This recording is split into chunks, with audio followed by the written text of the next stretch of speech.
Hello everyone, good evening. Welcome to 9th and 10th channel of BYJU'S. I'm your teacher Ankita and I welcome you all in today's class where we will be discussing, or rather we will say that we will be doing a complete marathon for biology. So we will be finishing our 5 chapters that we have, right? It's a complete revision session for all the 5 chapters that we have in biology. So everyone, I hope that you all are ready. Good evening everyone. Good evening Vrinda. Yes, Murmure, Prem, Patra, Prem, Bhumi, Akriti, Comfy Study, Divyanshu, I'm good, thank you for asking.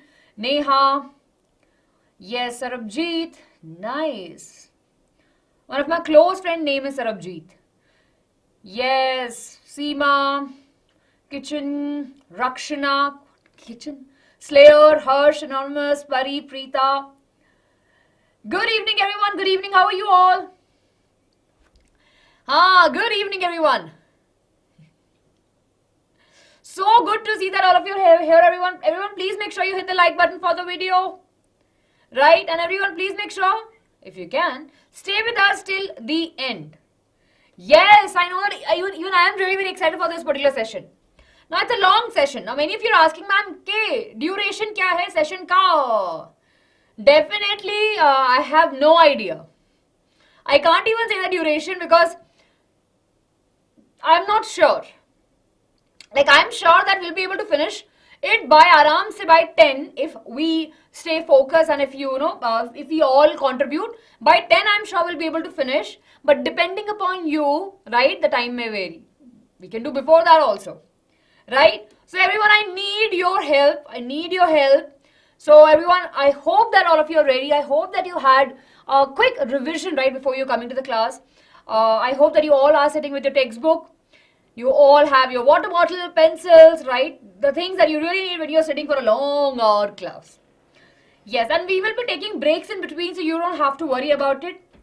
So this is a class for all of you. अगर आपने साल भर कुछ नहीं पढ़ा है, right? ऐसा तो होता नहीं है. I'm sure all of you study, right? It is a class everyone. ये एक ऐसी class है, right?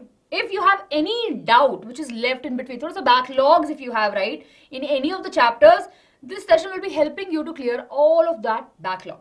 And in worst case, right, and in worst case, if in class, let me ask you, how many of you are confident about biology of class 10? Jaldi bataiye. How many of you are confident about the class? Hello, Varsha. Jaskirat, Shri, Charu, Kavyanjali, Pari, Ankit. We'll discuss heredity also, bache. We'll discuss. I can see. Me.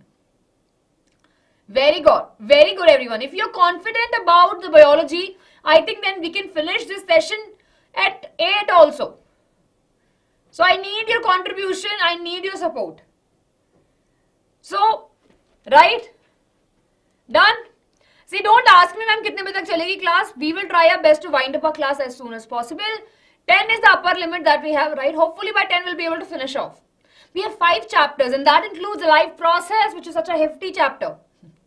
Okay? Don't worry about the heredity and how do organisms reproduce. We'll be discussing that. So today is all biology. We have 5 chapters and we'll be focusing on that. So are you ready? Are you ready, everyone? Good. Chaliye. So I want full attention now. Please do not get engaged in talking to other people, right? Yes, it will be a detailed video. It is a detailed video. If you have any doubt in any topic, I'm sure this video will be able to help you. Chaliye. Let's get started, everyone. All the best to you. See, my voice is I'm not keeping well. I have sore throat. So probably I don't want to shout, but I want your contribution. Okay? Chaliye. Let's get started, everyone. But before we start, I have a very interesting surprise for you. So I'm sure you would have seen Ashwin sir. How many of you are aware about him?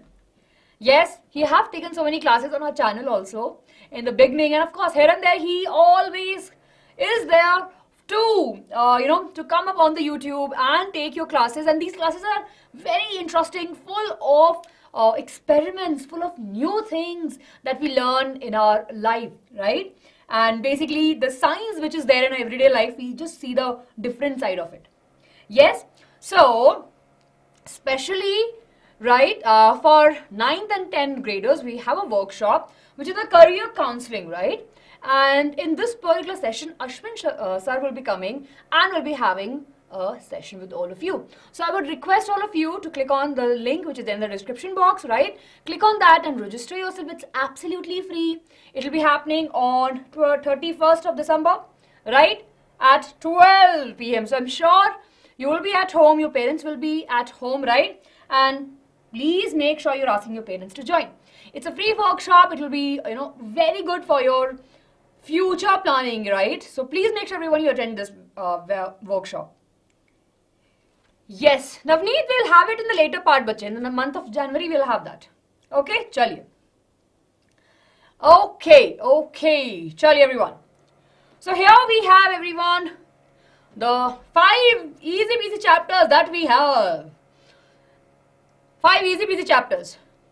Okay, we have life process, control and coordination, how do organisms reproduce, heredity and our environment. See, I'm starting with the life process. The first chapter I'm doing, right, we're discussing is the life process because it's a very lengthy chapter, right? It has various different subtopics and all of these subtopics have more subtopics. So we are starting with the life process because that's the, as of the trends we have seen, right, this particular chapter gives you the maximum weightage in biology. So we'll be starting from here, right? And then we'll move ahead. Okay, give me a minute everyone. I'll be launching a poll. Everyone, please make sure you are there. I'm just moving aside. I'll conduct a poll everyone now.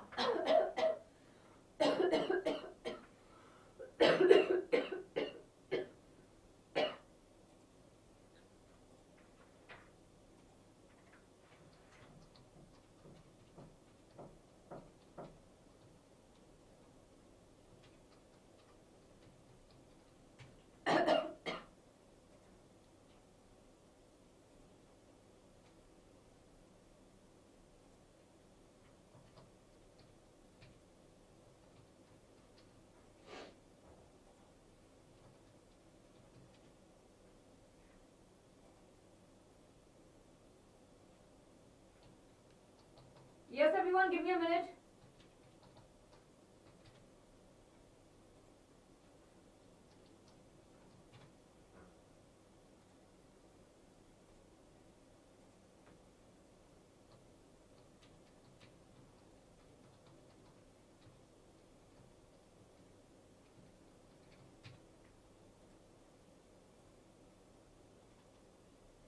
Yes, everyone, the poll is up now.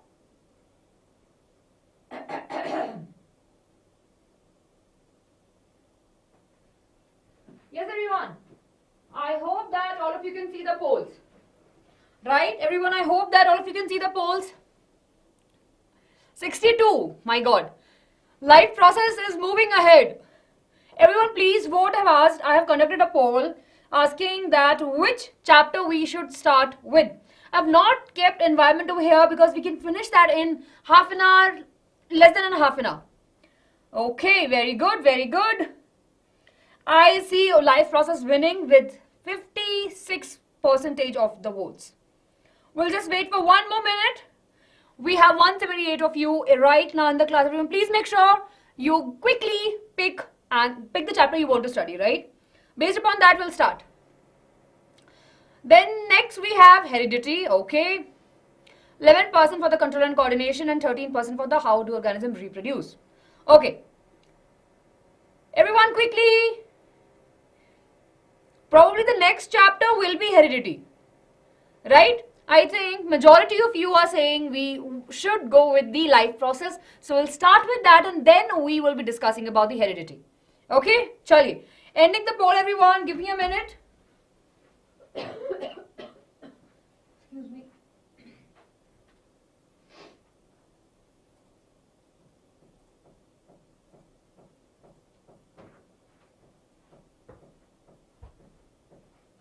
Yes.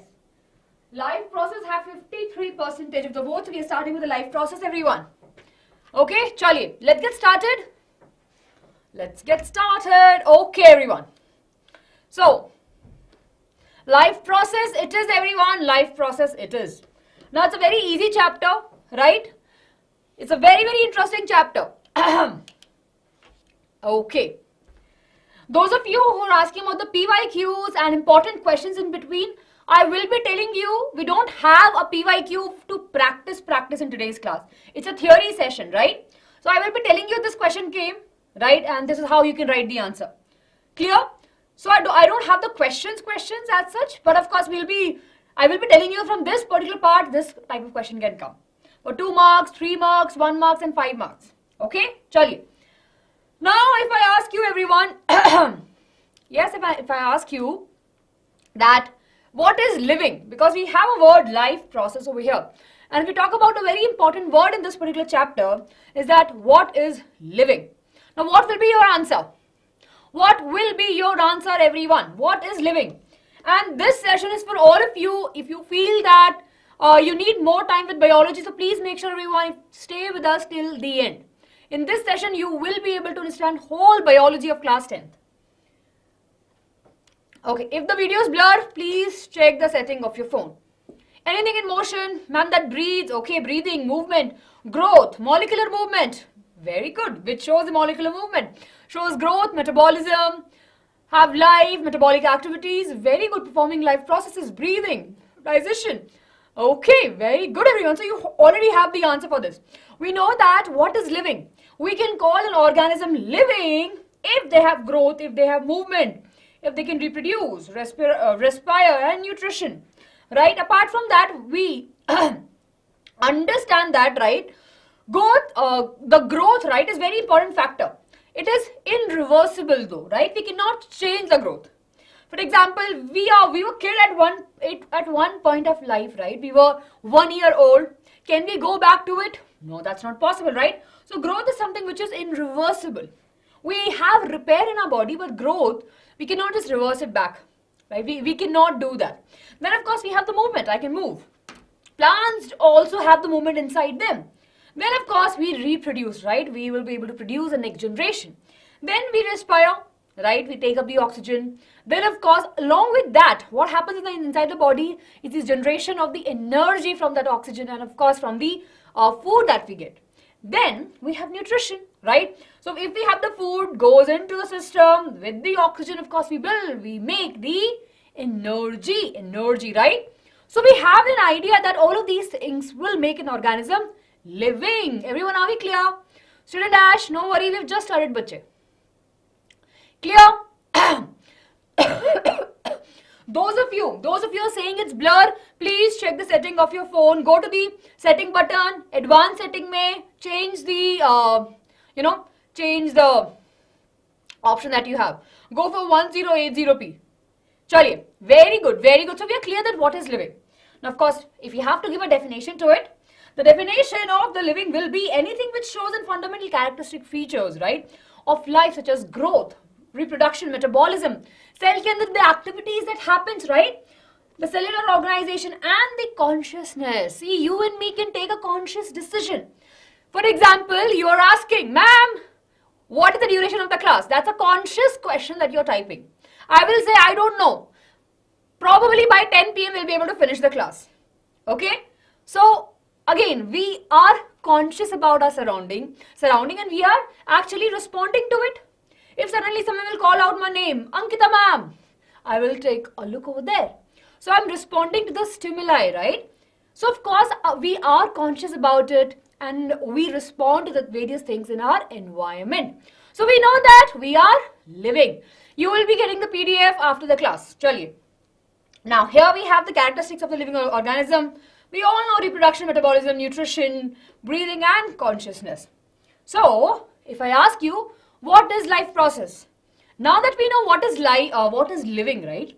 We have living and non-living. We have living which is a biotic things, right? Biotic factors. And then we have abiotic factors. Now that we know that what is living, right? We know that what is living now. You tell me, what is a life process? The definition that we have of the life process in the first page, last paragraph they have given us. The definition of life process. Yes, you'll be getting the PDF on the Telegram group. Please join the Telegram group, 9th and BYJU'S. Okay, very good, very good. Bhavita, we explain. I have already told 10 p.m. That's a target that we can keep. Chali everyone. Metabolic activities performed that okay, which is responsible for the maintenance of the life. Very good. So we know that in the life process, we'll see the maintenance of the functions, right? We'll see there is a maintenance happening for the life to sustain, right? So we have various processes that happens inside the body that will keep the organism living, right? So maintenance function of a living organism must go on even when they are not doing anything particular, right? For example, if I'm sleeping, do you think that my body stops? Tell me, when you are now looking at the screen, do you think that your body is not doing any function? It's not that, right? Even when we are sleeping or even when we feel that we are not doing anything, in our body, we have so many activities that happens at the molecular level. At the molecular level, right? Yes. For example, inside the cells that we have in our body, there will be some reaction happening, right? Yes. Then of course, if these all cells are coming together, they form the tissue. Definitely some reactions will be happening there also. Tissues combine together to form the organs. Organs combine together to form the organ system, and of course organ systems give us the organism. So we can clearly say that in a living organism, every cell in the body is contributing, right? And because of that, we are living. We have so many metabolic activities that happens in our body. What is metabolism, or what are metabolic activity? Metabolic activities, in simple word, are the chemical activities that are happening inside the cell or in our body, if we have to say in a broader term, and that actually help us to stay alive. Everyone, are we clear up to here? Yes? So I hope that you have an understanding in what is living and what is life process. Yes? Okay. I will pace it up. Yes, do tell me everyone where you have to pace it up, because I am teaching with the mindset that you are studying this chapter for the very first time. Because many of you in detail could be that you're going through the topics in detail now. Chaliye. Now that we are clear with that, we have 4 different life processes that we'll be tackling in this particular chapter. We have nutrition, we have respiration, we have transportation or circulation. Yes, and of course then we have the excretion. Chaliye. So we're starting with the nutrition, everyone. Right? Now I want your contribution. I want full contribution from your side. Yes. Now what is the nutrition? We all know that nutrition is yummy, yummy food that we have on the screen. It can go up to 11. We'll try to wind it up before that. Everyone, right?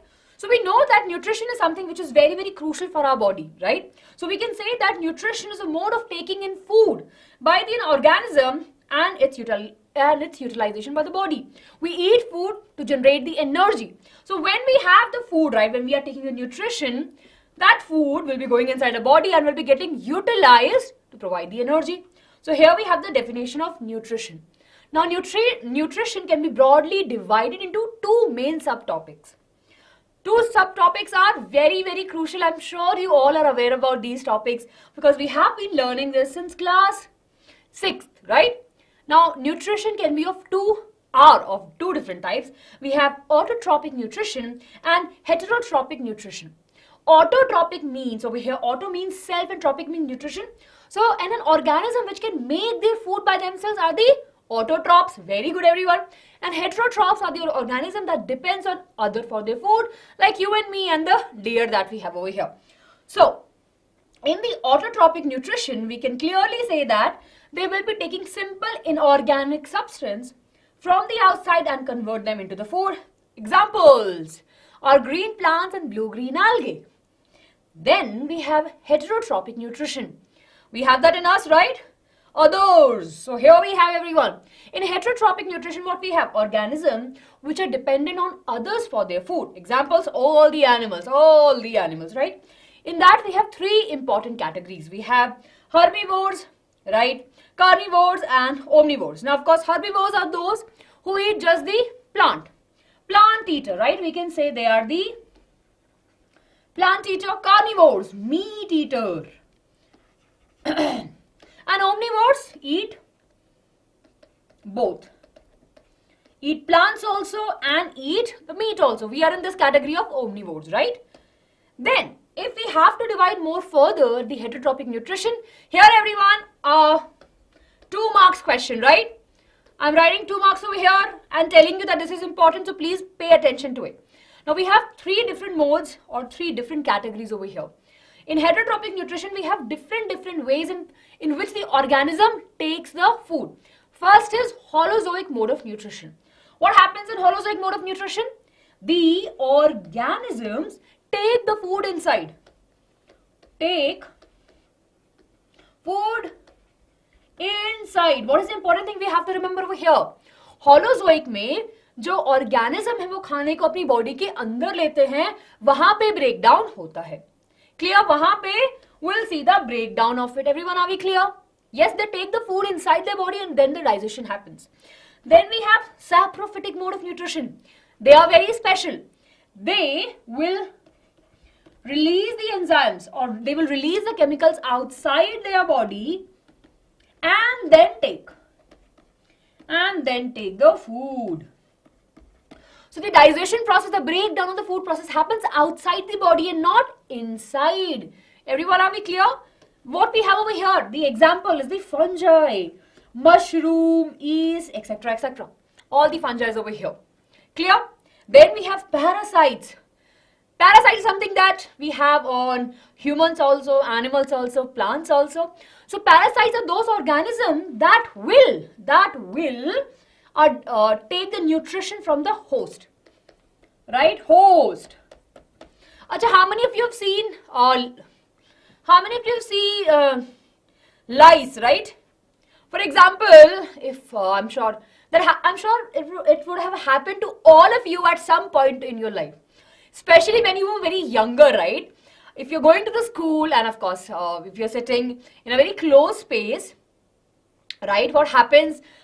We start scratching our head and there are lice, right? Black. They're very tiny and they just suck the blood out of our body. So what are those? Those are actually they are the parasites and they're taking the nutrition from our body, right? Very good. I can see so many of you are giving the examples. Cuscuta, it's a plant, right, that take the nutrition from the plants. The yellow color thread-like structure that I'm sure you all have seen. Very good. Okay, so we have these 3 types. Let's take a look everyone at each one of them. Yes, I'm repeating for those of you who are saying, ma'am, please repeat. Repeat kar rahi hu, please pay attention now. The holozoic mode of nutrition. Now, we know that in such type of nutrition, what happens? We take the food inside. Repeat after me, everyone. Repeat after me. Holozoic mode of nutrition. Take food inside. Repeat. Write. Take. Holozoic mode of nutrition. These organisms take food inside and then breakdown happens. Done? So, we have an example of amoeba. Again, it's a 2 marks question, very common question asked. They can show you the diagram and probably they can ask you to identify the missing step, or they can ask which type of digestion or which type of nutrition in amoeba we can see. Okay? So, what we have, the first step in amoeba, which is a very irregular shaped organism, the first step is the ingestion. Now, holozoic mode of nutrition is common in amoeba and in us also. So everyone, please do pay attention over here. So the first step is the ingestion, the intake of the food. Ingestion means what, everyone? Intake of food. Yes or no? Intake of the food. Then the amoeba have these false arms, right? These arms, right, pseudopodia are not always present, but they will only appear when there's a food, so that it can engulf the food inside the amoeba, right? So we have the ingestion, that's the first step. Then it will be going into the food vacuole, that is digestion. Inside that we'll see the breakdown of the food. Then absorption, right, all the nutrient will be absorbed. Assimilation, the utilization of the food, right? Whatever amoeba have absorbed, it will be putting into the utilization of that, and the waste will be eliminated out by the last step, which is ingestion. Everyone, are we clear? Yes, are we clear? Yes. Quick thumbs up, everyone. Very good. So what are the 5 steps? We have ingestion, digestion, absorption, assimilation and egestion, right? Apart from amoeba, we see this in the parenchyma also. Remember that, everyone? We see this in the parenchyma also. In parenchyma, what we have? We have the vacuoles, right? Along with that, we have the chondrocytic vacuole. Clear? Chaliye. Assimilation means utilization of the food, right? We take the food in our intestine, there's absorption happening, and then of course throughout the body the nutrition moves and get utilized, right? Yes. Yes. Very good, everyone. Yes. Okay, did I say parenchyma? Sorry, it's paramecium. Sorry. Yeah, I'm mixing the botany from the meat and over here. Yes, parenchyma. Thank you. Thank you, everyone. It's parenchyma. Sorry, it's paramecium, not parenchyma. Okay. Yes, mixing the botany over here with the animal. Okay, thank you, everyone. Chaliye. So we are clear, right, with the holozoic mode of nutrition? We have us in the category. We eat like this, right? Yum, yum, yum, yum, yum food. So we are in this category. Chaliye. So what we have over here, everyone? We know that we exhibit the amazing category of holozoic mode of nutrition. Yes. Amoeba is not visible to us. We can only see amoeba under the microscope. Purnima, the important difference between egestion is it's a release of the food waste, digestion waste. Excretion is of course the production of the urine. The nitrogenous waste is being eliminated. Okay. Yes. Absorption mein bache, there's the absorption of the food. Right. Assimilation is the utilization. Okay, everyone. All of you focus over here. Assimilation का मतलब क्या होता है? Assimilation मतलब खाने का इस्तेमाल करना. यहाँ पे बायोलॉजी में जब हम बोल रहे हैं एसिमिलेशन करना, यानी कि हमारे पास में खाना आ गया, अब उसका हम खाने का क्या करेंगे? क्या we have so many different parts in the cells and in the body, right? उस जो खाने का यूटिलाइजेशन होना चाहिए, that utilization is called as nothing but the assimilation. काम होगा, उसका मेटाबॉलिक एक्टिविटी में जाके काम करेगा, that is utilization. Use of the energy, use the energy. Absolutely correct. Very good. चलिए, okay. Now let's talk about the saprophytic type of nutrition. We have the nutrition which are majorly comprised of the microorganisms which are incapable of making their own food, and they survive on the feeding on the dead and decay matter. So they will be eating on dead and decay matter. Wherever if you see an animal or a plant, right, after they are dead, you will see that after some days it will be vanished. The action of the microorganisms, right? What they do, they release their enzymes, they release the chemicals on the organism, and it will be breaking it down, and then they will consume it. Clear, everyone? Feeding on dead and decay matter. Clear? Easy peasy, easy peasy.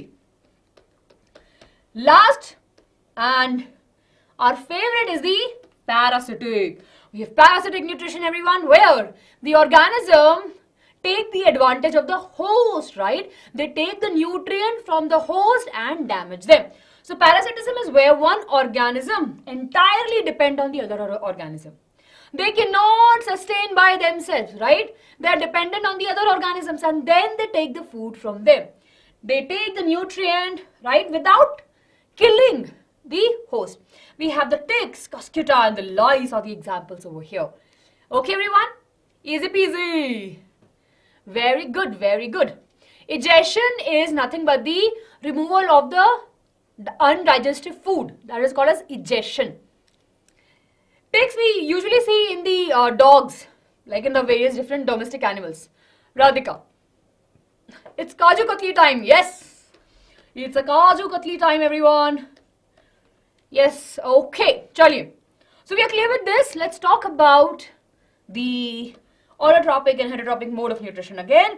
But now, everyone, we will be diving into the details of plants. Okay, how many of you are ready for the photosynthesis part? Again, we all know that it is very important. So let's take a look over here, everyone.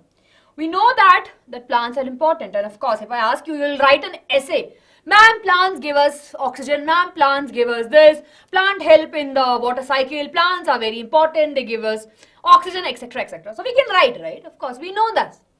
Now, if I have to ask you that how plants are important and why they are so important, you will say, ma'am, because of photosynthesis. We know that in this world, right, that we are living in, we have only few organisms that can make their own food. And luckily we have plants that can perform photosynthesis that actually is very, very beneficial for the living organism that are living on this particular planet. Yes, if we don't have photosynthesis, there will be lack of oxygen. Oxygen होगा ही नहीं. हम sustain कैसे करेंगे, right? Food will not be there for the herbivores animals, and there's so much contribution. So let's talk about the process of photosynthesis.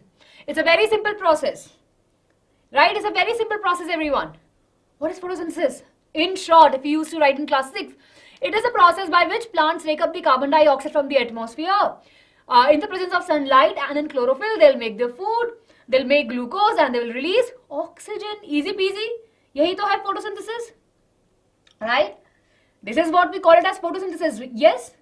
So photosynthesis is the process by which the green plants prepare their own food by combining, right? By combining carbon dioxide and water. I missed the water over there. In the presence of the sunlight and in chlorophyll to produce glucose and give the oxygen as a byproduct. Yes, the OG definition, absolutely correct. We don't have Menti today, AP, education, please don't spam. Right? Now that we know, let's talk about the important components. So here we have the requirements. We need sunlight, we need carbon dioxide, we need the chloroplast, chlorophyll, right? And then of course we need water. Now again everyone, this is important. Now I'll be going a little bit slow over here. Divyanshu, please ask your doubt. I will be going a little slow over here, everyone. Please do pay attention. Okay? Chaliye. Now this is a very crucial question. I'm sure you would have seen this question coming in your pre-board examination, in your UT examination. This question is very, very important. Especially the steps of photosynthesis, 3 marks question, right? They can break it into the 1 marks also. This is super important. So let's take a look over here. Yes, chaliye. We have 3 important steps, We have 3 important steps, everyone. First, the absorption of the light energy. कैसे plant light energy को absorb कर रहा है by the chlorophyll. That's the first step. Then we have second step. ये जो light energy आई है, the conversion of it into the chemical energy, right? Into the chemical energy, and we'll see the splitting of the water molecules into hydrogen and oxygen. Everyone, this is very important. Right, this is very, very important. Yes, that we will see that in the second step, the light energy is getting converted into the chemical energy and there is a splitting of the water molecule from which we'll get the hydrogen and the oxygen also.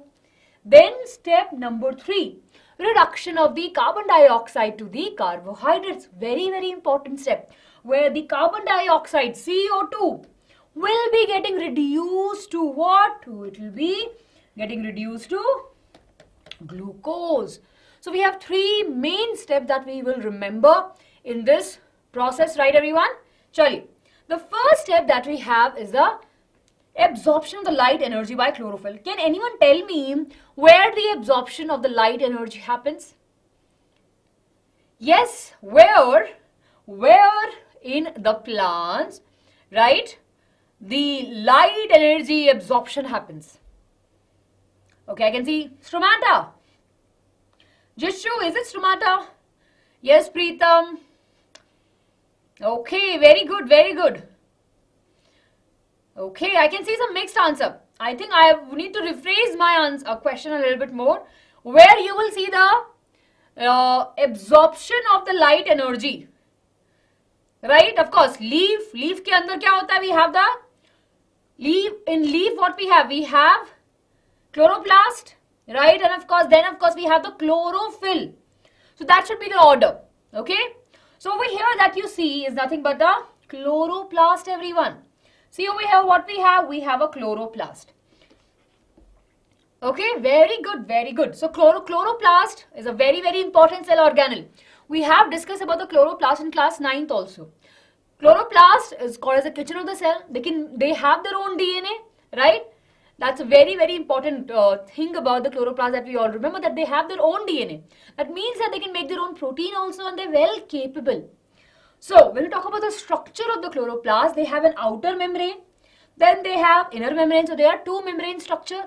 Then inside that, they have this disc-like structure. This disc-like structure is called as what? A single disc-like structure is called as the thylakoid. What we call it as? We call it as a thylakoid. right? When we stack these thylakoid onto each other, we call them as grana, and single one disc-like structure is called as granum. Clear? In between they are attached lamina, right? Of course, here also you'll be learning in your higher class. We'll see that few of the reaction of photosystems, right, happens over here. Okay? Clear? You'll be learning in a higher class that few of the light reaction that we will be discussing, right, happens over here. And it's basically a connecting bridge. Chali. Everyone, are we clear? And of course, we have the stroma, the fluid, right, which is present outside the grana or the thylakoid. Yes. We'll be able to finish by 10. Please don't spam. Wait, time लड़के क्या करोगे बताओ? If you want to study, you be here. If you keep on asking, ma'am, time कितना है, probably will not be able to finish our class on time. Chali. Okay. So now we have a clarity, everyone, about the chloroplast, right? All of you have the clarity about the chloroplast? Very good. Chali. Now the second step comes, right? Second step comes, that is the conversion of the light energy to the chemical energy. Now after the absorption of the light by the chlorophyll, we'll see that the light energy will get converted into the chemical energy now. During this process only, we'll see the splitting of the water molecule. The H2O, everyone, H2O is the water, right? It will be releasing the photons, right? And we'll have oxygen and we have hydrogen ions. Clear? Everyone, are we clear? This step, splitting of the water molecule, is also called as photolysis. See over here? Clear? The splitting of the water molecule is also called as the photolysis. Everyone, are we clear? Yes? Very good, very good. So what we have discussed now, we have discussed about the photosynthesis first step, where of course the light will be absorbed by the chlorophyll. The second step is the conversion of light energy to the chemical energy, and splitting of the water molecule will happen. We also call it as the photolysis, right? And the last step that we have is a reduction of the carbon dioxide to carbohydrates, where we'll see that CO2, carbon dioxide, will be getting converted to the glucose, C6H12O6. Remember this formula, everyone, that is of glucose. So, if we have to write the photosynthesis ka definite reaction, will be able to write, right? Chlorophyll is present inside the chloroplast, and chloroplast is present inside the leaves, majorly. So here, everyone, we have the reaction. Take a screenshot of it. Anyways, I will be sharing the notes with you. You don't have to worry about it. Chaliye. 6 CO2. Everyone, whenever in your examination, if they ask you to write about the photosynthesis, please make a point to write a balanced equation. Are we clear? Right? Are we clear? NADPH is a electron carrier, energy carrier also. We have the name. Yes. I'll let you know. It's not that important. Chali. Okay. So we have 6 CO2 plus 12 H2O. When in the presence of sunlight and in chlorophyll, we'll be able to see the formation of 6 C6H12O6, 6 H2O and the O2, 6. Okay. We need to mention the whole balanced equation. Right? Balanced equation is very, very important. Jivika, they actually perform, in the lamina we will see the various light reaction happening. Okay. You'll be learning this in the higher classes.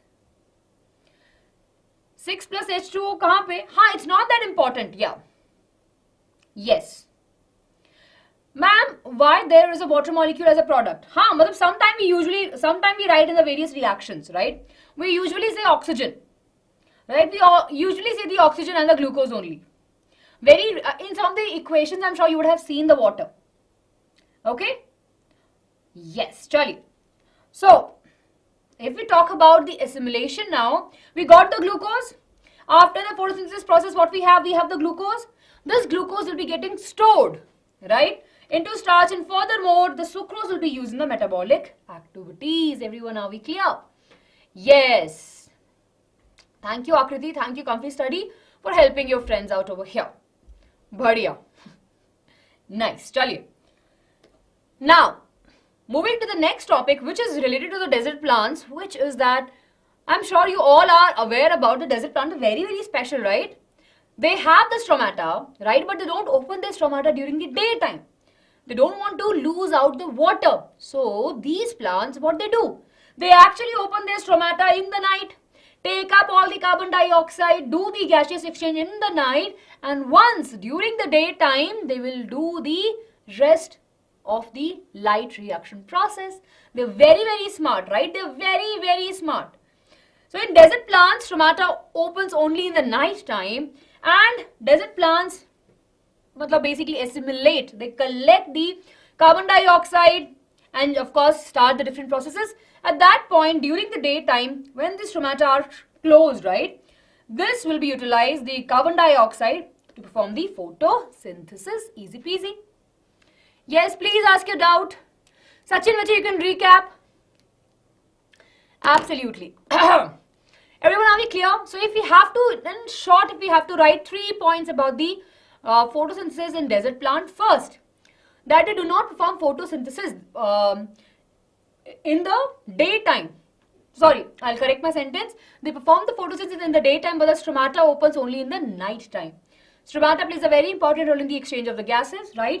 And if the stromata are open in the daytime, they might lose the water. So hence, they keep the stromata closed. And they only do the exchange of the gases in the night time. They will accumulate, they will collect the carbon dioxide in the night, and during the daytime when the sun is there, all the different processes will be happening. Clear? Yes. Okay. Very good. Please do write your doubt instead of saying, I have a doubt. Amrita, assimilate means collect over here. Over here it means collecting. Chaliye. So everyone, I can see that many of you are asking about light reaction and dark reaction. Right? What is light reaction? What is dark reaction? I'm explaining you. Please do pay attention.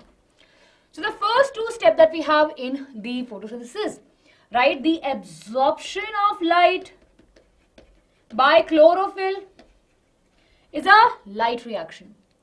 Then splitting of water, right, and conversion of light energy to the chemical energy is also under the light reaction. So light reactions are those reactions that happens during the light, right? They need the light. These reactions need the lights to happen.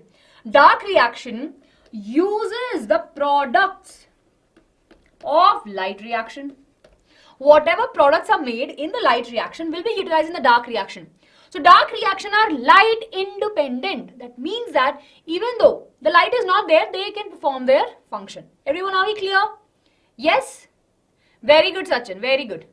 Very good. Present and absent of sunlight. Very good, Ashraf. Very good, everyone. Clear? So we have the clarity that we have two types of reaction.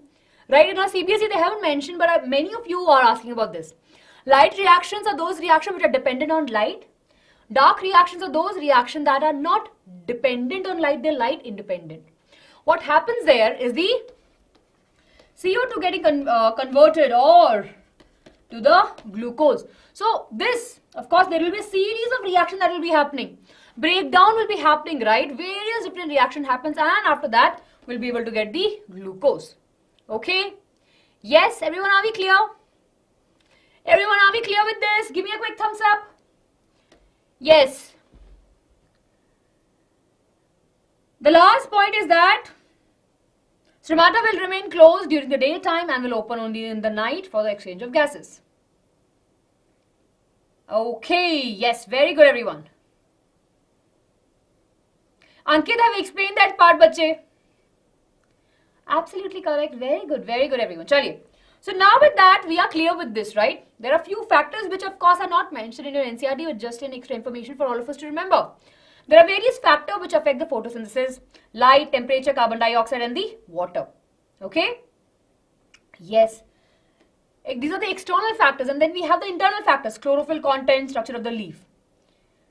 Yes. So, for example, if you have to compare, I'm sure you would have seen big leaves also, and of course, I'm sure you would have seen small leaves. Of course, the big leaf will be able to will be able to perform photosynthesis at a very faster rate as compared to this tiny little leaf, right? So, of course, there will be a lot of factors, the vice versa, right? So, vice versa in the case of the leaf size, right? But we know that these are the various different factors. No, it's not important. Light reaction, dark reaction are not important. You should remember the steps of the photosynthesis. And in that step, you have the light reaction and the dark reaction also. It's just a label that we are giving. Chali. So everyone, are we clear? With that, we are done with our plant photosynthesis. Right. In water, mostly in water, you'll be able to find the amoeba. But I don't know why you're asking about where you will find the amoeba. Yes, people have resources. I think it's there on the channel. Please go and watch it out. Yes, चलिए everyone. प्रकृति बच्चे speed up लिखने से मैं speed up थोड़ी ना कर पाऊंगी, है ना? Speed up करो तो बोलते रुक जाओ, रुक जाती हूँ तो बोलते speed up करो. Have to have a balance, right? And you need to stop spamming. चलिए, okay. I know, yeah. चलिए. Now everyone, moving to the heterotropic nutrition to us. Very interesting part, everyone. No doubt, awesome. Chaliye. Now I'll be asking you the question, and if you don't have any doubts, we'll move very quickly. Chaliye.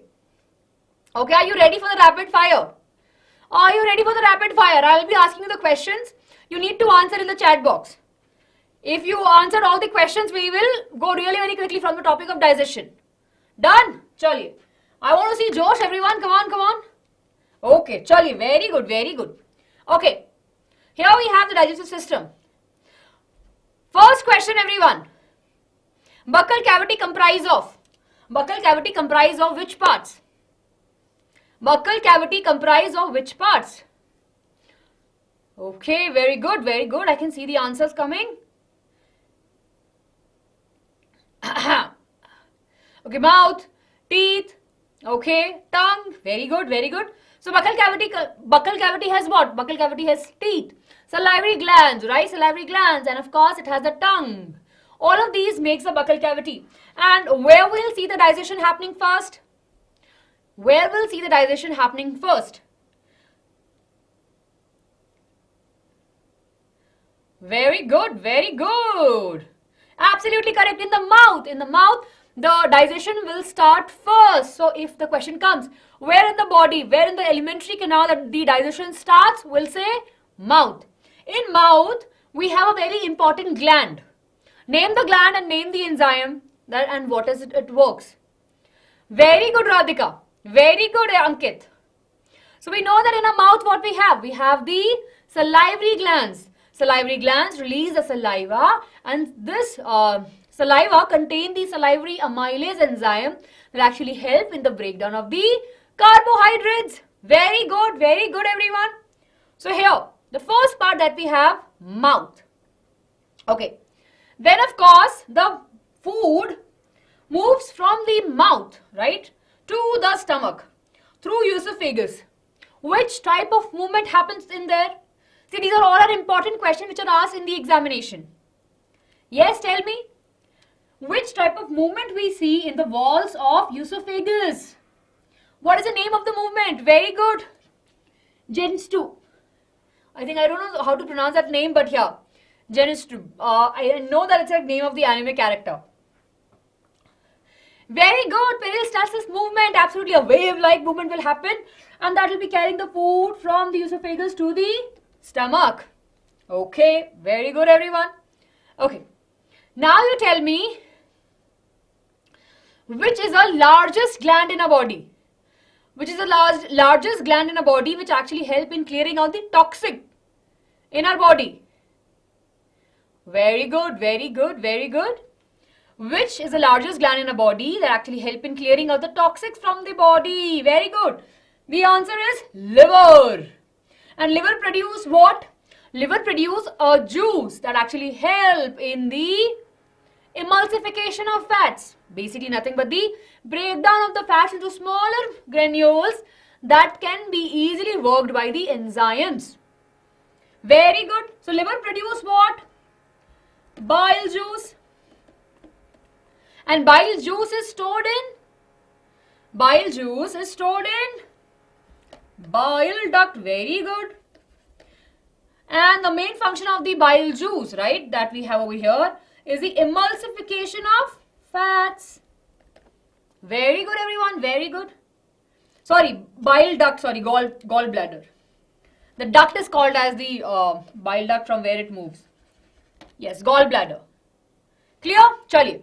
Okay. That's all about the liver. Very good, everyone. Important points, we have covered every important point that we have.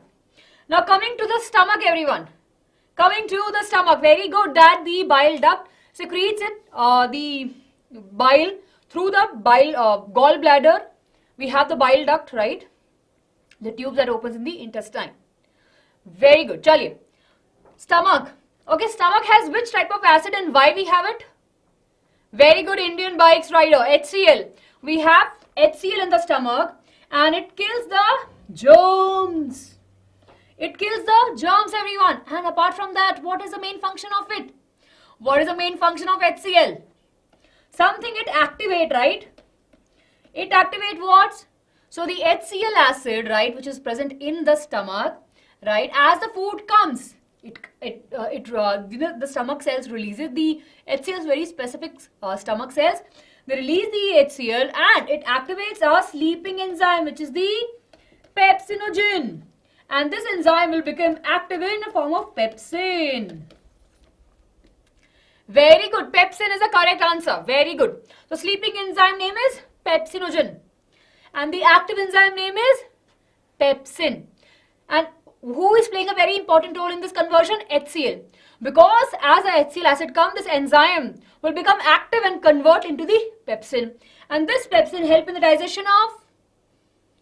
This pepsin help in the digestion of? Very good, everyone. Quick answer. Very good, very good, very good. This pepsin actually help in the digestion of proteins. Awesome.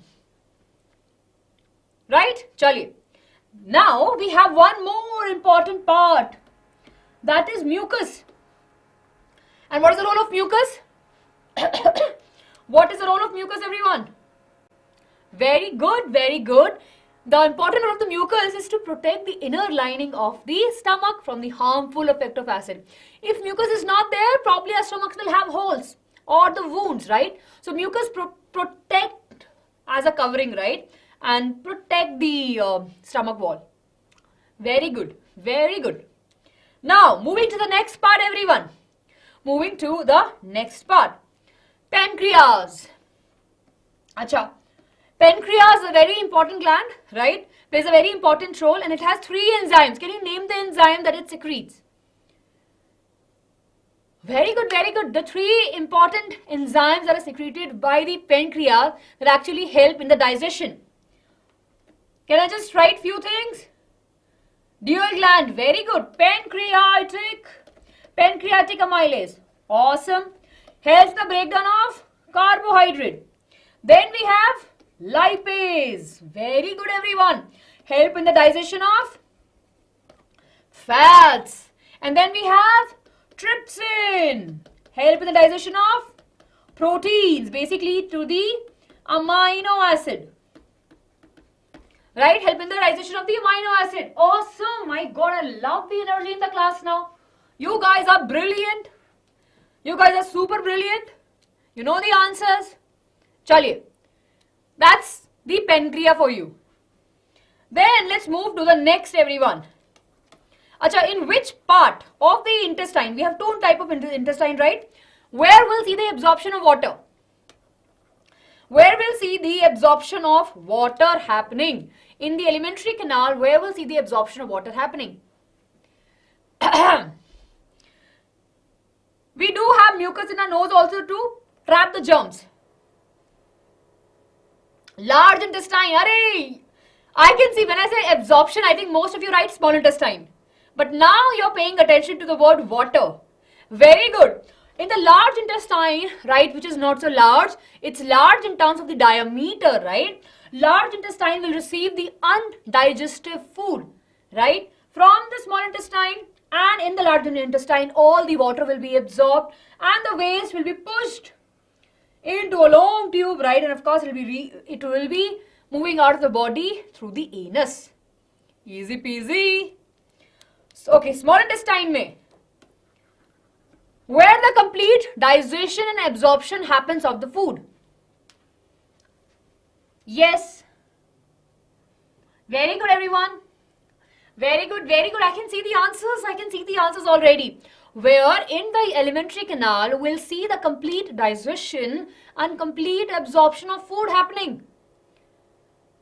All answers should be very good. Small intestine, large intestine का answer नहीं होगा. Small intestine is the intestine, of course, it has 3 different parts. Diameter is small, but it's very, very long, right? And in the small intestine, we have villi. These villi actually help in the absorption of the food, right? And in the small intestine only we'll see the complete digestion of food also. So just in case if the digestion have not happened through mouth, liver, stomach, pancreas, the full complete digestion will be happening in the small intestine for sure. And in there only, small intestine will see the absorption of the food. From there, it will be going to different parts of the body to get utilized. Yes, everyone? Very good. Anus we have discussed. So now you tell me, what is your confidence level now? What is your confidence level about the digestion? I will be repeating it, don't worry, but how you're feeling about it? Tell me. Divyanshu, I'll explain you the function of enzymes in a minute. Hi, right? Very good, very good. So everyone, now that you have an idea, and I think majority of you have an understanding that what we have in the human digestive system, can we take a quick look at the slides and understand it again? Right, tell me. See, this is the right way to revise, right? I'm asking you all the important questions and you're answering all the important questions. Chaliye, right? Chaliye, let's take a look over here. I will be repeating every part once again, so don't worry. But I want your full attention now. Chaliye.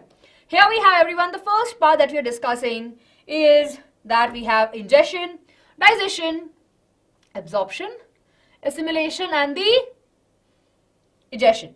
Now, what are enzymes? Divyanshu and a few of you are asking about the enzymes. Now, what are enzymes? Enzymes are nothing but the chemicals. Basically, they are protein produced in the cells, right? And of course, they will be helping in the various chemical reactions.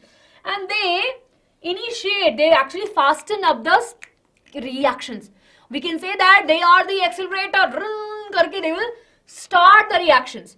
Acha, not the, how many of you have seen those boosters of nitrogen we add, right, in the vehicles? Tell me, if I say I have a car which has a speed of 200 km per hour, I think that's what we have it. I hope that I'm not very equipped with the speed of cars, and I'm not sure whether it's the fastest car or not. But yeah, we know that, right? We have a speed booster that we usually attach on the car, or on the bikes, right? So similarly, we have the enzymes in the reactions, right? Now these enzymes will speed up the reactions. Remember this, everyone, right? So they are the one who will be speeding up the reactions. We call them as biocatalysts. What we call them as? Biocatalyst. If we add them into the reactions, the reaction will happen very quickly. Clear? Chaliye. We have these enzymes, amylase, lipase, protease, all of these are the enzymes. Now everyone, moving to the buccal cavity. Clear? I am not sure, Ankit, what you're asking. Please stop spamming. Okay, chaliye, Divyanshu, I hope that your doubt is clear, bache. Right? By 10. Jahangir by 10. Chaliye, very good, very good, very good. Chaliye. Okay. Please do ask your doubt. You can write your doubt over here. Now let's talk about the buccal cavity, as you all mentioned. Yes, everyone. Let's talk about the buccal cavity now. We know that in our buccal cavity we have teeth, tongue, and the salivary glands. Now, what is the main function of the salivary glands? Salivary glands will be secreting saliva, and this saliva contains the salivary amylase enzyme, right? Salivary amylase enzyme is a very important enzyme that actually start the breakdown of the carbohydrate in the mouth, and the starch will be getting converted into simple sugar. Clear? Yes? Easy peasy? Right? Then, what we have the teeth. Now, teeth helps in the cutting and the grinding of the food, right? Cutting and the grinding of the food. We have 4 different types of teeth in our mouth. We have canines, we have incisors, we have premolars, and we have molars. So, if we take a look at the first, the upper and niche, the upper jaw and the lower jaw of one side, right? we'll be able to see that what we have incisors which are 2 in number. Then we have canines which is 1 in number. Then we have premolars which are 2 in number. Then we have molar which are 3 in number. Based upon that, the formula will be 2, 1, 3. 2, 1, 2, 3. 2, 1, 2, 3. And if we divide them onto the other side also, we'll get the total number will be 32. Everyone, are we clear? Everyone, are we clear? 1 minute, everyone.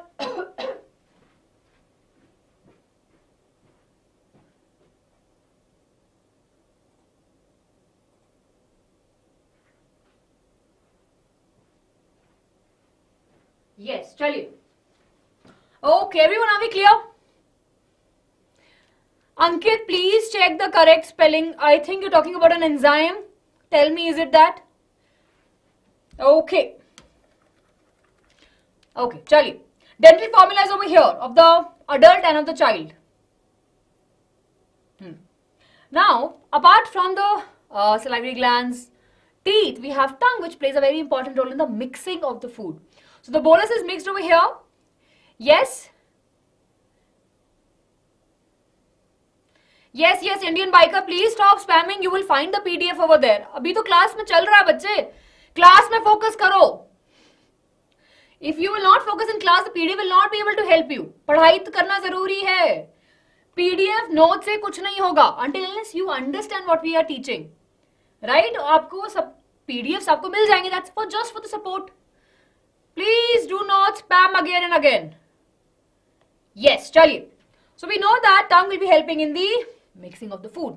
So you all were correct about the mouth wala part. Very good. Moving to the next part, which is the esophagus, where we'll see the peristalsis movement. 2 marks question, everyone, I told you.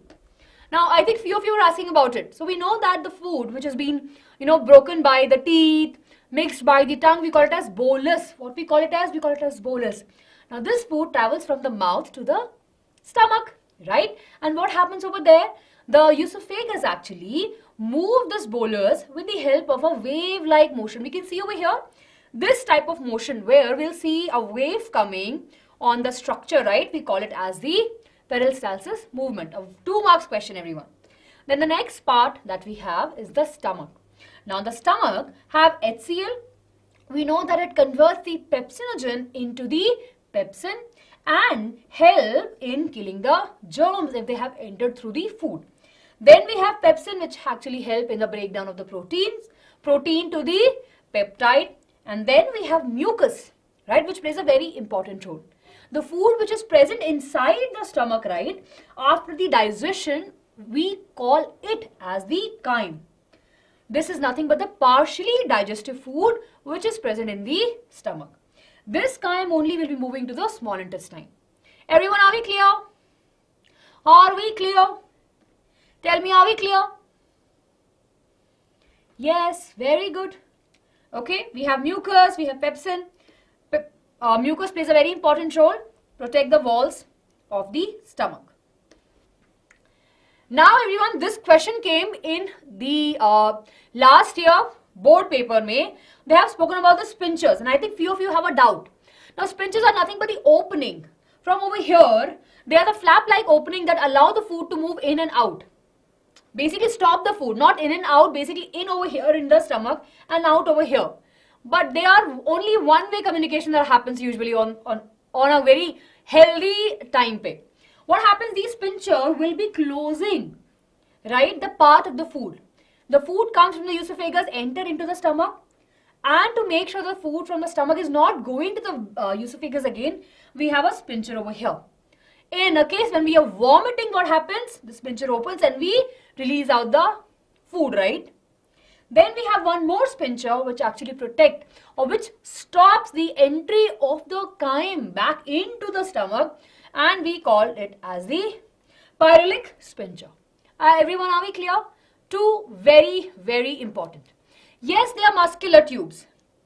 Not joining Bachi Purnima, but they actually stop the food from moving back into the stomach and back into the esophagus in this case. Right? Are we clear? You have a question on this. Right? I'm sure you would have seen this question. Ankit, I'll answer your question at the end of the class. This is not mentioned in the CBSE, so we'll not be discussing now. You need to wait. Yes, Radhika, we do have that also in the anus.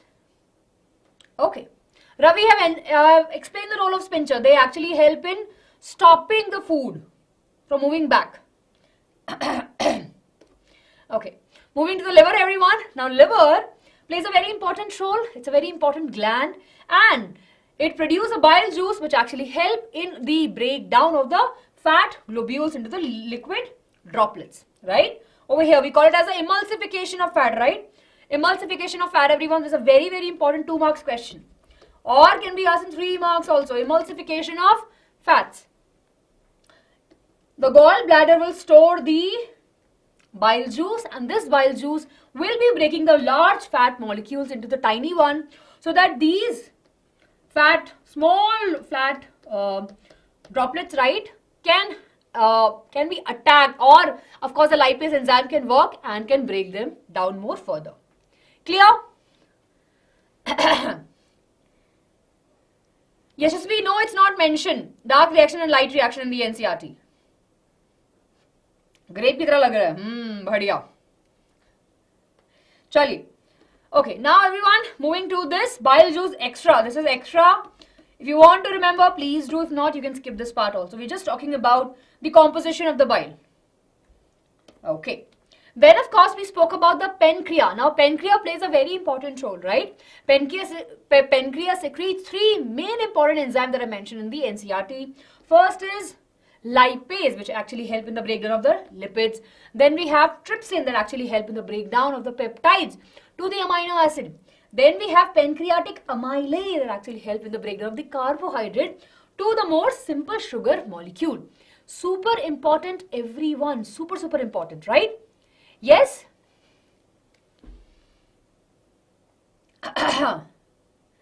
Yes. Bile. Okay, here we go. Please take a look over here. Right, so what is bile? Bile is secreted by the liver, right? And it's a yellowish green, brown in color. It has water, it has bile salt, right? Help in the emulsification of fats and increase their intestinal absorption, so that it can easily be absorbed. And most importantly, it make the food alkaline. From the stomach, the food is coming in an acidic way, because of course in stomach we have the acid. So to make the food alkaline, we have the bile juice. Everyone, are we clear? Yes, spiralic sphincter are the sphincter which is present at the entry of the small intestine and the stomach. Like from the stomach to the small intestine. Good evening, Harshad. Good evening, welcome to the class. Yes, we have just explained that. Okay, chali everyone, moving ahead. Here, yeah, you can take a screenshot of this, everyone. Right, we have the pancreas wala slide. Chaliye.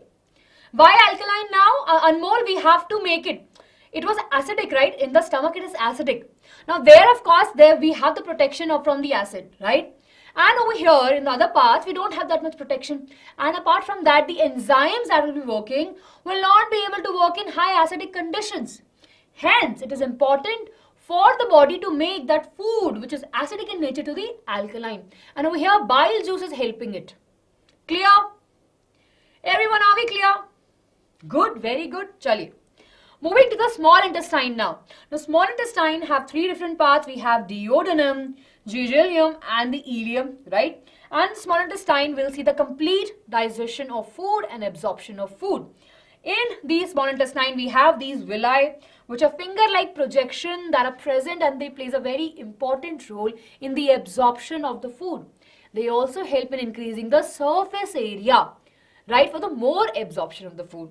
So these villi, right, are actually connected, are surrounded by the blood vessels, where the food will get easily diffused, easily moved into the blood vessels, and from there it will move into the different parts of the body. So if the question comes, where will see the complete digestion and absorption happening? The answer will be small intestine. 2 important role of villi: help in increasing the surface area and help in the absorption of food. Good. Large intestine, everyone, we know that it will receive the undigested food, plays a very important role in the absorption of water, right? and it has different parts. We have cecum, which is at the entry of it. Then we have the rectum, which is the end of it. Now, one of the important things we have over here is the appendix. Now, appendix is a vestigious organ, right? It have no role in the humans as of now.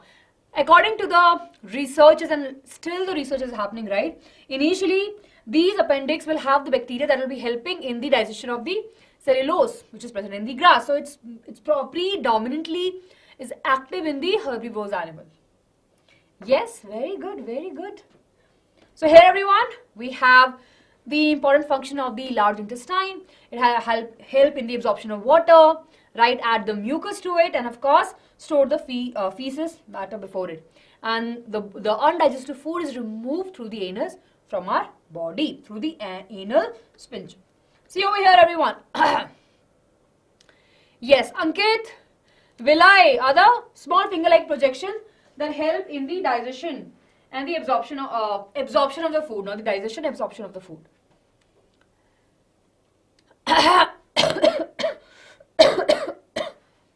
Feedback mechanism will come in control and coordination.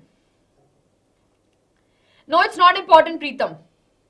Appendix is not important, does not have a function in a body. We call it as a vestigious organ. Okay. Now I'll stop for 1 minute over here. If you have any doubts, please do ask me. Ashraf, you can find that. Right? What is the value of the HCl acid? Based upon that, I'm sure you'll be able to find the answer. Narendra will talk about goiter in the control and coordination chapter.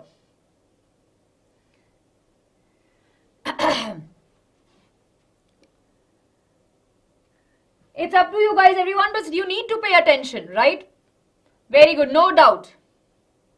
I can see some of the easy peasy doubt you guys have joined just now. I'm really sorry, I'll not be able to repeat everything 3-4 times, right? I do want to do it, but I don't want the other students to suffer. Okay? Chaliye. हाँ, बिल्कुल. Everyone, yes, very good, very good. 2.5 is an average that we have. Sometimes we say for that. Okay, chaliye. Yes, they're also waste. Do you think that they're important? With this, everyone, chaliye, let's move ahead. With this, everyone, we are actually 1 hour into the session and we have just finished nutrition. Yes, do you think that we need some, we need to fasten up, right? Just think about it, everyone. We are into 1 hour into the teaching, right? Of course, 1 hour into the session, and we have just finished nutrition. We have 3 more topics to go. See, I don't want to rush, right? I don't want to rush. See, I understand that this chapter is very important. So even though you will say, ma'am, few of you will say, ma'am, thoda fast. I will fasten up where I need and I'll go slow where it is very important. Yes, chaliye. Okay. Chaliye, let's move ahead, everyone. Let's talk about the respiration. Now, respiration ko will do. Yeah, all the systems are pending, yes. What is cellular respiration? The respiration or the breakdown, right? The breakdown of the food that is happening at a cell level, right? In the cell only. When it releases the energy, we call it as a cellular respiration. So inside the cells, of course, we have various reactions happening, right? And when we'll see the breakdown of the food happening, and from there we'll get the energy that is nothing but the respiration. And as it is happening in the cell, we call it as a cellular respiration. In simple word, what is respiration? What is respiration? Respiration is a process where we'll see the breakdown of the food and there will be energy released from it, and that is nothing but the respiration. Respiration happens in all the cells of the living organism, and we can write the reactions like this. We have the food after the digestion, we have the glucose. This glucose will be moving into the cells, right? And of course, it is generating the energy. The respiration can be broadly divided into 2 different types. We have aerobic respiration and anaerobic respiration. In aerobic respiration, we need the oxygen. Oxygen is very, very important over here. In anaerobic respiration, either the oxygen is absent or they lack oxygen. Everyone, are we clear? Are we clear? The questions for the glands, right, and other things, we'll be discussing that in the control and coordination. Okay? I don't know what is royal water. I don't know what is that. Chaliye, very good, Yashasvi, very good. Chaliye. Everyone, are we clear? Okay, now let's talk about the very, very important reaction that you have in your textbook. Acha, how many of you have seen this reaction? Okay, 1 minute. How many of you have seen this reaction? 5 marks, 3 marks, 2 marks, 1 marks, all sort of questions can come from this particular flow chart. Now this particular flow chart is very, very important, right? It's very, very important.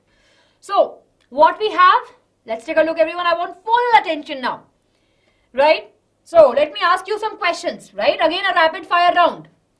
A rapid fire round everyone. So in the aerobic respiration, everyone, the glucose enters where? Yes? Tell me, in the aerobic respiration, the glucose enter into the, where it enters?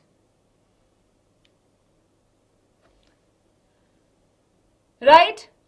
Tell me. Very good, very good. So glucose enters into the cell and it enters into the cytoplasm. Important place everyone, 1 marks question. Glucose enter into the cytoplasm of the cell. Very good. Then there will be the series of reaction that happens, right? And this glucose will get converted to, now tell me, in the cytoplasm, glucose will get converted to which molecule? Glucose will get converted to what? Very good. The glucose will get converted to the pyruvate. Glucose is 6 carbon. We'll have 2 molecules of 3 carbon.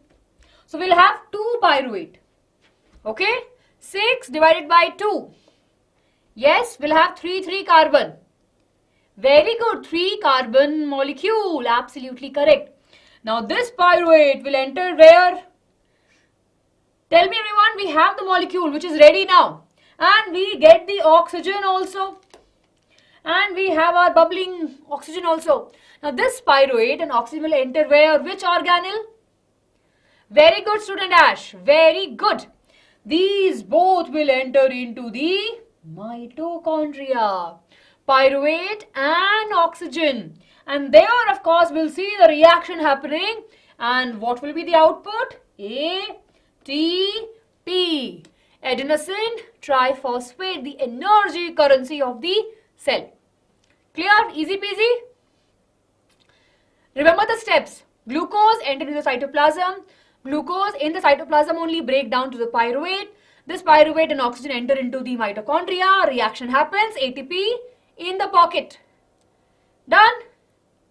हाँ, वो थोड़ा सा box important for 1 marks question. Very good, I can see the ATP numbers also. Very good everyone. Chaliye, okay? Now that is all about the oxygen in cytoplasm, pyruvate, presence of oxygen. It will make the CO2, H2O will be released and ATPs. Very good. Now in the lack of oxygen, right, in the lack of oxygen everyone, if you are a runner, I'm sure you would have experienced it, that if you're running for a long time and your body needs the oxygen, and we know that while we are running, we'll be short of our breathing, right, short of our breath, so we'll not be able to take the enough oxygen. At that particular time in our body when there's a lack of oxygen, our muscle cells, right, start producing lactic acid and there's a release of the energy. Right? There's accumulation of the lactic acid. Reaction happens, right? There's a breakdown of the glucose into the pyruvate that happens in cytoplasm. And there only the pyruvate will get converted to the lactic acid. And this lactic acid will get accumulated in the muscle cells and will cause the cramp, give you the pain. Clear? Muscle cramp, absolutely correct. And it releases the energy also, but not a great amount of energy, small amount of energy. Done? Then last part over here is the anaerobic respiration where oxygen is completely absent. So in the absence of the oxygen, like in a case of yeast, right? What we see, the glucose will enter into cytoplasm, will get converted into the pyruvate, and this pyruvate will get converted to ethanol and will release the CO2 and the ATPs. Fermentation, are very good. Rihanshi. Yes, Rihanshi, we have Preetama. Yes, Beena, very good. Tanvi, because they are the one which have been using the maximum amount of energy when you are running. Okay? Muscle cells, right? Here, everywhere. Very good. ATPs, adenosine triphosphate. Sunita. Chaliye. Okay. Yes, Sakshi, that is the aim. Will not call it as a fermentation. Rashmi will not call it as a fermentation. It's not the absence of oxygen, it's a lack of oxygen. Okay? We call it as a lack of oxygen. Very good, Radhika. Then there's a pain in the lower part of the body. Chaliye. Everyone, I hope that you are clear with this. At the end of all of these ATP that are made, we know that ATP are the currency of the cells, right? And this is a small paragraph that you have in your textbook. Orange box, I think they have given you. Right? We have this. So, the reaction through which we get the ATP is an exothermic reaction. Energy is released over here. Right? Energy release is equivalent to 30.5 kilojoule molecule per ATP molecule. So, one ATP molecule can generate this amount of energy. It's equivalent to that. So, it's very important for us to understand that ATP is very crucial for the reaction that are happening, and it provides the energy. ATP is adenosine triphosphate and ADP is adenosine diphosphate. What is it? It's a adenosine diphosphate. 2 molecules of phosphate, adenosine diphosphate, ADP. 3 molecules of phosphate, ATP. Guys, bache, the boxes can come. They can ask you a question based upon that. And in our session, we always make sure to discuss those parts. This means phosphate. Clear? Yes, Aryan, I hope that you're clear. Good? No. Very good, very good. We don't have the box, bache. Jichu, we don't have the box over here, but this is the information that we have in the box. Okay, 1 minute, everyone. I'll see the question. Ma'am, when we do much work, we feel pain. Yes, Harshit, it happens because of the lack of oxygen. There's an accumulation of lactic acid, and this lactic acid will accumulate right in the body. So it will take some time to go off. That causes as the accumulation happens, that causes the muscle cramp. Everyone, are we clear? Here I'm just discussing this very important part, right? You should be aware about it. This will not be coming in your examination. I'm putting it across, it's not for examination, but an extra information. NADPH and NADPH, right? It's the nicotinamide adenine dinucleotide phosphate. We usually call them as the electron carrier or the energy carrier, right? Or the coefficient. And they're very important in the reactions. Okay? Are we clear? I think we have few doubts. Difference in ATP and ADP is a difference of 1 phosphate. Yes. Pink hand, I have answered your question. Ma'am, ethanol is alcohol. You tell me. We don't have that, right? There's a process which happens. See, everything which is ethanol, right? It's not that it's 100% alcohol. It's not the case. Yes, very good. Okay, everyone, can we move ahead? Alright, everyone, let's take a break of 5 minutes. Break time. 5 minutes break, everyone. Right, we'll meet at 7:30. Okay, we'll meet again at 7:30. Clear? So quickly go and come, drink water and come back to the class. Make sure you're coming back to the class, right? ऐसा ना हो कि बस अब नहीं पढ़ना, बस ये इतना ही पढ़ना था. Good. Once I'm back, I'll be tackling your question. Chaliye. Everyone, I'll meet you at 7:30. Take some break, drink water, I'll be drinking also. Chaliye.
Yes, everyone. Good evening. Welcome back.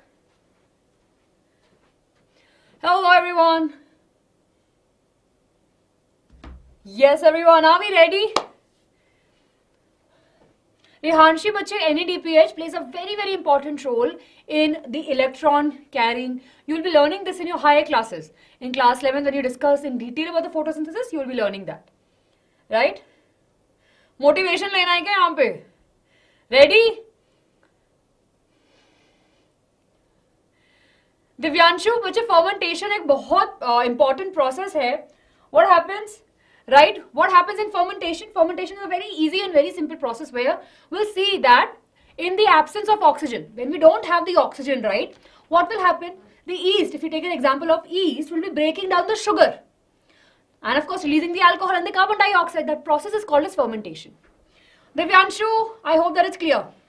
Ankit, बेटा अभी बताते हो, रुक जाओ, थोड़ा सब्र करो. Yes? Okay, chaliye everyone. It's same. Cellular respiration, matlab it's happening inside the cell.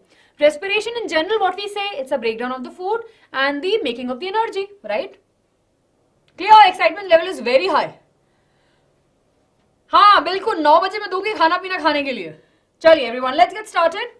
So we are done with the respiration, right? The clear understanding about it. Now we'll be dealing with the respiration in humans. Everyone, now I want to increase. ऐसे है ना, team वालों ने मुझे बोल दिया अभी कि भाई ऐसे बच्चों को थोड़ी ना रात भर बैठा के रखना है ना? थोड़ा थोड़ा जल्दी पढ़ाओ. Yes? हाँ, yes. Okay? We'll be going by the order Einstein. First, I think majority of you voted for the life process. Then the second was heredity. So probably we'll start with heredity. Chaliye. Yes, everyone. Oh, yes, everyone. Please make sure you hit the like button. Anna, please make sure everyone you hit the like button. Yeah, abhi beech mein mujhe yaad aayega. We should have good number of likes. How many likes we have? Okay. By the end of the session, how many likes target we should have? You know, batao. All set to ready go. Jaldi. Already liked. We should have a target, right? You only remember because after some time I will not remember. 1000, 100, 500. ठीक है. 500 is, I think we can think of 500. 1 lakh was not possible. 1000 I am not sure it's possible or not. But 500 se we can start. Chalo. We'll keep our target as 500. Right? 1 like is equal to 1 prayer. Right? Chaliye. Now let's talk about, coming back everyone, come back again to the respiration in humans. Now this topic is very important. 2 type of question comes from here. First, of course, they talk about the alveoli. Right? What they talk about? They talk about the alveoli. Where the gaseous exchange happens. Right? That's a very important question. Then over here in this particular topic, if you see, they can ask you for a 1 marks question to tell the paths from where the air flows. So let's take a look over here. Respiration. We know that in respiration, right? In respiration, what happens? We take food, there's a breakdown of that food happening, and there's a release of the energy. Now in that we have 2 steps, very, very important step, which is the breathing. And I think Ankit was asking me, what is the difference between respiration and breathing? Tell me everyone. All of you hold your hands like this. Hold your hands like this and do. What I am doing, I'm breathing, right? That's the difference between breathing and the respiration. In breathing, what we say, it's a intake of oxygen and exhale of carbon dioxide. And in respiration, it's a chemical process. Breathing is a physical process, right? In respiration, there's a generation of energy. But in breathing, of course, there's no generation of energy in the process itself, right? But of course, when the oxygen goes, there's a generation of energy happens. Clear? So that's the 2 main difference between the respiration and the breathing. Breathing is a part of respiration. Respiration is a bigger process. Inside that, first step, if we say, is breathing. Then only we'll be able to get the oxygen, right? And release out carbon dioxide. Chaliye. So now that we are clear with this, we take in oxygen and release out the carbon dioxide. Now when we take this oxygen, we know that We have the carbon dioxide also. So there will be an exchange that will be happening, right? Then of course there's a production of the energy. So now let's break all of these three topics, everyone, and we'll discuss it in detail. Let's talk about taking in and releasing out the carbon dioxide. So here we have breathing. What is breathing, everyone? I was explaining you just now. Breathing is nothing but the intake of oxygen and exhale of the carbon dioxide. The air moves in and out of the lungs. That process is called as breathing. Inhale. When we intake the oxygen inside our body, we call it as inhalation. And exhalation, when we remove or when we release the carbon dioxide from the lungs. Okay? Then, let's talk about the human respiratory system. Now, the human respiratory system, if you take a look at it, it's very interesting. Just like our digestive system, this is a very interesting system. We have the nose, right? And of course, there's a very valid question that you had. Ma'am, why we have the mucus in the nose? I'll answer that question. Right? Chaliye. Everyone, can we have a rapid fire once again? Are you ready for the second rapid fire? Yes, are you ready for the second rapid fire? I'll give you the question, you write the answer and we'll move quickly. Chaliye. Yes? Radhika, answer that question because of the enzymes. Right? Chaliye, very good, very good. Yes, Chaliye, okay. Okay. Through where the air enters through the human respiratory system. Which part, right, in the respiratory system allow the entry of the air? Very good, very good. We call them as nostrils, absolutely correct. We have two nostrils, right? We have two nostrils, right, through which there is an entry of the air. Very good, everyone. Now, we all know that inside our nostrils, these nostrils, right, I'm sure you would have seen hairs also, right? We have mucus also. What is the role of hair and mucus over here? Important question for 1 marks. पूछा जाता है बहुत बार. What is the importance of hair and the mucus? Right? We have cilias also. Yes, tell me, everyone. Okay, trap dust.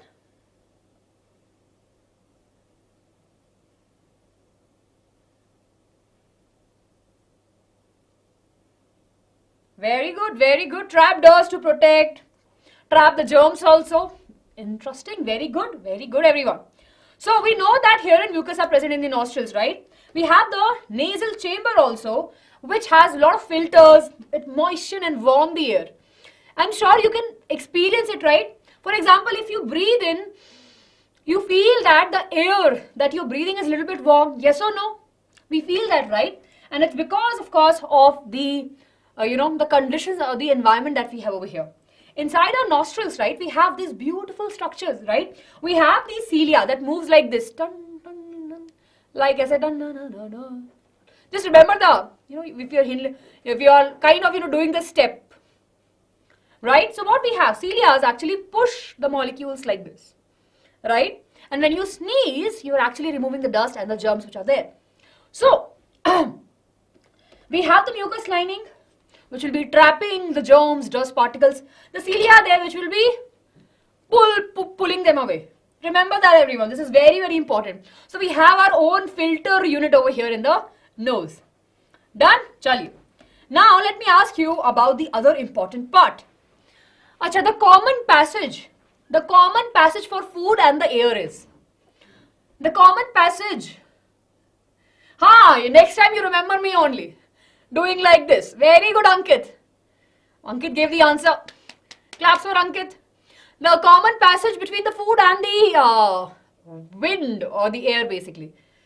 Pharynx. Very good. The common passage, everyone, is the pharynx. So food also passes through the pharynx and the wind also, the air also passes through the pharynx. Now just close to the pharynx, we have something which is very, very important for our voice, that gives us a voice, what we call it as. Very close to the pharynx, right, we have something which gives us voice. What we call it as, very good, Purnima, larynx. Larynx, very good. What we have the larynx, right? House of the vocal cords, we have the vocal cords over here. Then we have a very important structure, everyone, that make sure that we don't choke up. I'm sure there are times when if you're eating food, suddenly you will have hiccups, right? And suddenly you will think, ma'am, अगर pharynx है, तो ma'am खाना mix क्यों नहीं होता है? We all have that feeling, right? So, very good, Rihanshi. There's a flap-like structure like this, right?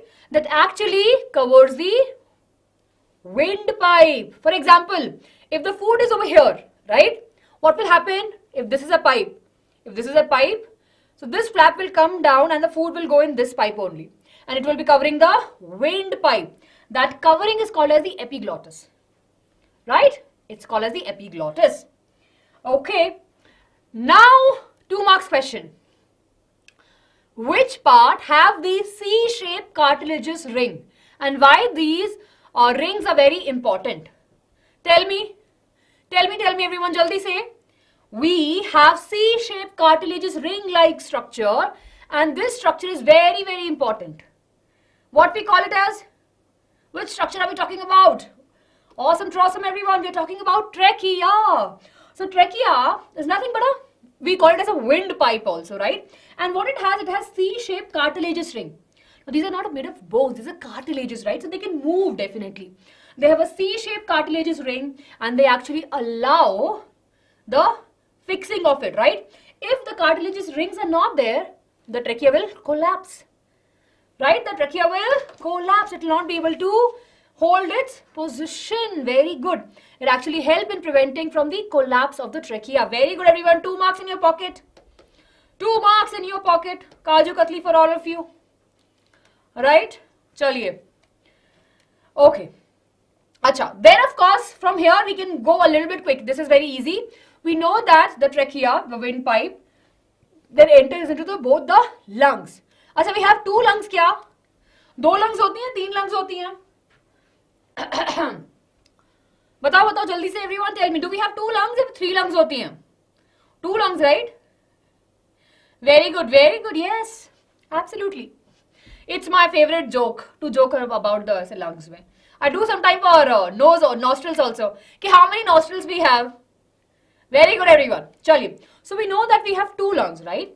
So what happens is trachea, the windpipe that we have, divides into the lungs, right? These parts, right, the division that we have, of course, the first division, right, we call it as a bronchus, basically entering into the lungs. Then, of course, we have bronchioles, yes, and of course, we have the lungs. We have the lungs for sure. See, so this is bronchus, right? Then we have the bronchioles. Now, bronchioles are again the various division, small, like the branches that we have on the tree. So they carry the air into the small sac-like structure, which we call it as the alveoli. Acha. Now alveoli plays a very important role in dash. Alveoli plays a very important role in dash. Jaldi say. Alveoli plays a very important role in dash.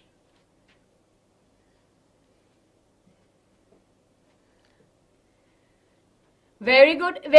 Exchange of the gases. So alveoli plays a very important role in the exchange of gases. See over here. This is how the alveoli, right? Over here. So we have the alveoli sac, which of course has various alveoli right over here. They have the rich supply of blood vessels so that the exchange is possible. Okay, let me just see. Okay, tell me everyone, by which process the exchange of oxygen and carbon dioxide happens in the alveoli? By which process we'll see the exchange happening? We have oxygenated blood and deoxygenated blood. Through which process it will be happening? Very good, diffusion. So let me explain you this process because it's important. It's a common question asked in the examination. So we know that we have the alveoli, right?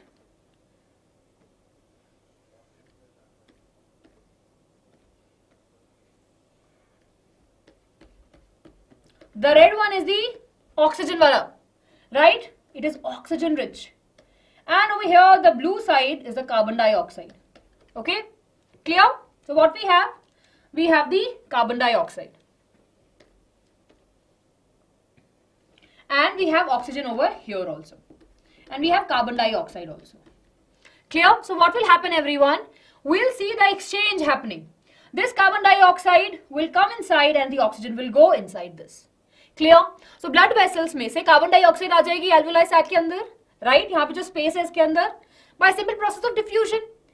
From the concentration of CO2 is more, right, there and less over here. So it will be moving from the higher concentration to the lower concentration. And similarly, oxygen कहाँ पे ज़्यादा है? यहाँ पे center में.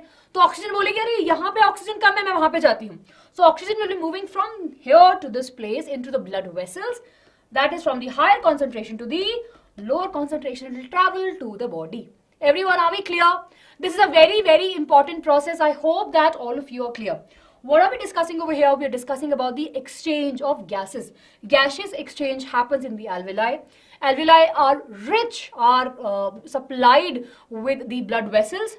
Now blood vessels, when we're talking about are very tiny, right? We're very close to the alveoli, where we'll see the exchange of gases happening. When you inhale, oxygen rushes into your body and it reaches over here. And of course, simultaneously, when you release out the carbon dioxide, we have the circulation happening, right? The gas is coming, gas is going, and it is purely based upon the process of diffusion. Are we clear? Yes, are we clear? Yes. Sac mein bachche, there is a jhund. Alveoli is one single when we're talking about. Okay? Are we clear? Bunch, of course, we have. Done. Chali. Are we clear with this? Super important question for 2 marks or for 3 marks? हाँ, skin करेंगे तो बढ़िया बढ़िया. चलिए. Okay. Exchange of gases, we are done with it, right? Let's talk about the production of the energy. Now we have spoken about the production of the energy, right, in the respiration. That how the glucose. Acha, again everyone. Glucose, let me just quickly recall. Let me ask you. 1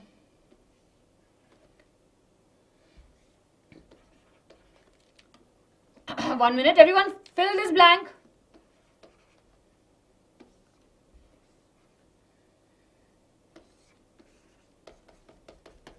Fill this blank jaldi se.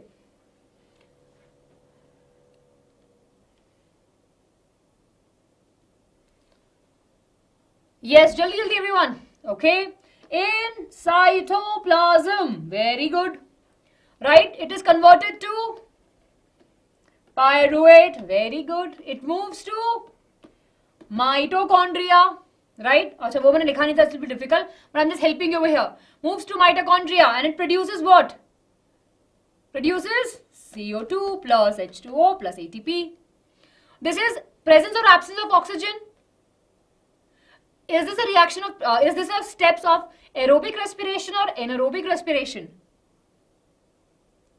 Very good. It's a aerobic respiration. Oxygen is present. Oxygen ki balle balle. Right? Chaliye. Okay. So with this everyone, we are kind of done with the respiration in humans. We know that we have a breathing rate which is nothing but the normal breathing rate when you are not doing anything, like you're not exercising, you're just sitting. What is the breathing rate we have? 1 to 12, 18 to 12 breath in a minute. Okay? That's it. Okay. Yes, pyruvate is a 3-carbon molecule. Chaitanya, glucose is a carbohydrate. Right? Simple carbohydrate. Yes, there's a power of, absolutely oxygen is very powerful. Purnima, it's from 12 to 18. Chaliye. Okay everyone, are we ready for the plant ka respiration? Are you ready for plant respiration ka? Yes, are you ready for the rapid fire? Chaliye, let me ask you a question. Do you think a plant respire? Your answer should be yes, right? And you'll be like, yes ma'am, they respire. Now the question, can I ask you one more question? Do they respire throughout the day or just in daytime? Tell me, do respiration happens in plants only during daytime or throughout the day? Yes. Do plants respire throughout the day or just in daytime when photosynthesis is happening? Very good, very good. Whole time, throughout. Few of you are saying, ma'am, night, day, I can see those also. Very good. We know that plants respire throughout the day just like us. Why they need oxygen, right? So they will be producing the carbon dioxide because reactions are happening. They will be releasing out the carbon dioxide, right? And of course, they'll be taking up the oxygen. So let's take a look, everyone, over here, right? I hope that I'll be able to play this video. Everyone, take a look over here. See, I'm moving aside. Focus over here in the class. Leaves के inside में stromata का exchange we can see over here, right? Stromata के through oxygen went inside. Yes. Then we can see that it's moving inside the cell, right? Oxygen enters, and now it is going to where it is going. See, this is a cell, right? We can see the cell. It's going to the mitochondria. It is going inside the mitochondria, everyone. Right? And carbon dioxide gets released.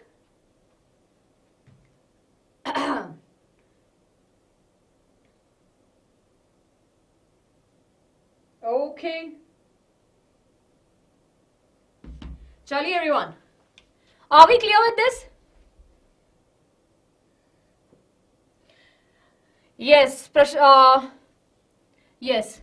Prashanavansan, I'm really sorry. I hope that I'm pronouncing your name correct. But a very interesting question that we have over here is that, ma'am, but plants take the carbon dioxide, na?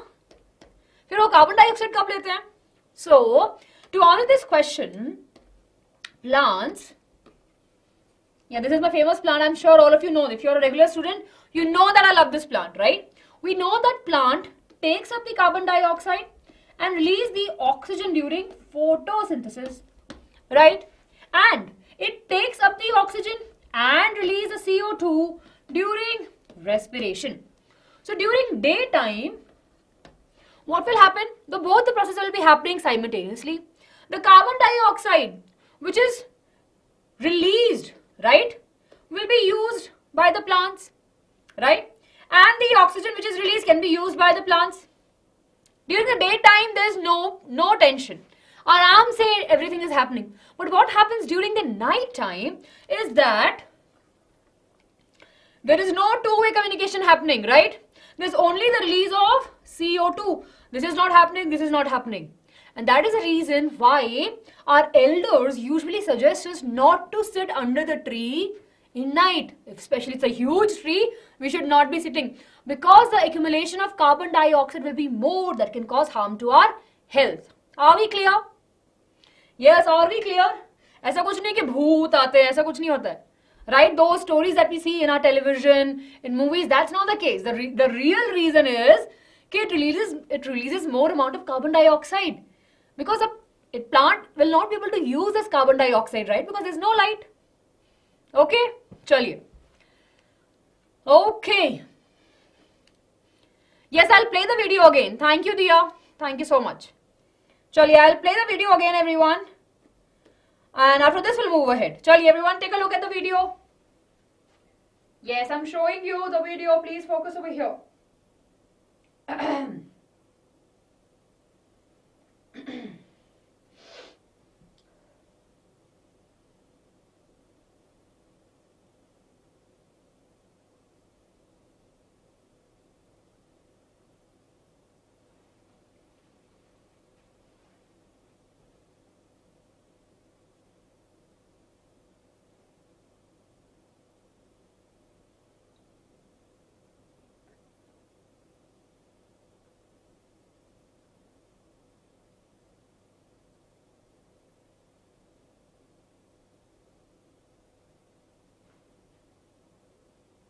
Chaliye, very good, everyone.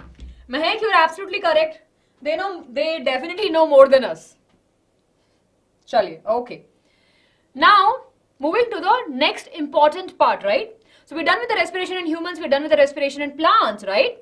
Now here, yes. Ashraf, we have muted the voice. I was speaking, right? Yes, chaliye. Now, let's talk about the other organism that we have over here, right? We have different organisms altogether. Earthworm, right? Earthworm takes the oxygen by a simple diffusion, right? Skin के through में हो जाता है. Yes? Then of course, we have microorganisms, simple diffusion. See over here we have, right? In the earth forms, of course, with the moist skin, the diffusion happens, right? In organisms like choto organisms like microorganisms also, we'll see surface exchange of the gases. We have mosquito where we see the trachea playing a very important role. Yes. Then we have fishes, everyone, and there's a question on the fishes. Again, asked in your examination. That why do the aquatic animals breathing rate is faster than the terrestrial organisms or the animals? Tell me. Right? Respiration in fish, I'm sure all of you know this. Right? There's a very common question asked in the examination. Why the aquatic organisms, right, have a higher breathing rate as compared to the terrestrial organism? Yes, very good. Because in water, in the water, we have less O2. Right? So if the fish has to survive, it needs to breathe faster. Jaldi jaldi breathe karna padega because there's a less amount of oxygen which is dissolved. Dissolved oxygen is very less in water. Okay? And that is a rate, that is a reason why the breathing rate of aquatic animal, right, is more. Done? Very good, very good. Chaliye. Very good everyone, super proud of you. Smileys for all of you, smileys for all of you. Okay, apart from that everyone, we don't have gills as in detail mein, right? We have this fish, we have the gills also over here. We know that through these gills, what happens? There's a movement of the water happening. And through here only, we will see that the, respiration happens. Basically, the breathing is happening and oxygen moving inside the body and carbon dioxide leaving the body, okay? Ankit, I'll tell you that, bache abhi hai hi nahi. You're asking some questions which will create a more discussion in the class. As of now, let's avoid that.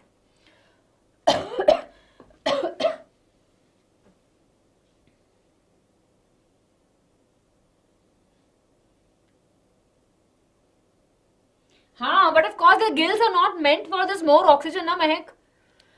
You tell me, Mehak, अगर मैं आपको बोलूँ कि आपको chocolate cake ही खाना है पूरी जिंदगी भर, even if you like the chocolate cake, can we eat the chocolate cake throughout our life?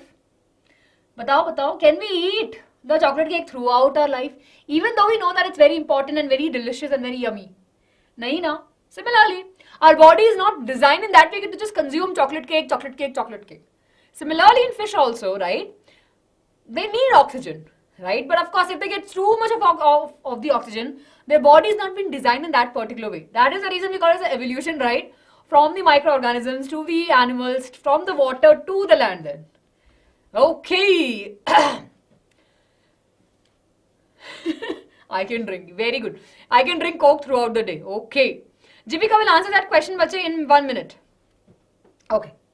Here we go, everyone. I hope that you all are clear. अब है हार्ट की तैयारी, अब है हार्ट की बारी. जीविका अभी बस आने वाला है. फर्स्ट टॉपिक यही है. So everyone, are we clear? Are we clear with two very important processes, nutrition and respiration? We left with two. We'll be able to finish this in very quickly. Excretion में बिल्कुल time नहीं लगेगा. Transportation में we'll need half an hour. चलिए. Everyone, are we clear? Adam's apple over here. Generally in the males we have that. There's a growth over here which we call it Adam's apple. Yes. Okay. Very good. Very good. No. Shubhi, it's not possible.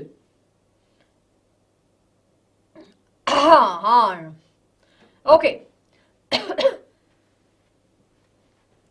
Chaliye. Very good. Very good. Very good. Na na na na na na na na na. Okay.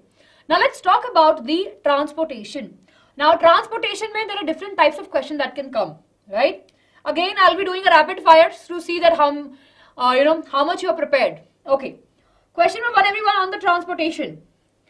Which component of blood Which component of blood help in clotting of blood? Jaldi batao. Which component, right? Which component of blood, which component of blood is important in clotting of the blood? Yes, very good. I can see the answers. The correct answer is platelets. So one function done. Clotting of the blood is done. Clotting of the blood is nothing but stopping of the blood from the wound or any opening which is created by by an injury. And blood component platelets plays a very important role. Then, which component help in the protection or which component help in fighting the microorganisms? Yes, platelets. Very good. WBC is the answer. Acha. Now we know that red blood cells, RBC, are called as red. Why we call them as red? Right? Why we call them as red? Or are they really red in color? What they have, right? RBC. What is the main function of them? Very good. They have hemoglobin. And because that they have hemoglobin, right? It gives a red color to the blood. Very good. Okay. Very important line we have in this transportation may oxygen, right? The hemoglobin has more affinity towards which molecule? Oxygen or carbon dioxide? Oxygen or carbon dioxide? Very good. Red color is due to the presence of okay, very good. We have the hemoglobin also. Absolutely. Very good. Oxygen. So hemoglobin is best friend with oxygen. Right? They can chit chat throughout the day. Sometimes if a third friend enters, that is CO2. That's not very important for us. Okay, now if I give you one more important now amongst these three, CO. What is CO? Carbon monoxide, right? Now among these three, the affinity of hemoglobin will be more towards which? Very good. See, you have your best friend, right? But suddenly there's a new friend, new student in the class, right? Which is very fancy. Have good knowledge about the games, right? So what will happen? Your friend will be like, "Acha, you are there with me. Let me just go and talk to them," right? Hota hai na? So, I know CO is cobalt in chemistry. Yes. Okay. So carbon monoxide over here will have more affinity to hemoglobin will have more affinity towards carbon monoxide if it is present. Clear? Very good. Yes. No, lymph has no role in clotting. Chaliye. Everyone chaliye. Okay, now I'm moving ahead. Everyone focus over here. The circulatory system, why we call it a circulatory system? Because it helps in the circulation of the nutrient, waste, etc. Right? And one of the important thing about the circulatory system is that it contains blood. And blood have four important components. First component is the plasma, which makes the majority of the blood, right? It helps in the transportation of nutrient, proteins, antibodies. It's a yellowish fluid part, right? Then we have platelets, which actually help in the formation of the clot. We have our beautiful, cute WBCs, fighters, right? They are the fighters who will be protecting us from the harmful microorganisms. And then, of course, we have RBC, which contain hemoglobin that gives a red color to the blood, and RBCs is the one, right? Because they have hemoglobin, which carries the oxygen also. Right? Clear? Now, these are the components of the blood, everyone, and we have discussed them out. We have cellular components, which includes the cell, WBC, RBC, and platelets. And then we have non-cellular component, which is the plasma. So in plasma what we have, as we have already discussed, it helps to build the immunity, maintain blood volume, blood pressure, transport nutrients, transport the waste also, and maintain the balance of electrons. Yes? Chaliye, very good. Then of course if we talk about the RBC, WBCs and the platelets, let's take a quick look over here. Right? So the RBCs have hemoglobin, and this hemoglobin right over here is very important because it has iron, and on that iron the oxygen will be getting attached. Okay? Not exactly on the iron, but hemoglobin has iron also, and because of that the oxygen is very compatible.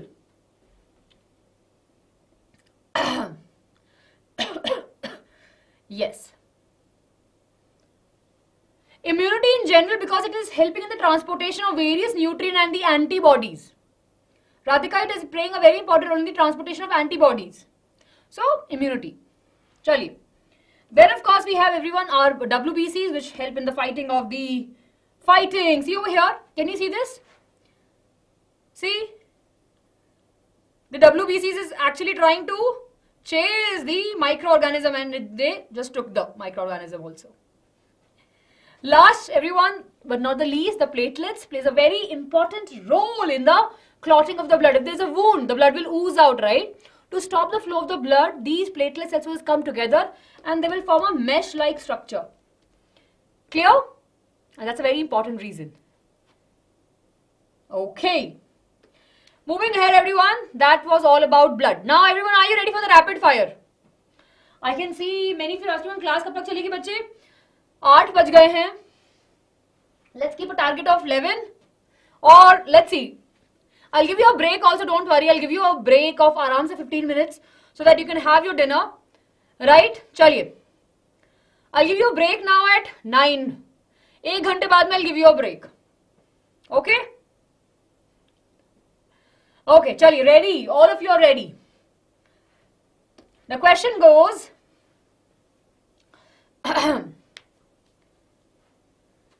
which of the blood vessels have thick walls and why? Which of the vessels have thick walls and why?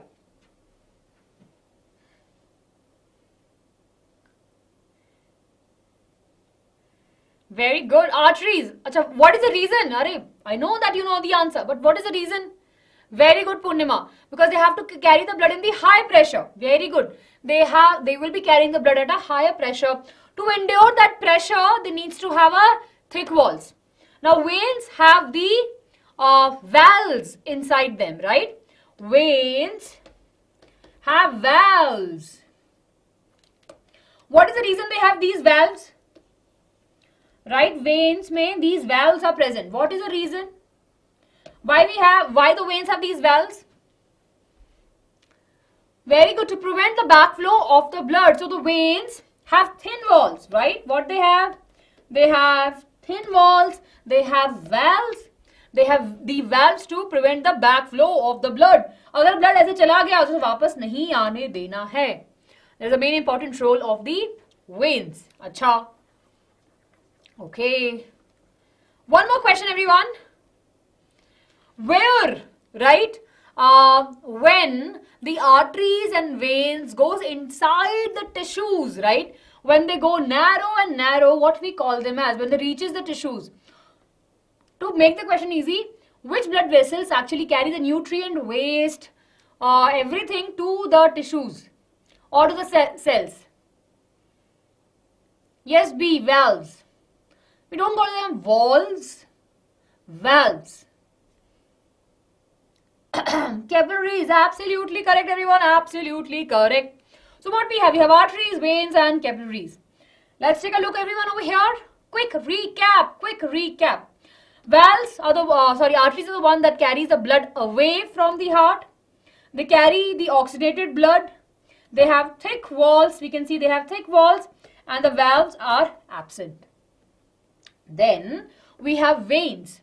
Now veins carry the blood towards the heart, mostly carry the deoxygenated blood or the carbon dioxide rich blood, have thinner walls, we can see, and they have valves to prevent the back flow of the blood. Then we have capillaries. Now capillaries are made from the arteries, arterioles, and then they goes into the tissue. They get more and more narrow and they form the capillaries, and they plays a very important role in carrying the oxygen, nutrient and waste, nutrient and oxygen to the cells, to the tissues, and of course carrying back the waste also. Yes, so carry the blood to the tissues, extremely thin wall, and exchange of molecules happen with the help of capillaries. So everyone take a screenshot of this. Jaldi se take a screenshot of this.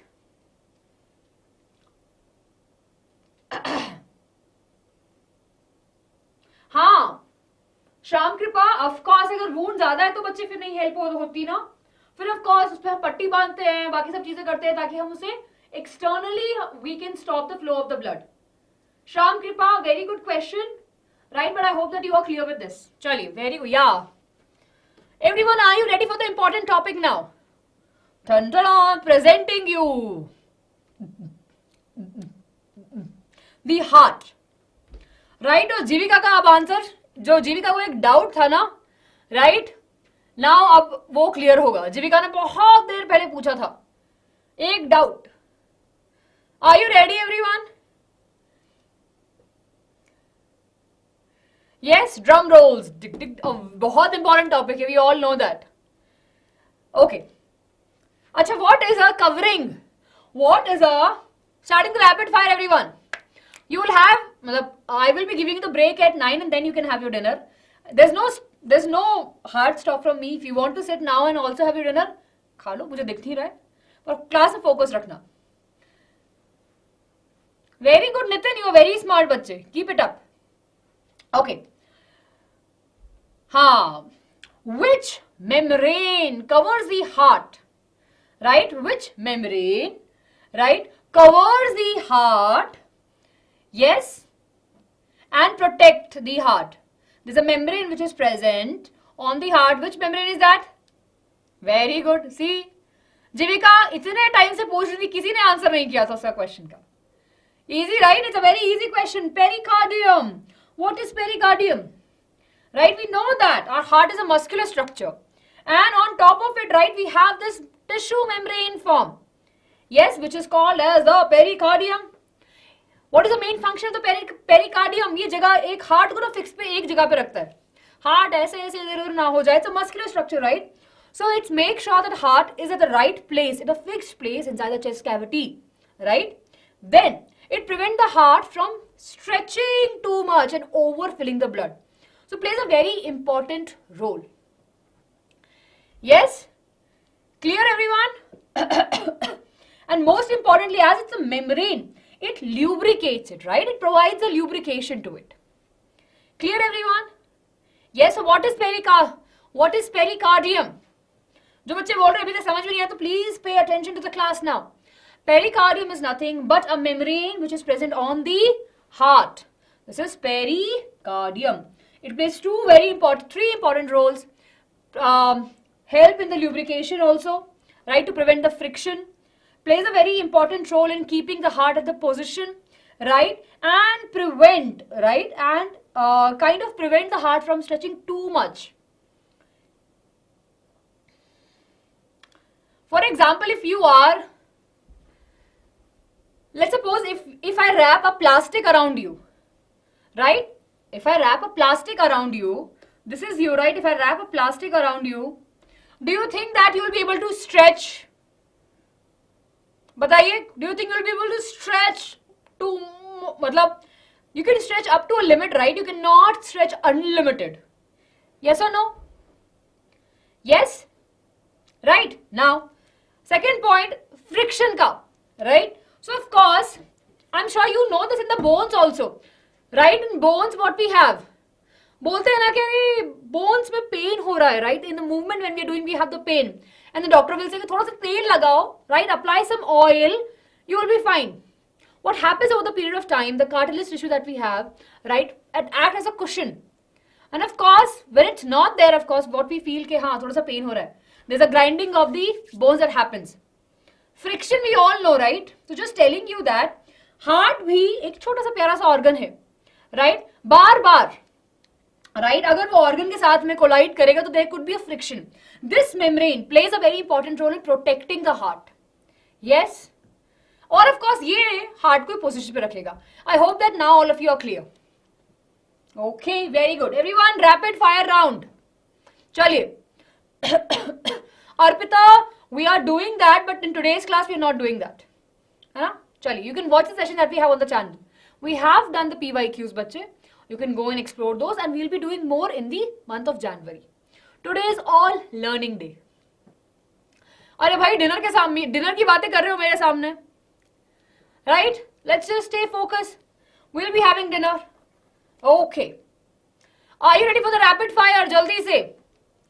All the circulatory system, अब पूरा heart का I will be asking you in the, I will be asking you now. Are you ready for the rapid fire? Yes. How's the Josh, everyone? How's the Josh? If you want to finish the class really, really quickly, be here and be ready. चलिए. Okay. Now, first question. Which chamber of heart have thick walls? And the reason behind it. What is the reason? Which part of the chamber of heart chambers has thick walls, and what is the reason behind it?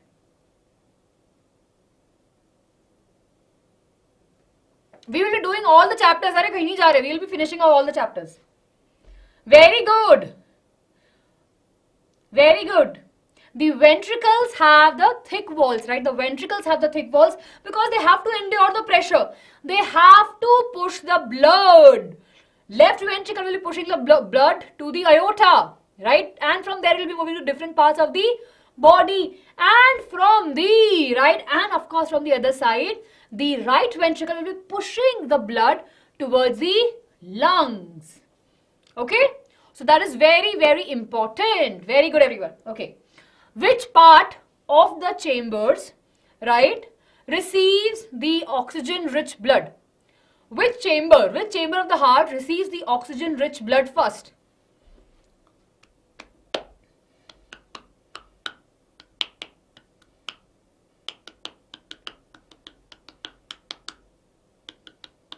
Very good. The correct answer is left atrium. Left ventricle नहीं है बच्चे.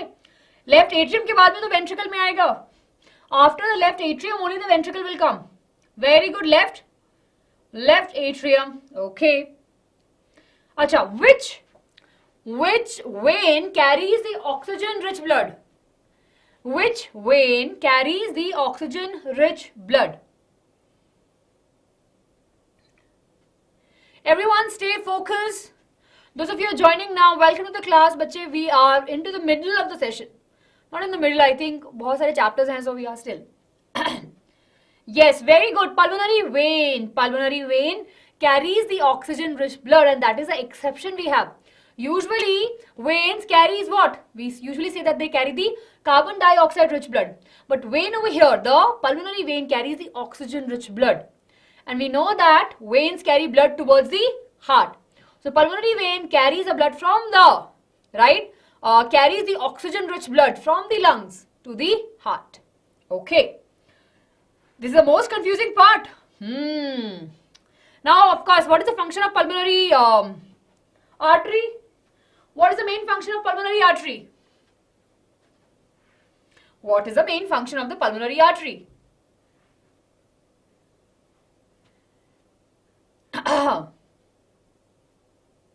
Jaldi. Very good. Very good. It carries the deoxygenated blood, right?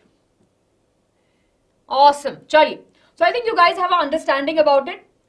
Now, I'm just drawing everyone. Please focus over here. This is just for the visual representation. Please do not draw this in your examination. Can I put a star? Do not draw this in your exams. I'm writing main also. Main exam में मत बनाना. Clear? पता चले ये बना के आ रहे हो. Marks नहीं मिलेंगे बोले मैं अंकिता मैम ने बताया था. मैम ने गलत बता दिया था. Please do not draw this in your examination. It is just for us to understand. Anyway, they'll not be asking you to draw the heart. That is a tension which we don't have. It's just for our understanding. Chali everyone, I want all of you to focus in the class now. 1 minute. Are you ready everyone? We'll be discussing about double circulation. We'll be discussing about double circulation. Haan bhai, we are discussing now. Are we clear? Right, we'll be discussing about double circulation.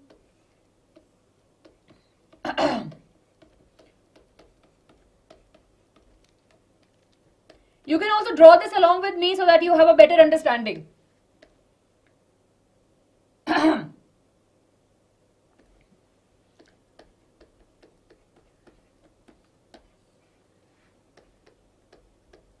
I hope that all of you can see this. Chali, are we ready? Yes, are we ready? Okay. This is, again, we are. See everyone, if you want to be a doctor, right? If you want to be a doctor, just remember one important thing, right? If the patient is lying down on the bed, right, on the stretcher, right? The doctor's point of view is this, right? What a doctor sees, patient ka left and right is the one, okay? It's not according to us. It's according to the patient and the doctor. Chaliye. Over here, everyone, we are starting with the body. So tell me which type of waste we make? In the respiration, we made a waste that we have already discussed. What we call it as? We call it as the carbon dioxide. So from the body, the carbon dioxide rich blood will be rushing towards the heart. This is carbon dioxide rich blood, or we say deoxygenated blood. This is being carried with the help of which vein? It starts with V. Yes, vena cava. Clear? So we have two of them. We have inferior and superior. Superior vena cava will carry the blood from the upper part, inferior from the lower part. Okay?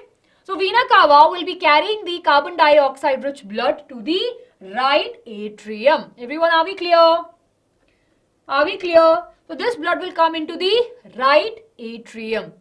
Then from the right atrium, now it will be moving to the right ventricle. Between the right atrium and right ventricle, we have valves. Can anyone tell me what are these valves called as? Jaldi se.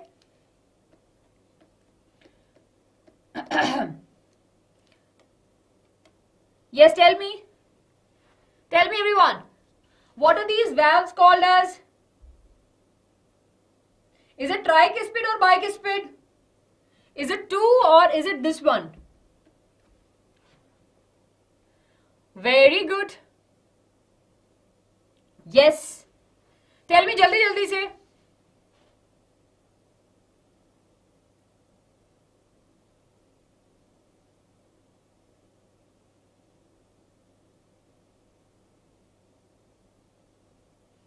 Right? Very good, very good. Yes, it's a right atrium. Right tricuspid valve. So from here,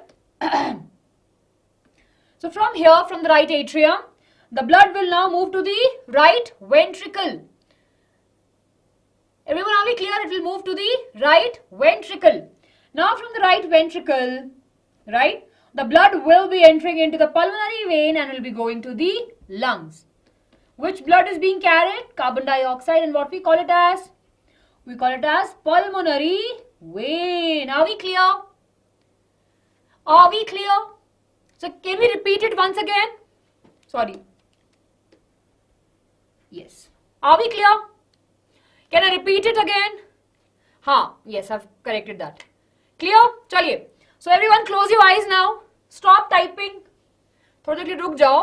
हाथों को थोड़ा सा शांति दो. Right? Chaliye. Now let's close your eyes everyone and just pay attention to what I'm saying. When you exhale, there's a release of carbon dioxide, right? This carbon dioxide will be collected by the capillaries from the tissues and other parts, and of course we'll be giving it to the big vein that we have, which we call it as the vena cava. This vena cava takes the carbon dioxide rich blood to the right atrium first. Then from the right atrium it comes to the right ventricle.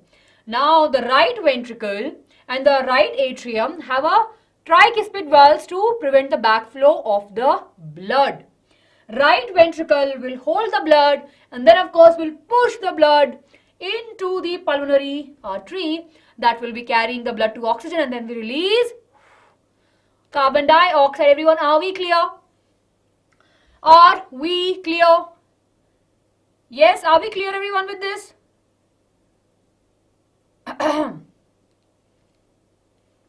Chaliye. Now, let's talk about the other part. Okay. From the lungs, when you inhale. Oh yeah, there's one more valve I'll tell you. Sorry, I remember it, but I thought I'll be drawing it after some time. 1 minute. There should be comparison of two, so we'll draw that later. Okay. Now, everyone, when we inhale, what we take? We take oxygen. Right? We take oxygen. Pulmonary vein. Everyone, arrows are important, so please make sure you draw the arrows properly in case you're drawing the flow chart. Pulmonary vein carries the oxygen-rich blood to the left atrium. From the left atrium, we have, between the left atrium and the left ventricle, what we have? We have bicuspid valves, right? So these will be preventing the backflow of the blood. From the left ventricle, the blood will move to the aorta, the largest artery. The largest artery that we have in the body, and that will be providing the different parts with the oxygen. Are we clear? Are we clear? Now, thanks to Einstein follower, right, I'll be telling you this, like of course I would have told because we have the information with us. Over here we have a valve. Can you see this green ball? Just for the visual representation. Everyone, can you see this green color ball on the screen? So, we have two valves. We have bicuspid valves and we have tricuspid valves.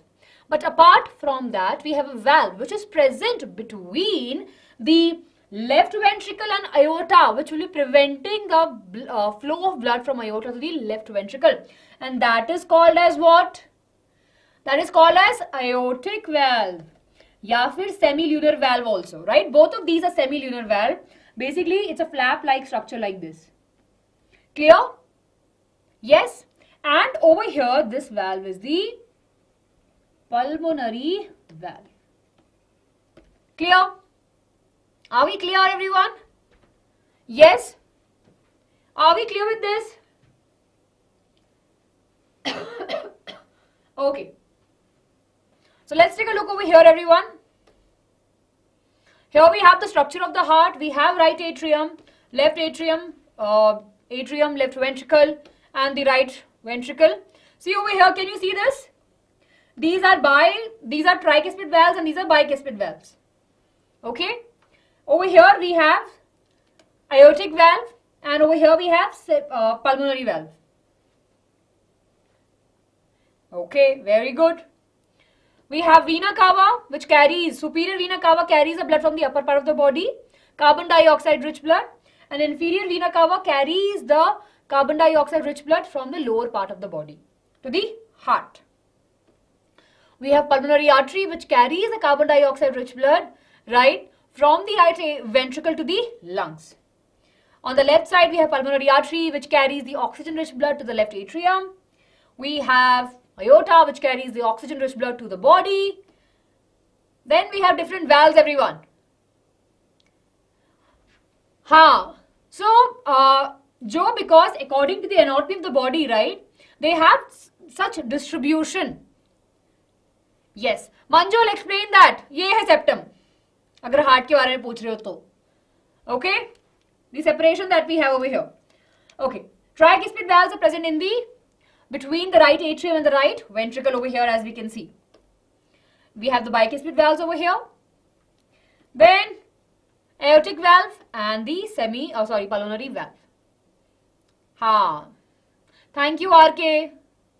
बता तो दिया बच्चे. मंजू, ये जो दिख रहा है ना, this dividing wall is a septum. अगर if you talking about the biology. Clear? Okay. Now we have the anatomy of the heart, everyone, all the things together.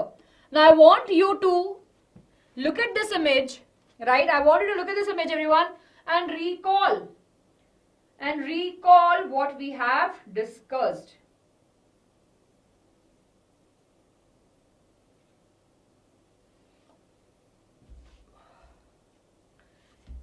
I hope that by looking at over here, you will be able to recall the important things, right? Jaldi se.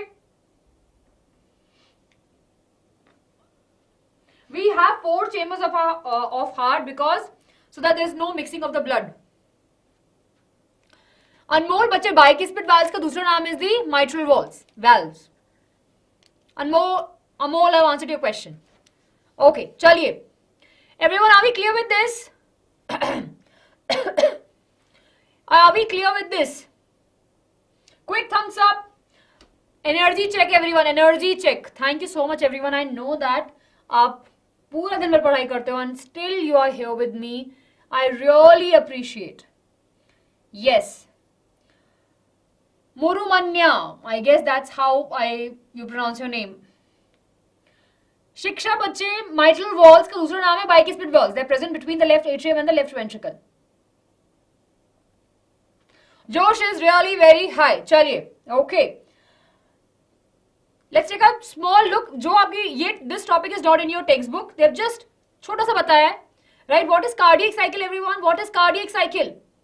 Cardiac cycle is nothing but the sequence of the alteration of the contraction, the relaxation of the atrium and the ventricles. That is called as the cardiac cycle. Patashar, Murumanya. I hope that that's your name. आर के बच्चे ignore नहीं कर रही हूँ. I'm really sorry if I've missed your doubt. Not coming with the intention of ignoring you. चलिए. Contraction, relaxation. Contraction, relaxation. So, अच्छा, now this is again. What is the meaning of diastole? Diastole is contraction or relaxation.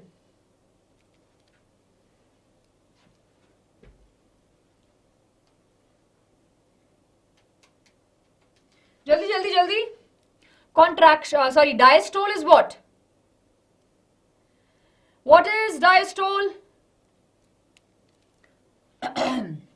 Diastole is relaxation. Very good. And systole is the contraction. So what happens in diastole when the things are relaxed, right? When the ventricles and the atrium are relaxed, what will happen? The blood will fill in, right? And of course, when there is a systole, there will be the contraction. So from the ventricles, the blood will move to the respective blood vessels, right? Clear? Yes or no? Okay. This is important, everyone. Please do remember this, right? So what happens? For example, if the atriums are relaxed, the blood will fill in. When they contract, the blood will move to the ventricles. Now the ventricles will contract. The blood will move out into the veins or the blood vessels. Clear? Chaliye everyone. So we have double circulation. Now why we call it as double circulation? Because the heart, right, we have, and the blood which is there in our body passes 2 times through the heart. That is the reason we call it as a double circulation. It's again a common question asked everyone in the examination. I'm sure you would have seen it, right? That what is double circulation? Explain the steps. So we have double circulation. The blood is flowing twice to the heart. That is the reason. We have 2 circuits, everyone. We have pulmonary circuit and the systemic circuit. Pulmonary circuit means from the lungs to heart. Systemic circuit means from body to the heart. Yes, clear? So here everyone, you can take a screenshot of this. Nothing more important over here. And we are done with the heart. Rakshit बच्चे आप मुझे बोल रहे हो. It's up to you. I think you have just joined the class now. Muru Manyan, stop spamming now. नाम कितनी बार लूंगी आपका मैं? बताओ. I hope that you can hear me बच्चे. I've called your name 5-6 times.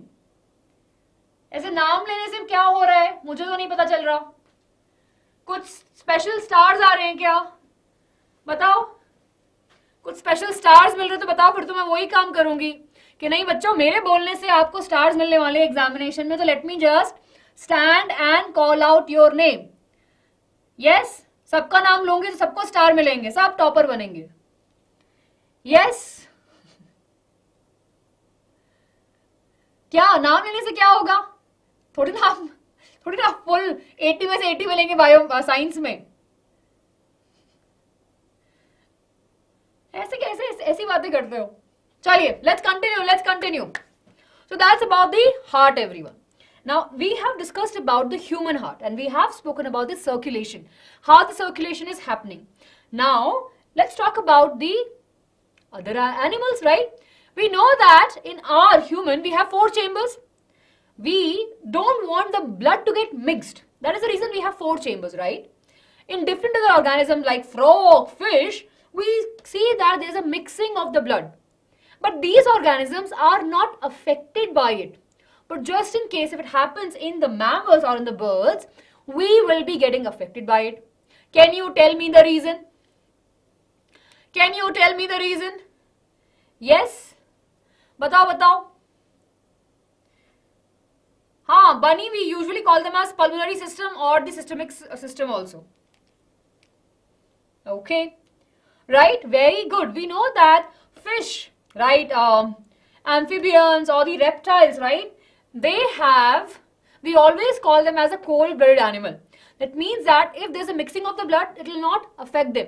Why? Because they change their body temperature according to the environment. Whereas we, the warm-blooded animals, wants to maintain the temperature of the body so that the reactions can happen at a certain way. So we need 4-chamber heart because we want to avoid the mixing of the blood, whereas the other organisms will not be getting much affected by it. Okay. Moving to the next question, everyone. Blood pressure. What is the blood pressure? The pressure which is exerted by the walls, by the blood on the walls, is called as the blood pressure. Right? Clear? Nice, everyone. Meher, please leave the class. यहाँ पे आके लिखने से बढ़िया क्या होगा, है ना? This is the reason you are feeling that way. रक्षित कितनी बार नाम बुलवाओगे, है ना? रक्षित लिख भी रहा था, मैम मुझे तो मिलेंगे स्टार. ले लिया नाम, बताना कितने स्टार मिले. Right? Do tell me. Aryan saying leave the class. If you are not leaving, I'll make sure that you are leaving. Very good, Soham. Very good. Chaliye. हाँ, it's like a moving train only. Chaliye. So we have the blood pressure, everyone. Here we have. Important thing that can come in your examination is the ranges that we have. The normal systolic pressure is about 120 mm of Hg. Hg over here is mercury. And the diastolic pressure is 80 mm of Hg. This is a normal reading one should have on a sphygmomanometer. That is how we'll be measuring the blood pressure. Okay? Clear? Are we clear with this? Very good. Chaliye. Talking about the lymphatic system, everyone. Right? So what is lymph? What is lymph? If there's a leaking, right? We know that in our blood vessels, there's a small leaking of the plasma and some of the component. The fluid part, right? The 2 parts will be moving. The plasma and a small amount of WBCs also. RBCs and platelets will not be moving. So what happened? There will be a little bit of leakage from the blood vessels, right? And this particular fluid will be going and filling up the tissues. We call this tissue as a lymph, right? The fluid that we have, we call it as a intercellular fluid, right? We call it as a lymph also, right? Clear, everyone? And this lymph which is there, the fluid, will be getting absorbed by a very interesting system that we have, that is a lymph system. So along with the veins, arteries, capillaries, we have lymph vessels also. So the blood which is leaking out from the blood vessels, right, does not have the RBCs and the platelets. It will have plasma and the WBCs will enter into the lymph. Can you see over here the green part? It will be entering over here. into the lymph vessel. Clear? And then this particular lymph vessel will have the flowing of the lymph altogether. Yes? Clear? Everyone, are we clear? I think I've missed something.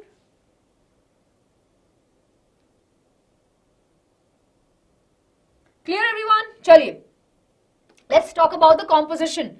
Lymph, what it has 94% of water, electrolyte, WBCs, antibodies, proteins, etc. What is the function of the lymph? The function of the lymph is to maintain the fluid balance and improve the immunity. Most importantly, it carries the digested and unabsorbed fat from the intestine back to the blood. Everyone, note this down. Ankit, in the lymphatic system only, bache, when we have the lymphatic system right at place pe, we will be able to see the formation of these nodes. Those are called as lymphatic nodes. Clear?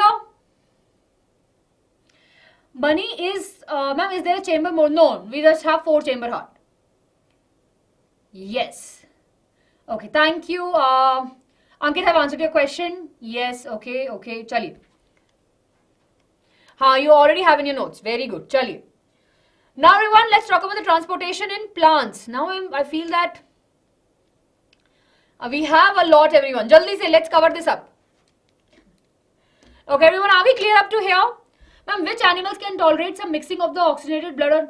But we have like amphibians, frog, right? Turtle, all of these animals.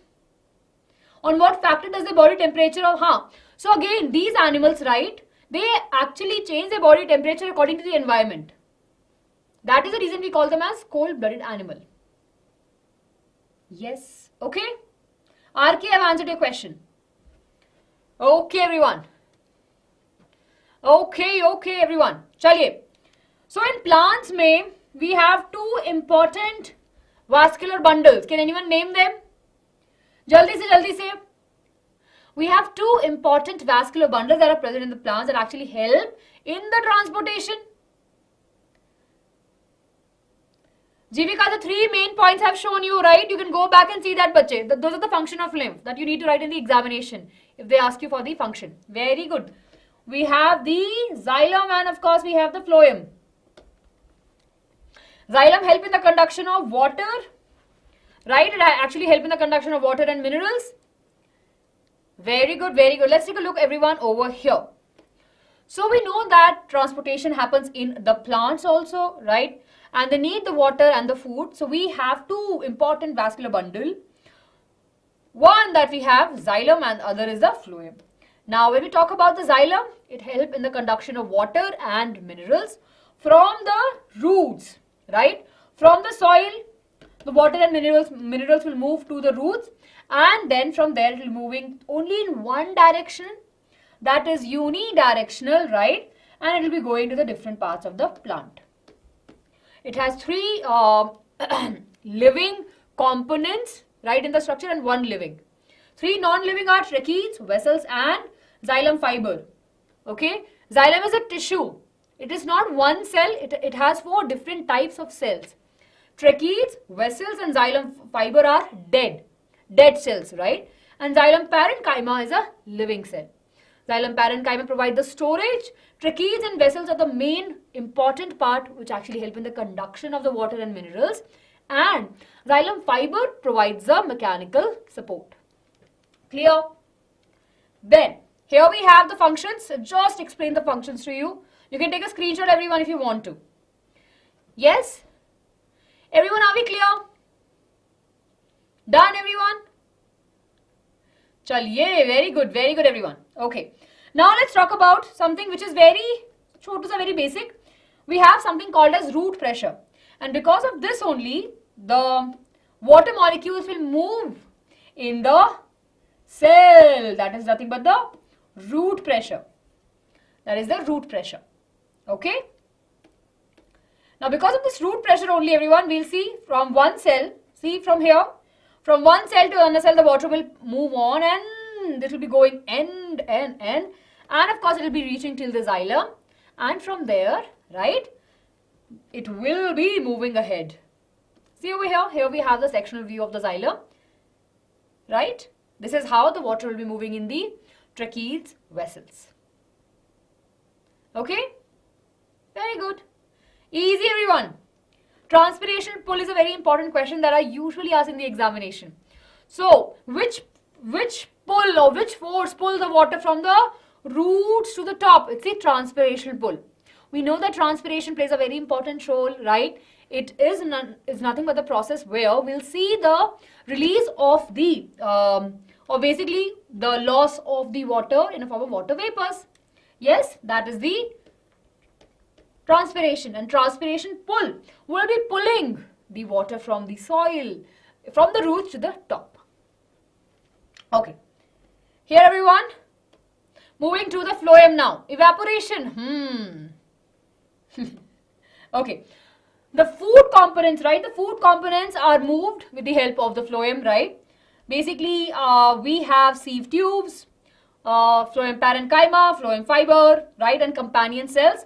Companion cells plays a very important role and they help in the translocation of the food. And it's a bidirectional way. It's a bidirectional, okay? Everyone, this is important. It's bidirectional. That's very, very important. Very, very crucial also. And the movement happens over here with respect to the concentration. Yes. What is the difference between root pressure and the transpiration pull? Root pressure is there in the roots, right, where the simple osmosis is happening. The transpiration pull is happening in the leaves, right, where of course the plant is losing the water, and as it's losing the water, it needs more water. It creates a suction, right, that actually pulls the water. Clear? That pulls the water. Translocation, Nitin, is nothing but the movement of the food. Chali, everyone, are we clear? Yes.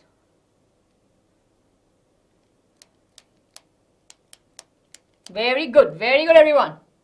Okay, we are done with the transportation. Are you ready for the excretion? Are you ready for the excretion topic, everyone? I don't know when we'll be able to finish this, everyone, but we have to. Come on. We will be able to finish this off. Yeah, it took 3 hours. It's a very huge chapter. Okay, last part, everyone, excretion. Now, excretion is really very easy. Right, we know that excretion is a very important process where we know that there is a removal of the nitrogenous waste from the body in the form of urine. So, biological process involves the removal of the harmful, toxic, metabolic waste from the body is called as excretion. We have different forms that we have, right? It could be protein, of course, we have, which is being more further broken down to amino acid. We all have discussed that. Later, after various process, right, we have ammonia, which is highly toxic, and it cannot remain in our body for a long time. It is very harmful. So it goes into the liver, and there it has been broken into the urea, which is less toxic, and this is released by the body, right?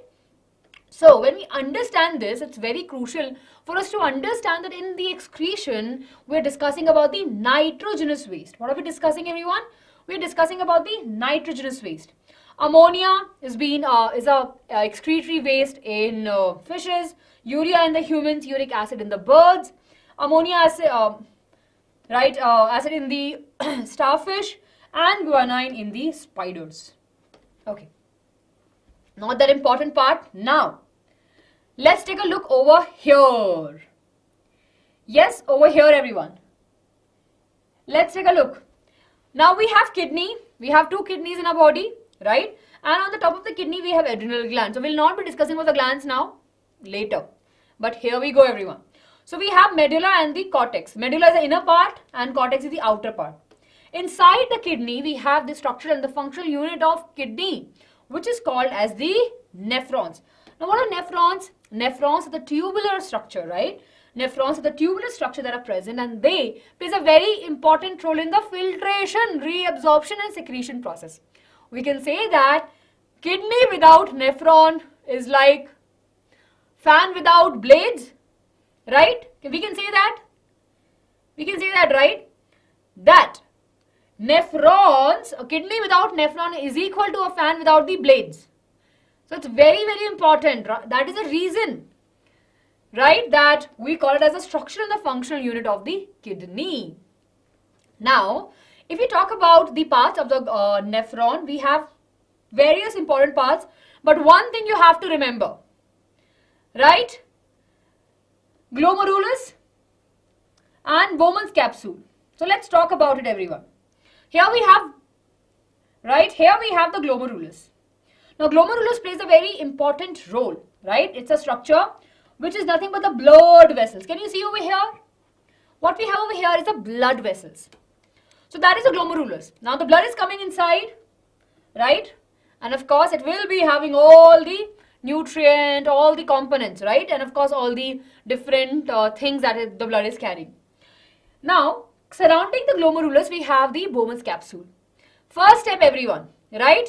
First step is what? First step is the filtration. What will happen in the filtration? What will happen in the filtration? Filtration is nothing but a filter karna. Like I'm sure you would have seen a sieve. Chai chhane wali channi, right? What it does, it actually separate out. Yes? Clear? So over here if we talk about, right, we have the blood components. We have the nutrient also. So what will happen? The big molecules will be stopped over here, right? If I draw over here, right? Yes. So the big molecules will not be jumping over here into the tube. Very, very important, everyone. So the first step is filtration. What is the first step? That is the filtration, right? The next step is the reabsorption and secretion. So whatever is important for the body, right? Glucose, amino acids, all of these things, right? Salt, important electrolyte, ions, everything will be reabsorbed. Then of course, whatever is not important will be secrete also. Then lastly, we have the collecting duct where the urine will be collected. So we know that we have kidneys and we have ureter, bladder and urethra. So kidneys will make the urine, ureter will carry the urine to the bladder, bladder will store the urine until it is passed to the urethra. Everyone, are we clear? Are we clear? Are we clear, everyone? Quick thumbs up. Chai, very good. So everyone, this I've explained you. You can take a screenshot later and I'll be sharing the notes with you. You can go and watch other sessions also if you want. We have the same thing over there. Right? Chaliye. Now, 2 marks question. What will happen? Diagram nahi aayega. What will happen? If there's a damage to the kidney, of course, there's a process which is called as the hemodialysis that can be performed. Right? We can perform that process. Dialysis is nothing but the removal of the waste product from the patient's blood. So over here, of course, through the artery, there will be a tube which is connected and this will be pumping the blood into a chamber which will be containing the dialyzer, basically dialyzing solution. This will be filtering out the waste and the waste will be separated out and the purified blood will be moving back into the veins. Easy peasy. Clear, everyone? Yeah, it is a chemical also and of course it is produced in our body also. Yes, chali. Okay, this is what I've explained to you, everyone. Okay. Excretion in plants. Easy peasy. Right? So plant excrete salt, plant excrete gases. There's a loss of water also. There's shedding of leaves also. Raisins and gums are also a type of excretion. Yes, diagram will not come to draw per se, but they can show you the diagram and can ask question based upon that. Everyone, are we clear? Are we clear, everyone? Come on, quick thumbs up. Jaldi se, everyone. Okay, how's the Josh? We can do that, but yeah, I think we are done with it. Like, it's easy. Right? Are we clear with this? So with this, everyone, our first chapter is done. Congratulations to us. Took us a long time, I guess 3 hours. I never realized that this chapter is, I always knew that it's very big, but it's always a new experience to teach it, right? It's like teaching for a very first time to a new student who have zero knowledge about the life process. It's good that we start from the beginning and we are finishing till the end. Chaliye. So everyone, now it's time for us to take a break. What is the time now? It's 8:55 now, right? And we are just in with 1 chapter. We are here only, everyone, right? Let's see, we are here, we'll be finishing it up, we'll pace it up. Now the chapters are very easy. The elephant in the room we have tackled now, and we will be moving ahead with the easy chapters. So next chapter that we'll be dealing with will be the heredity, right? And it's 8:55 now, everyone. So I'll give you a break of 15 minutes. Yes, do you want a break of 15 minutes? Ankit, बताती हूँ बच्चे, 1 minute. I know. Right? So I'll give you a break of 15, approximately 15 minutes or 20 minutes break. Cool. So we'll meet everyone at 9:15. Good time for all of us, right? Have your dinner. Have your dinner, everyone. It's a break time.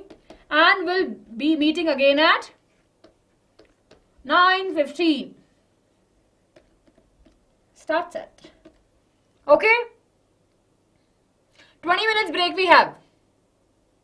Okay, so everyone, quickly go and have your dinner, drink some water, walk around, get up in the energy, and we'll be starting at 9:15. Done? Chaliye. I'll not be taking much of your time. We'll meet you after this short break.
Hello everyone.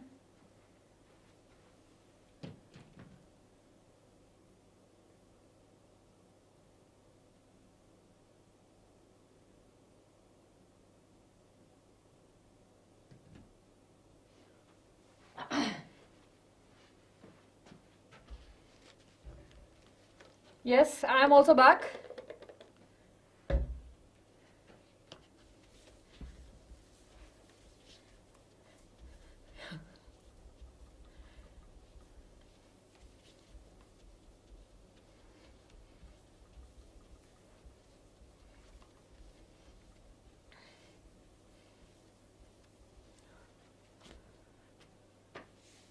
Very good. I can see so many of you are back. Yes, everyone. Charlie, I hope that all of you had your dinner, or if you needed a break, I hope that you are. I know I have not uploaded a maths video. Yes, everyone. So, are we ready? Are we ready for the class?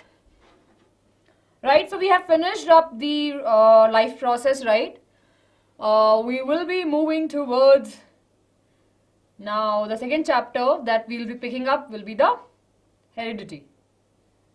Yes, this is the reproduction part of it. Yes, everyone.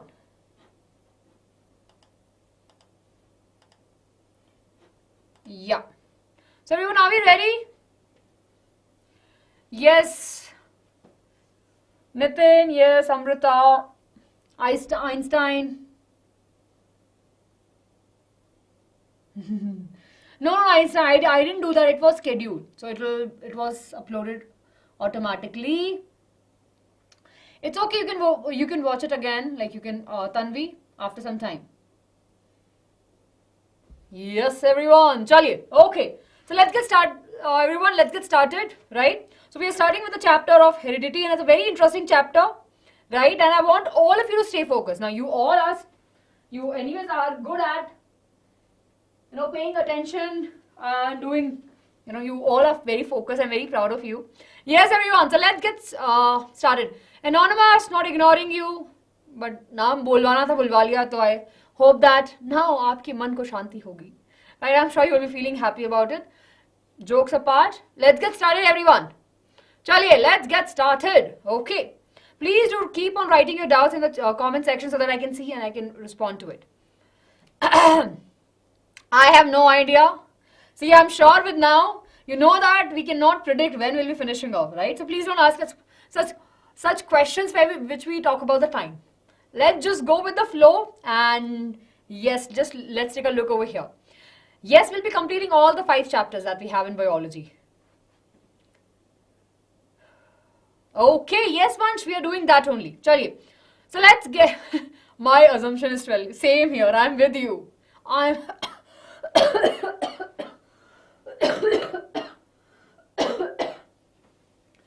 Excuse me, everyone, really sorry.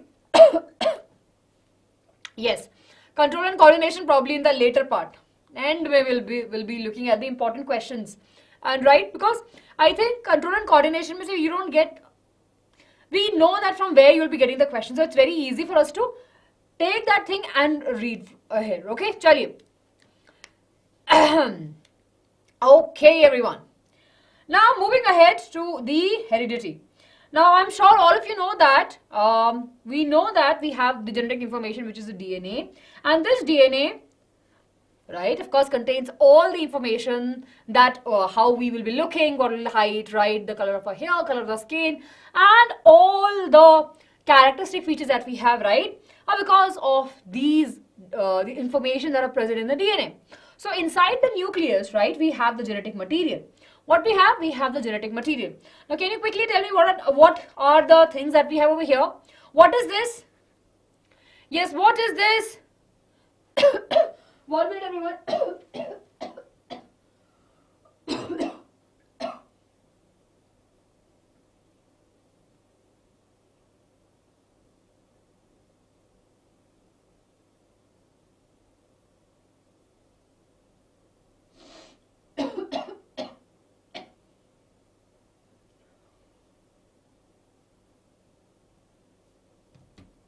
Yes. Okay. Very good, very good. Yeah, so we have the chromatin. Right, let me just show you over here. We have the chromatin, right? We have the histone, the proteins, and of course then we have the DNA. So we know that the DNA wraps itself on the histone's protein, right? And when they coiled more further, they form a thread-like structure, right? And of course on them we have these beads, which the structure is the chromatin, right? That we have over here. Now this structure that we have is called as the chromosome, right? And we can see the chromosome during the cell division.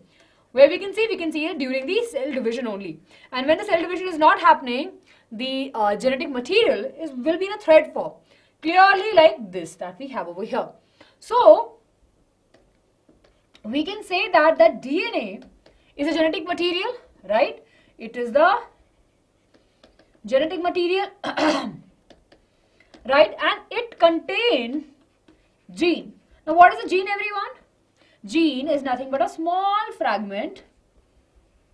Gene is nothing but a small fragment of the DNA. And this particular part, right, gives us a various different features that we have, right? So, if this is a DNA, this chotu sa part, right, that will be working or will be giving probably my hair color or the skin color, this part is called as the gene. What is the gene? It's a structural, it's a heredity unit we usually sometimes say about it, or it's a small fragment of the DNA, segment of DNA. Very good, everyone. So now we clear that what is a gene. Now here, everyone, for all of us to recall, gene is a specific segment of the DNA sequence which controls the expression of the characteristics in an organism, right? Hair color, skin color, height, etc., etc. Now, if you look over here, we have the chromosome. I'm sure you can all see we have the chromosome. Now, the chromosomes over here, right? If you take a look over here, we can see there is a forearm we can see, right? We have 1, 2, 3 and 4. Now, if you put them individually, right, we'll be able to see like this and we'll be able to see like this. One over here and one over here. Now, if we combine them together, what we have? We have a chromosome. Now, what is this single structure? Is the chromatid. What we call it as?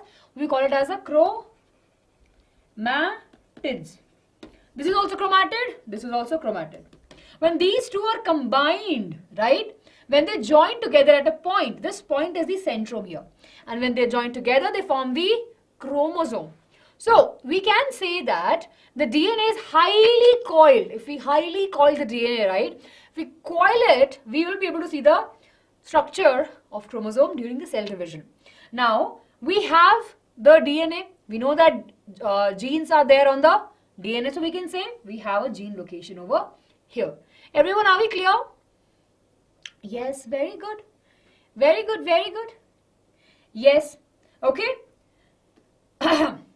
Now, over here we have one more important term, everyone, which what happens, many of you sometimes get confused with. And that is the allele. Now, what is the allele? Allele is the alternative form or one or the two variation that we have. I'm sure all of you have seen black color eye. I'm sure all of you have seen brown eye. And I'm sure all of you have seen blue eyes. Recently, we saw a celebrity revealing their daughter face, and everyone on the internet is talking about the beautiful blue eyes. Yes? Right? I'm sure, right? So we know that gene is there for the eye color. We have a gene for the eye color. And we know that we will be getting these genes from our mother and from our father. So, it could be that both of them will have different genes, right? It's not that all the people in the world have black eye genes. No, right? We have different variation into that also. So, when a gene have two or more variation, right? Where it is present at the same location but it have a variation, we call it as the allele. Everyone, are we clear? Right? Are we clear? Oh yes, yeah. Leo, thank you for helping your friends out over here. Absolutely correct. Absolutely correct. Yes. So what we have, we know what are allele. Everyone give me a quick thumbs up. Are we clear that with what are alleles? So here we have a quick representation of it. See over here, we have this pink from here, pink, green from here, pink from here and yellow. So we can clearly see that there's a mixing, right? Homologous chromosome means when they have similar chromosome basically. For example, this chromosome is coding for eye color, same in mother and in father. Clear? Yes? Homologous chromosomes mean same chromosomes. The sister chromatid wala chromosome that we have, right? It's homologous chromosome. Locus is the location. So it clearly says that, see over here, can you see this? Everyone just look at this image. All of you, locus means location. Can you see this pink and this particular part? Can you see that on all the 4 chromosomes, right? The location is same. Yes, tell me, can you see over here, the location of this particular, the color part, right, is same in all the 4 chromosomes. So that means that location is same, right? And we have the variations of it. Everyone, are we clear? Tell me, are we clear with this? Very good. So we know that during the sexual reproduction, we have the mixing of the genetic material. Egg cell which contain the genetic information of the mother and sperm cell which contain the genetic information of the father. After the fusion, we'll see the formation of the zygote. And of course, we'll see the development of the baby. Now, half genes from the mother and half genes from the father will be coming to the zygote. And of course, it will be developing further into the a fetus, right? And of course, will be delivered as a baby. So now what we understand from this whole process is that genetic information is being passed from one generation to the next generation, right? It is being passed. And when it is being passed, of course, we will see that it will not be the exact copy. This is a very important thing, everyone, that we should remember, that when this genetic information is being passed, it's not the exact copy of the mother or of the father, right? There will be some variation. There will be some changes that will be happening that will be making that individual different. Even though probably your nose or your eyes look like your mother or your father, but you're not the exact copy of them, right? We are not the exact copy of them. Rarely we have some incident where we have identical twins, etc. Right? Not very rarely, but yeah, it happens, but not that regularly. So, we are clear that genes move from one generation to the next generation. Now, let's talk about something which is related to the gene. We have the DNA, right? We have the DNA in our body. Now, DNA is in the nucleus. Now, nucleus is the brain of the cell, right? It controls everything. Now, this DNA will be sending signals that, okay, I want this and this and this and this. Now, the whole cell cannot understand DNA language. The whole cell will not be able to understand the language of the DNA. So, here we have RNA, which will be coming into the rescue. RNA was there before the DNA was there, right? And RNA acts as a messenger. So, what it does?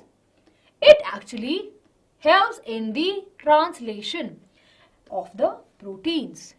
In a very simple word, if you have a class monitor, if DNA is your class teacher, right, RNA is the monitor and you all are class students.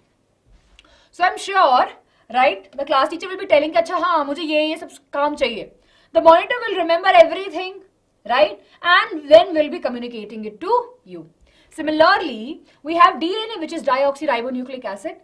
RNA is ribonucleic acid, right, which actually plays a very important role in decoding the DNA language and presenting in a form which a cell understands. Clear? RNA will be helping in the manufacturing of proteins. Very, very important, everyone. Translation, right? Translation process that comes. RNA plays a very important role, and here we have the proteins, and we all know that proteins give us different characteristic features. Basically, it's not that just they give us a characteristic features, but of course, if we take a look at a very broader aspect, they're very, very important. Yes, are we clear? Very easy, very simple.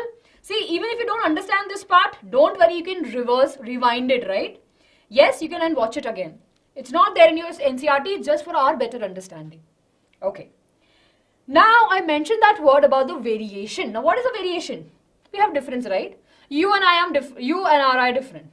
Even though we'll say we have a same ancestor, right? We all are humans only. We have so much of similarities. We have 2 ears, 1 nose, 2 eyes. We have 2 arms, right? But even though we have so much of similarities, we are still very different. And that is because of the variation. And what is variation is nothing but the mixing, we can say, right? The difference that we see around us, that is a variation. And that is possible only and only because of the mixing of the genetic material. Yes. I don't know what you're asking. What is the difference in Hillis? Double stranded, DNA has 2 strands, RNA has 1 strand. If you're asking that. Chaliye. Now everyone, this is a very important question. I'm sure I have discussed it with you also, and Ashara ma'am also did, right? And it's very, very important. Now we have the accumulation of the variation. Now over the period of time, when we have small changes, it will be getting accumulated. It's not that we can see that in one generation only. Now is a very common example that I always use in the class is the example of the height of the individual or the immunity of the individual. Now I'm sure that if you eat regularly for a week outside, right, if you are eating the street food, I'm sure that probably after a week time you will have issues you will have issues with the digestive system, right? But if you now compare with your grandparents, right, they'll say, okay, we are very fit. Yes, we can still sustain. So over here we can clearly see that there have been a lot of variation that would have happened, and immunity is definitely changed. This is one of the important example that we have apart from this is of the height. Previously, if you look at your grandfather or their ancestors, right, usually the height of the individuals were a little bit more than what we have as of now today. The average height of the individuals were a little bit more as compared to the height that we have now. So we clearly can say that there is variation happening. Small changes are happening. Probably we are not noticing at that particular time. But of course, it is nothing but the evolution. The small changes are happening and it will be creating something new by the end of it. That's how we got originated, right? So we understand that there is a variation which is happening, and slowly when we will see that there's an accumulation, we'll see some new different characteristics coming. Everyone, are we clear? Yes? Yes, Karthik. Initially it was more, but now definitely have reduced. Again, a line from your NCRT, everyone. Depending on the nature of the variation, different individual will have different kinds of advantages. We know that variation help, but it's not always the case. We have this question also. We have this line in the NCRT. It came in the sample paper also, right? Do variation have always is an advantage always? It was there in accession and reason. We know that, right? It's not. Variation is not the always advantage we are seen. There we have some disadvantages also, right? Selection of the variant by the environment factor from the basis of the evolutionary process. We'll discuss that in a later part of the classes. We know that we have the selection of the fittest. We all have heard about that. So we understand that variation is important. Variation helps the organisms to, adapt to the environment, help in the evolution process altogether. But sometimes if there's a variation happening, it could cause a disease also. That is very fatal for the individual. Okay? Chaliye. Yes, evolution is a slow process. Very good, Harshit. Thank you for helping your friend. Yes. Please share the deleted syllabus on the channel. Shrishti is already there on the channel, but you can go and see. Yes, Tanvi. Because of all of you, I have the energy. Throughout, Anonymous, what is a pacemaker? Pacemaker. So, okay. Everyone give it 1 minute. I'll just explain what is pacemaker.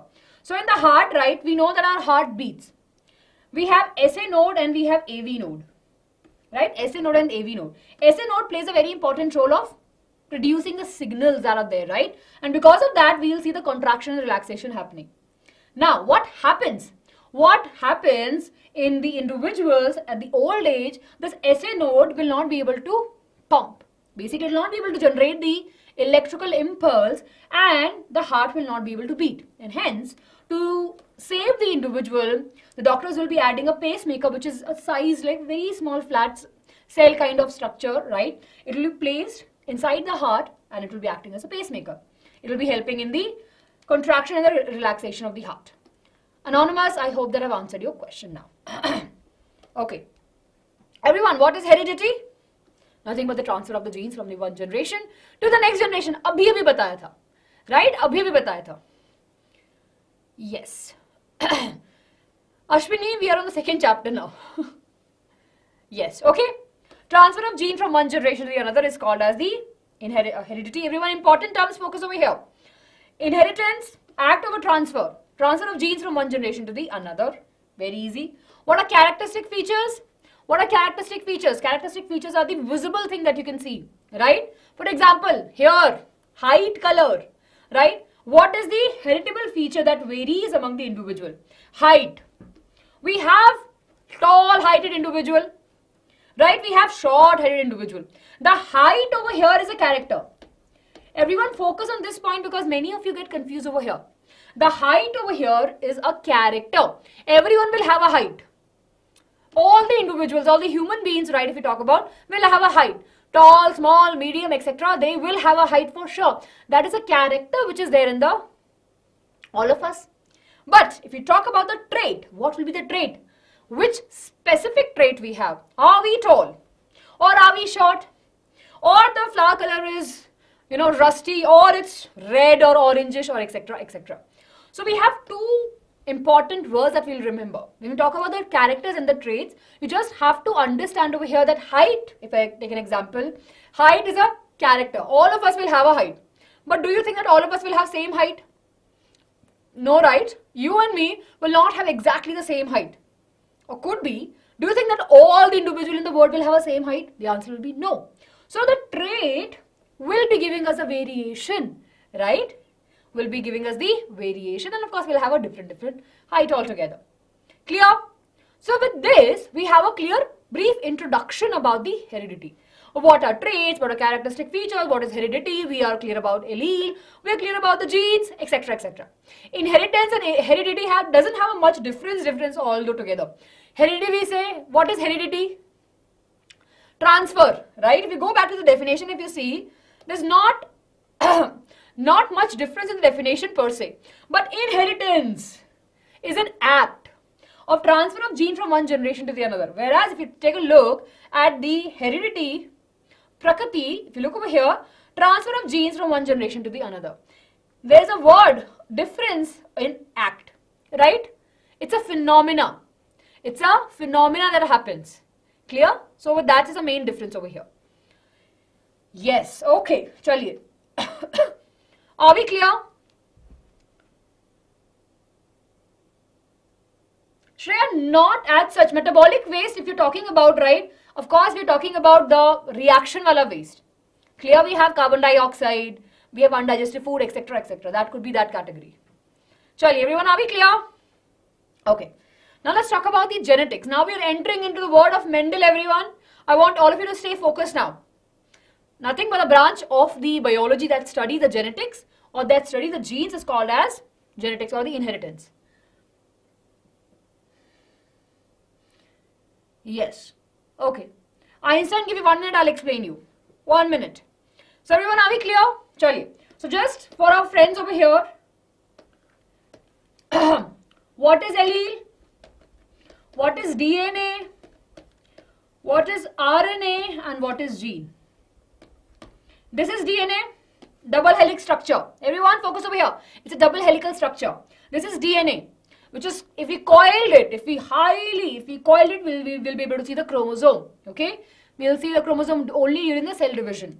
If this small fragment, this small fragment is giving me the hair color, this is a gene for the hair color. So what is a gene? Small fragment of DNA. Okay? Then what is RNA? RNA is ribonucleic acid. Right? It is single stranded. Now we have different types of RNA. We have messenger RNA, etc. etc. You will be learning that in your higher classes, not going into that.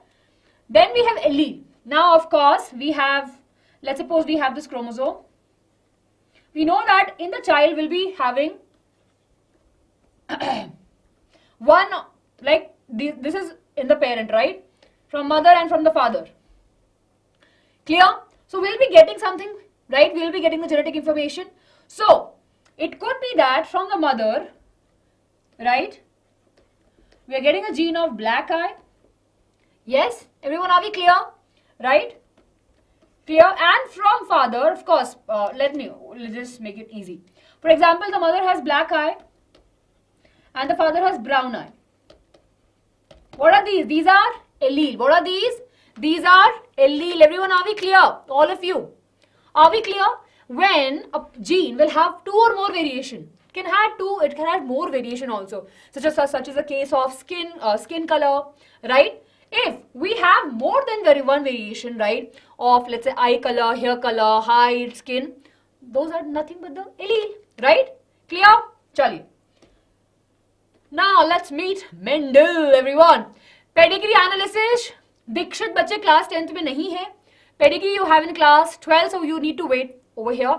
And if you want to gain the knowledge more, and if you want to watch the session, go on the Akash BYJU'S NEET channel. We have the video over there. Chaliye. Yes. Okay. Now everyone, Mendel did the experiment, right? And of course, Mendel worked upon the pea plant. Now we are just focusing on the important things, everyone. All of you. I want full attention now. No extra talking. We are focusing on the important points and we are going a little bit quicker. Yes, chaliye. So we have Mendel who did an experiment on the pea plant. What we call it as garden pea is the Pisum sativum. Remember the name? Important thing. Yes. Okay, it's a very, very important thing. Then, right, it's a common edible pea plant that we have and it has a chromosome number of 14. Not that important, but yeah, I have just told you. Now this is important. They have asked in the past, but I'm not sure whether they'll ask now or not. But just remember this, everyone, that why he opted for just pea plant. We have so many plants around us, right? But why Mendel opted for the pea plant first?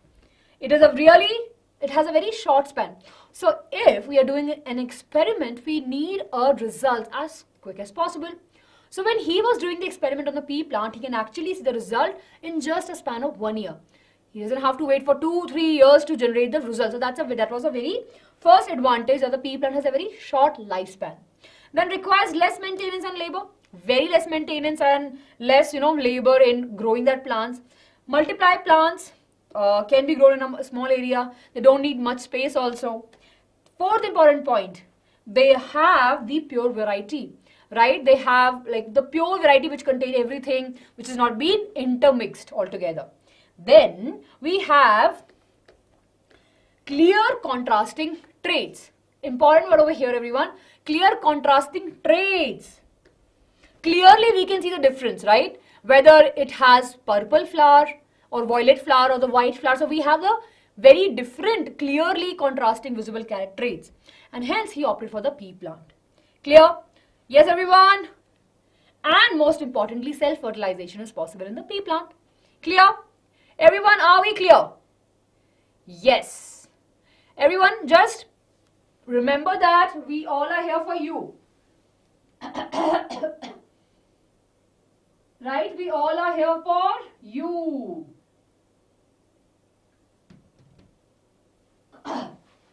Chaliye. Okay.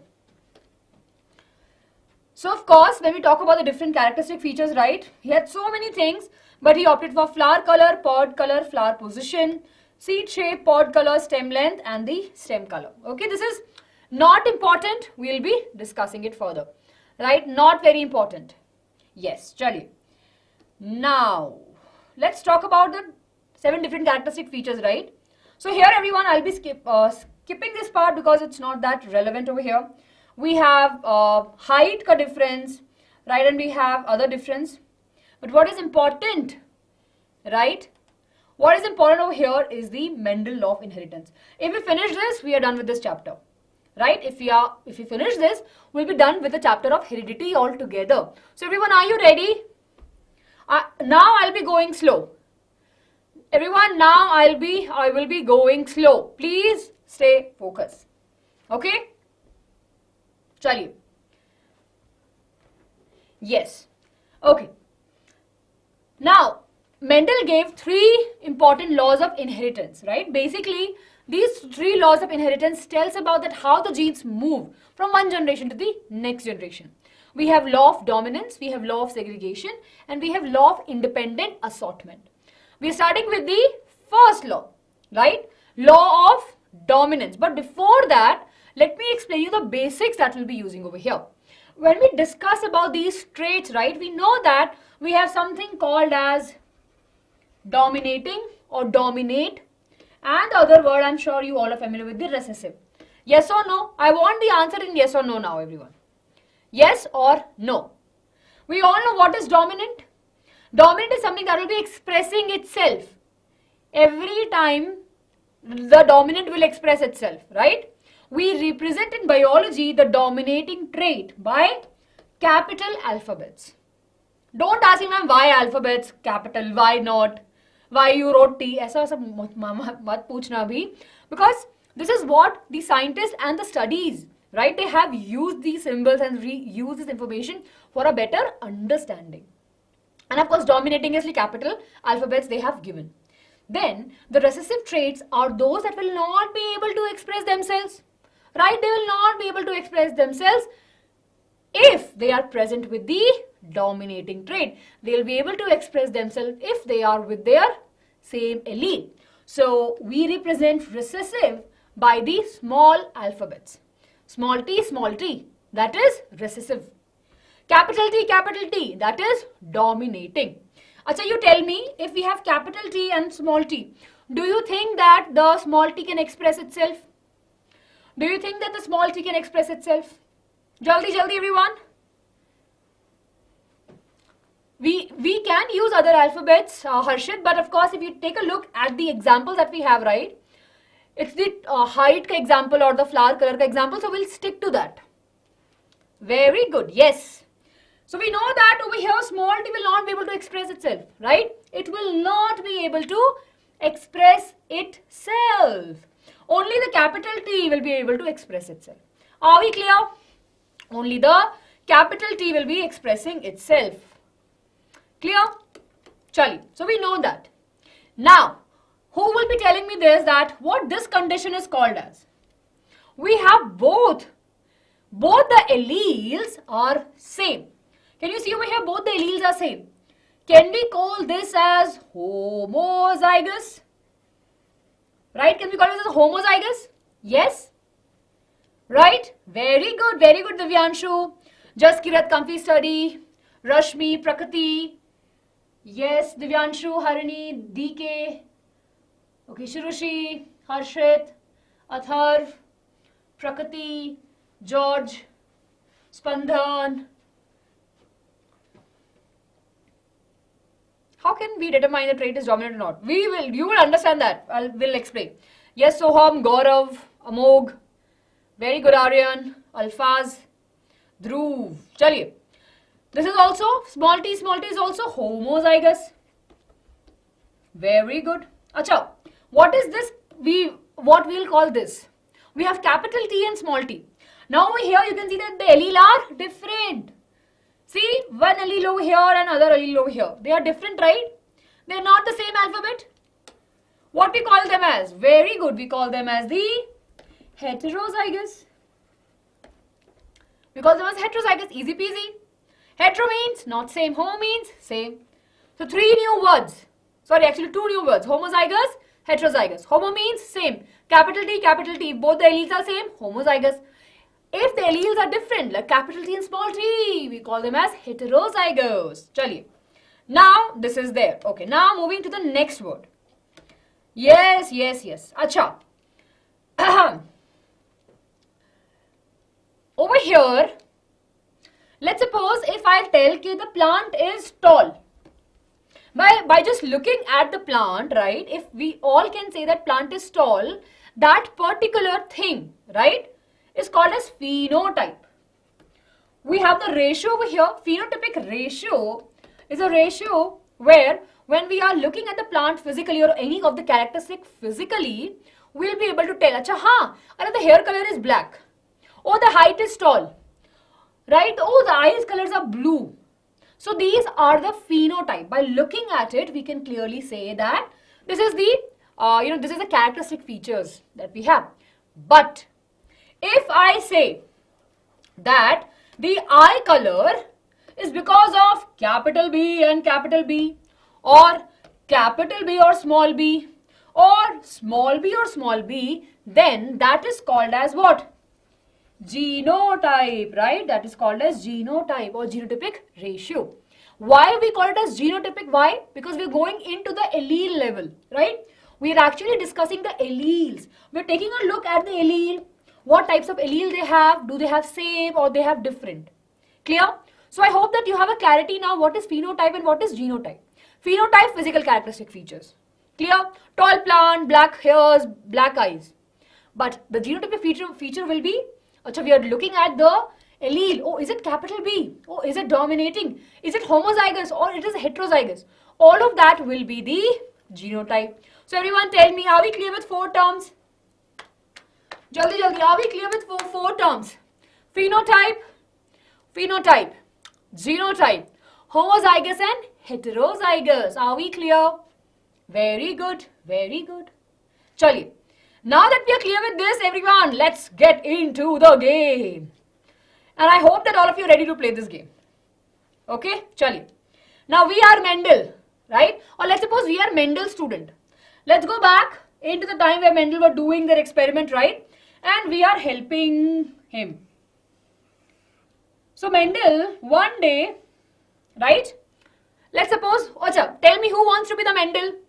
Shreya, genotype will be V if we take a look at the genotypic level.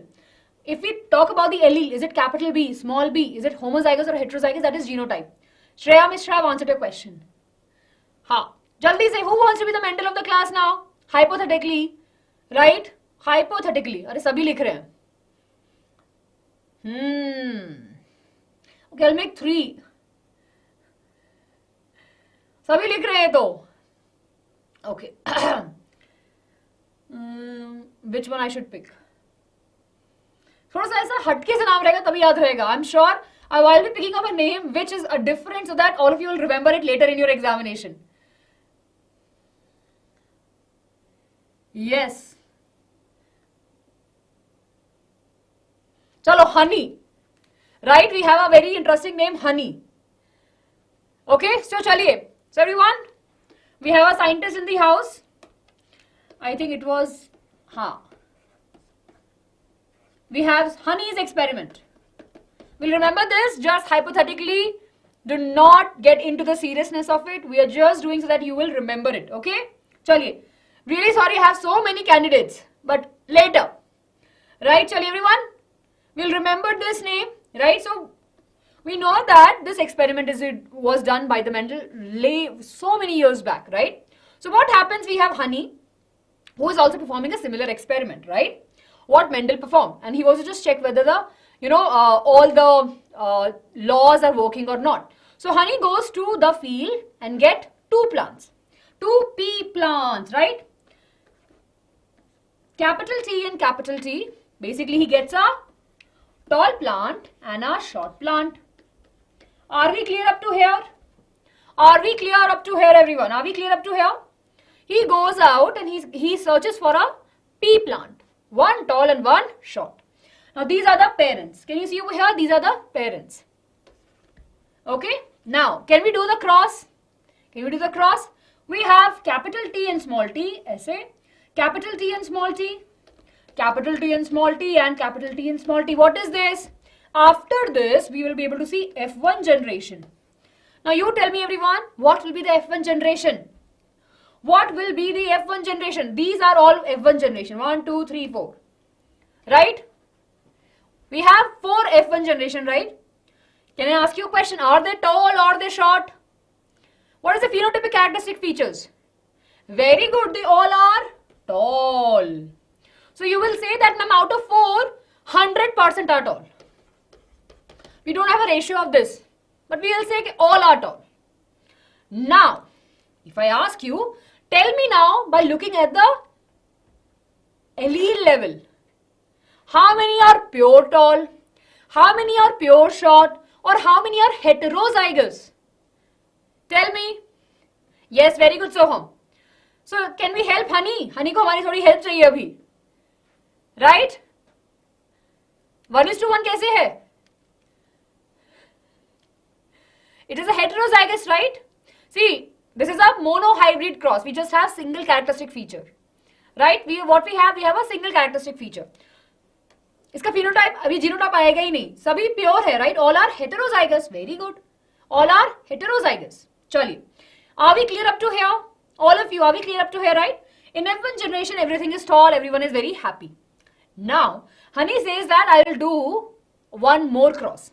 Now, this time I will be choosing the F1 generation only. From the F1 generation, what we have? Capital T, small t, and let's cross with it the self-pollination. Very good. Self-fertilization, self-pollination. Karke, we will be using this part. So now Honey goes again, right? Find this tree which has a genotype of capital T and small t, right? Yes, and now we'll see the cross happening. Everyone, what will be the answer? What will be the answer? Answer will be capital T, capital T. Aha, capital T and small t, okay. Small t and capital T and small t and small t. Now can I ask you, these all that we have are the F2 generation. What are these? These are F2 generation. After F1, of course, we'll have the F2. Now we have the F2 generation. How many of them are tall? If I ask you how many of them are tall, how many of these four are tall? Your answer will be, ma'am, 3 are tall. By looking at this, we can say that phenotypic ratio may 3 will be tall and 1 is short. Now, if the genotypic ratio, if we have to ask, what you will say? Ma'am, there's 1 pure tall, 1 homozygous tall, 2 heterozygous tall, and 1 homozygous dwarf. Sorry, 1 homozygous dwarf. Tell me, everyone. So, are we clear? We got the phenotype and we got the genotype also. Phenotypic ratio is what? 3:1. 3 are tall, 1 is short. And what is the genotypic ratio? 1:2:1. 1 is pure tall, 2 are heterozygous, and 1 is pure short. Clear? Everyone, are we clear? 1:2, 2:1. Yes. Clear, everyone? Yes, Shubhi, we will be practicing. We have already practiced, but you can check on the channel if you have your exams nearby. And in the month of January, we will be doing the questions also. Clear? चलिए, हनी भाई का experiment successful हुआ है नहीं हुआ? Everyone, are we clear with monohybrid crossing? क्या हुआ यहाँ पे?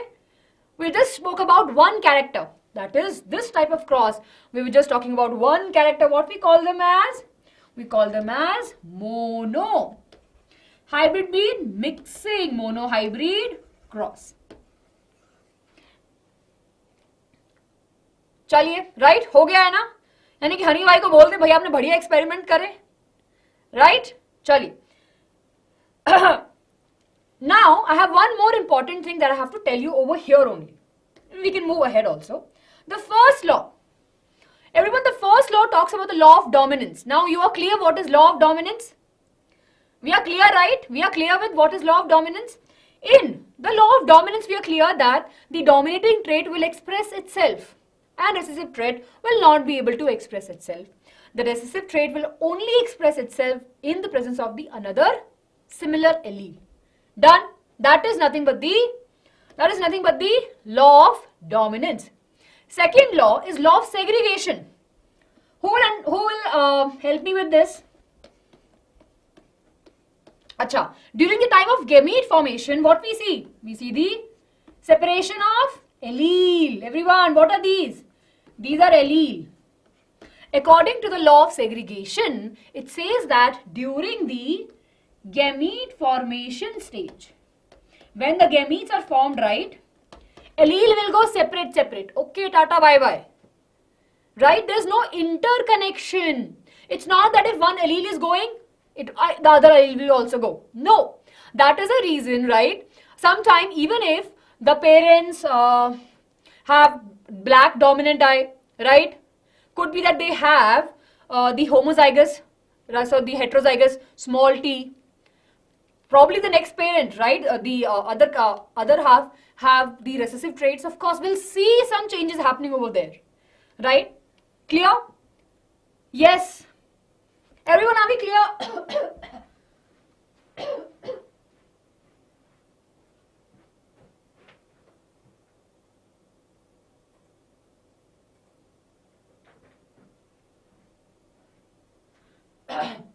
Right? That is nothing but the law of segregation. So what the law of segregation says? Okay, here we have this. Everyone take a look over here. Take a screenshot of this. When parent with pure contrasting trait cross together, only one form of trait appears in the next generation. The hybrid offspring will exhibit only one dominating trait in the phenotype. Chaliye. Then we have law of segregation. Law of segregation says that during the formation of gamete, each gene will separate from each other so that each gamete will be carrying only one allele of each gene. Clear? So if over here, Shreya, and for all of you, if you have some misunderstanding, please take a look over here. See, we have a tall tree and we have a dwarf tree, right over here. We can see, right, if we separate out the allele, we have capital T and capital T. It's not that कि capital T के साथ में capital T ही जाएगा, right? They will be getting separate out. We have two allele, one over here and one over here. Clear everyone? So they will be getting separate out. Mohammed Saif अभी explain किया है. You can go back and see that again. Yes everyone, are we clear? Quick thumbs up, jaldi se. Alright, I love the energy. We are done with this chapter. One more cross and we are done with this chapter. Heredity in our pockets. Done? Chali, are you ready for the dihybrid cross?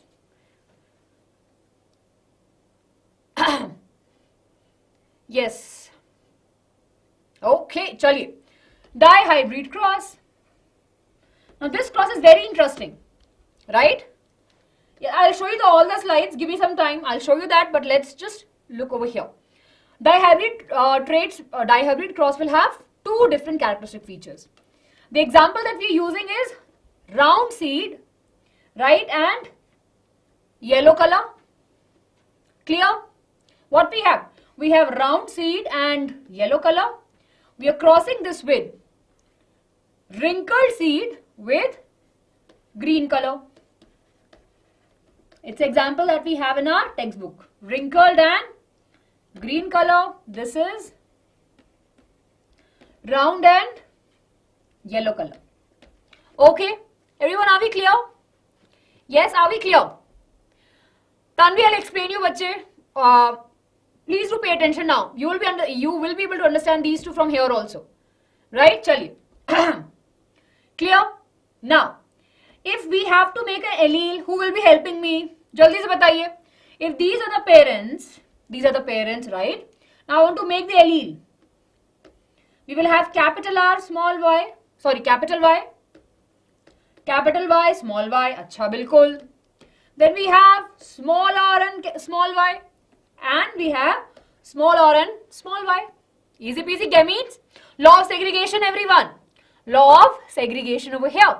We can clearly see that the alleles, basically the genes are getting separate out. We have one allele and two allele, right? One over here, two over here. We can see that law of segregation is working. Honey को congratulations बोल दें कि हनी भाई आपने बढ़िया experiment किया, हमें बता दिया law of dominance and law of segregation के बारे में. अब रश्मि मुझे बोल रही है कि मैम मुझे कुछ एक और एक्सपेरिमेंट करना है, राइट? मुझे कुछ और एक्सपेरिमेंट करना है. I am stopping over here. Thank you Harshit for helping Tanvi.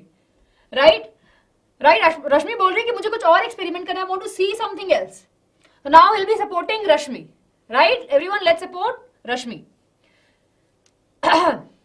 हाँ, because we have two characteristics. काव्यांजलि बच्चे, हमने पढ़ा था ना, यहाँ होमोजाइगस होगा या हेट्रोजाइगस होगा, और एलील कितनी होती हैं? दो. That is the reason. That is the reason we have 2 times capital R and 2 times capital Y, 2 times small r and 2 times small y. Clear? काव्यांजलि, I hope that I've answered your question. Full support to Rashmi है ना? चलिए. हाँ श्रेया, आपको भी लूंगी, बिल्कुल. ठीक है, चलिए. रश्मि एंड श्रेया साथ में काम कर रहे हैं, दोनों बहुत अच्छे फ्रेंड्स हैं, and Rashmi and Shreya wants to work together, and वो आगे और एक्सपेरिमेंट करना चाहते हैं ऑन दी पी प्लांट. चलिए, तो we have experiment called as RNS. RNS, वाह, ठीक है, RNS का एक्सपेरिमेंट हम करवा रहे हैं बच्चों, रश्मि एंड श्रेया का. So we have this allele बन गए, राइट? हाँ, शैजी भी लिख सकते हैं बच्चे, पर we are talking about round and yellow, तो it's easy for us to write, then remember.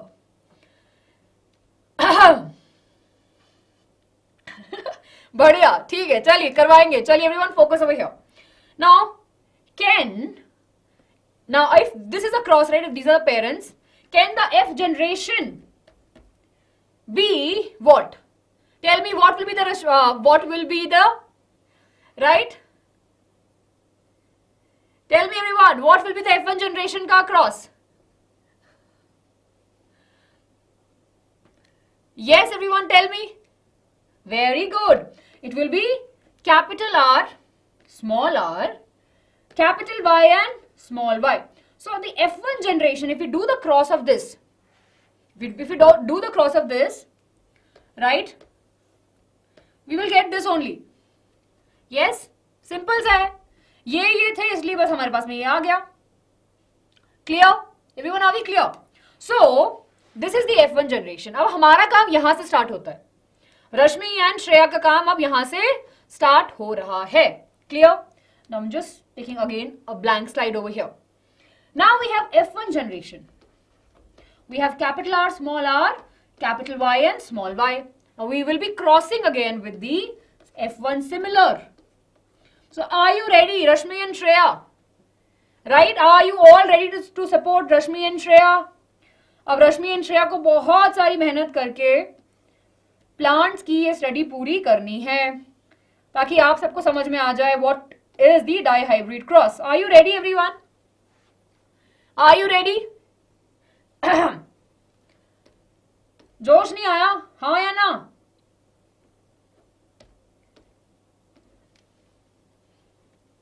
Okay, चलिए. So I'm writing over here everyone.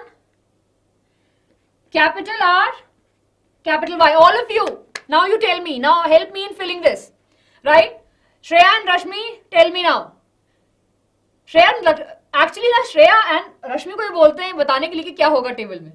Yes, so we have capital R and capital Y. So I can write capital R and capital Y.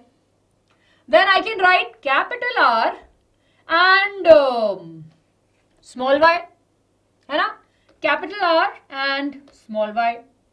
I can write small r and capital Y, small r and capital Y, then small r, small y, small r, small y. चलिए, are we ready? Yes, so first cross क्या होगा? Capital R, capital R, capital Y, capital Y. Capital R, capital R, capital Y, small y. Everyone make this along with me. वरना समझ में नहीं आएगा. All of you.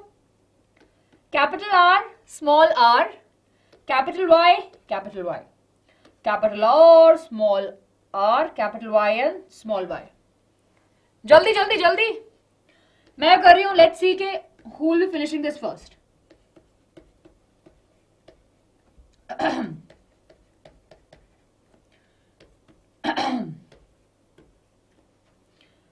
Okay.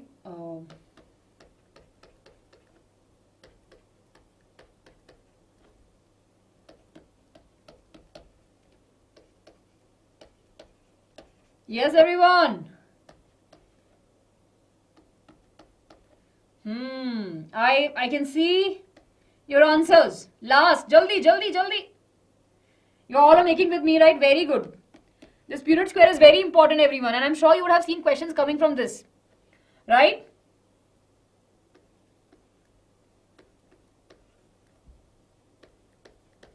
Chali. Okay. Are we ready to count? Ma'am, why Einstein? That's how we have been writing it. Right? That's a trend these people have followed and we are also following the same thing. Capital को आगे लिख देते हैं for our understanding. Okay. Now everyone tell me, how many of these are pure, round and yellow? Basically, how many of them are round and yellow? Tell me that they are round seed. How many of them are round and yellow in color? How many of them are wrinkled and yellow in color? How many of them are round and green in color? And how many of them are wrinkled and green in color? Very good. 9:3:3:1 का ratio में पता है. So everyone, let's take a look over here and let's strike off the tall plants. Over here, what we know that this is surely the case. I need some bright color. Okay, we'll use this. We know that this is tall. This is tall. Right, sorry. This is round and yellow. Round and yellow. Round and yellow. Round and yellow. Round and yellow. Over here. Here. Here. So 1, 2, 3, 4, 5, 6, 7, 8, 9. So can we write 9 over here? Right? 9 over here. Then, if we have to count that which is wrinkled in shape and yellow in color, we have 1, 2, and 3. Then we have round in color and green in shape. Green in color and round in shape. So where we have this one. Small y, small y, small y, small y. There's one more small y, right? Here. Small y, small y. 3. 9:3:3:1 over here. So this is a phenotypic ratio. What is this ratio? This is a phenotypic ratio. Right? Now, based upon this, everyone, I'm sure you would have seen question being asked, okay, if we have 10,000 plants, we did the cross, we have so many generation. We have to find how many of them will be tall, how many of them will be this, how many of them will be, etc. So it's a very basic thing. Remember the number 16 over here. 1, 2, 3, 4. What we have 16. 16 variations that we have over here, right? So total number that we have, I'm sure you did that question also. Total number we have, remember that, then we have the 16 number, yes, but simple we'll be able to get the answer. Nahi, it's not important. No, Nehal, it's not that. You don't have to draw this line wala thing. Clear? So, after this, everyone, we understand about the third law of inheritance, that is the law of independent assortment. It clearly states that, we will see that it's not that the two allele will stick together. It's not that the capital R and capital Y will be going together only. कि नहीं भाई जहां पे capital R जाएगा मैं वहां पे जाऊंगी, ऐसा नहीं है. They can definitely have their independent assortment. They are independent of themselves and they'll be expressing them by themselves. Are we clear? Are we clear, everyone? So, after this, can I recall all the crosses once again? Are you ready for the recap? Where is this? Are you ready, everyone? Those of you are asking me to repeat. Let's focus over here. Chaliye. What was law of dominance? We know that the dominating trait will be expressing them itself and recessive trait will not be able to.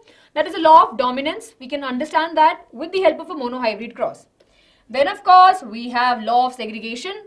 Law of segregation says that during the time of gamete formation, each gene will get separate out, right? And only one allele will be moving forward, right? Only one allele will be moving forward. Clear? We know that segregation means separation. Third law is a law of independent assortment. It says that the allele of two or more genes get sought out into gametes independent to each other. It's not that round seed and yellow color are bound together. It's not that, right? For example, Rashmi and Shreya बचपन से अच्छे friends थे, right? But क्या पता इस experiment के बाद में इनके रास्ते अलग-अलग हो जाएं? It could be possibility, right? There are endless possibilities that we have. So, it says that two alleles will get sorted into the gametes independently. It's not that they are going together.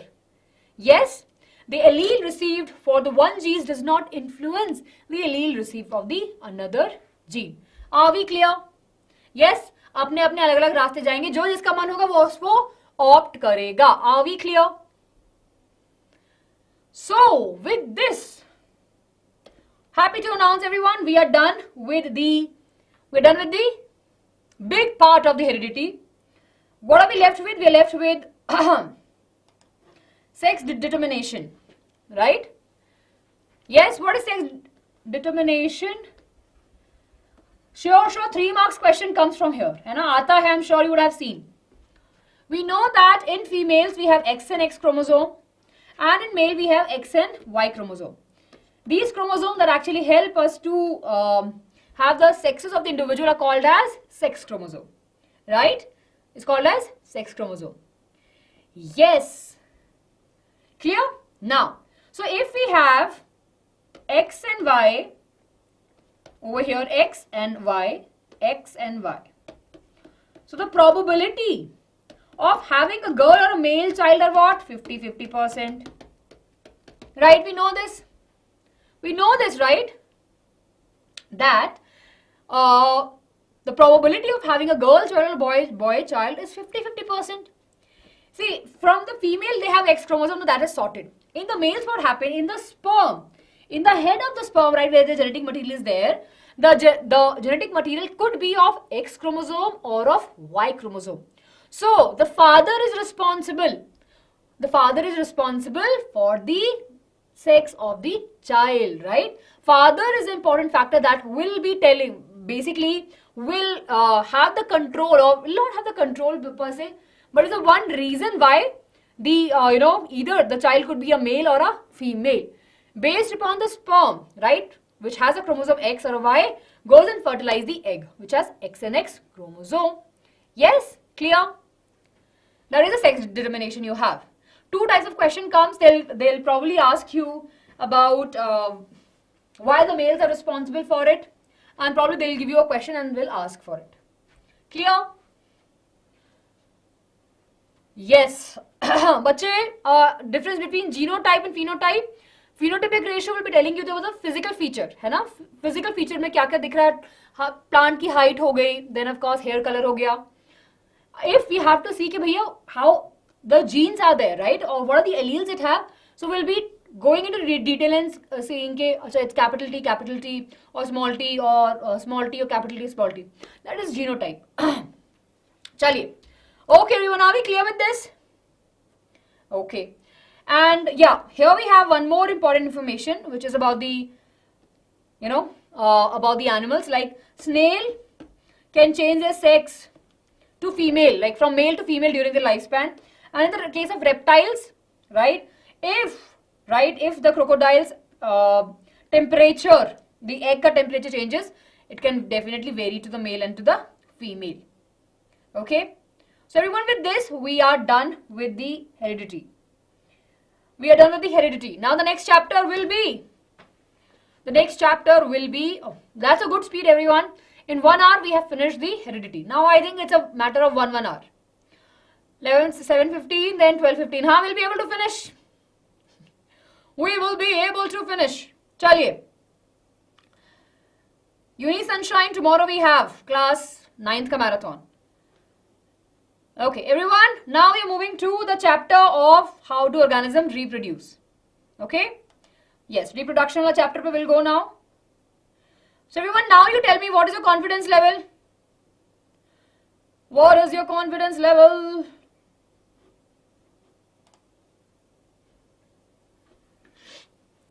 Harini, it's a very long genotype ratio. You can find it on the internet and tell me. We don't need that. That's why we are not discussing it. Bache, I don't want to pronounce your name with the 2 flags. Good that you have, have respect for it, for a religion, but please do not use such names. And I have answered your question. Chaliye, everyone. Okay, what is reproduction? What is reproduction? Jaldi jaldi bataiye. See, everyone, if you want to leave, please don't feel, stressed about it. Definitely you can leave.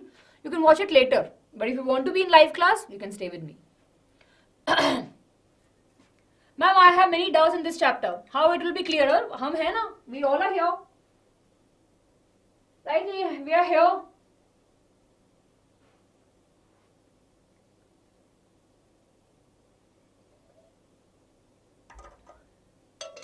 Yes. The process by which the organisms give birth to the new individuals, right? Clear? That is nothing but the reproduction, process of reproducing of the offspring. Very good, everyone. So let's talk about the reproduction. We know that the process by which the organism grow in number is called as reproduction. Now we know that there's a lot of benefits, and I'm sure you would have seen the sample papers, practice papers, right, and the previous PYQs. This topic is something which is coming again and again, and we usually get confused, right? I'm sure all of you have watched Aishwarya ma'am's session. Yes? I'm sure all of you have watched this particular session.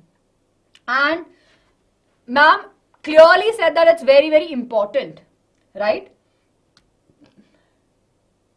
Chaliye, right? So, we know that reproduction plays a very, very important role. First, why?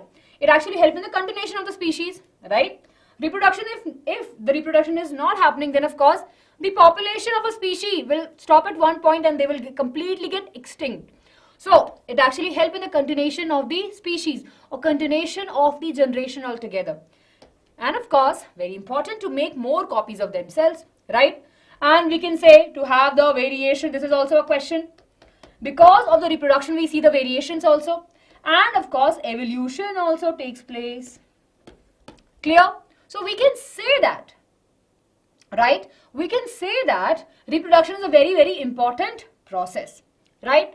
We know that organisms can create copies of themselves, right? Be it the amoeba, which is the unicellular organism, or the humans, which are the multicellular organism. Unicellular like organisms like amoeba also reproduce, and they make the exact copy of themselves, right? They make the exact copy of themselves. Whereas in human beings, we see the variation. Achha, you want a break, kya? How many of you want break?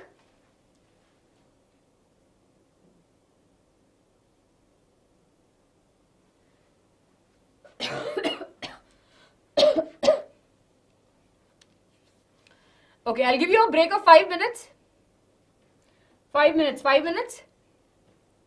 कुछ बच्चे बोल रहे हैं break, no break.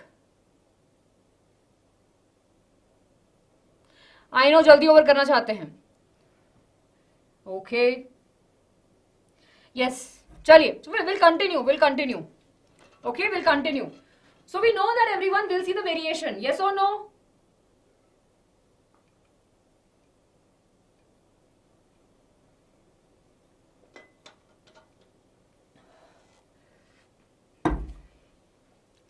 See, I don't want to.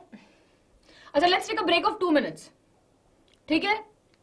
ना आपकी ना, like it's a in the middle, right? When we are doing a bargaining, we say ना कि नहीं ना आपकी ना हमारी, बीच के रख लेते हैं वाली, right? So let's not take a break of 5 minutes. Let's just take a break of 2 minutes. 2 minutes, right? छोटू सा break will take. I am here only walking. You also take a break, right? Break लो आराम से, कोई दिक्कत की बात नहीं है. So we'll start the class at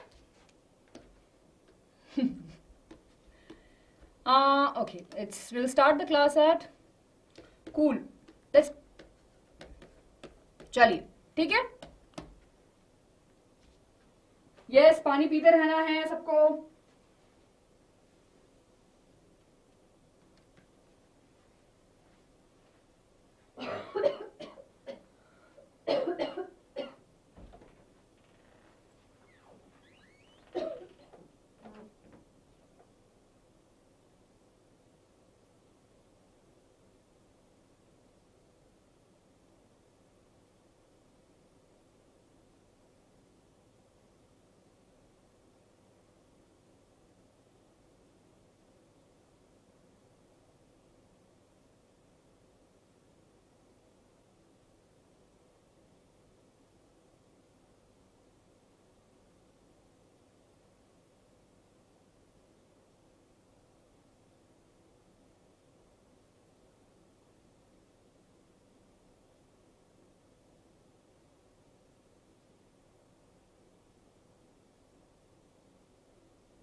Yes, we are back.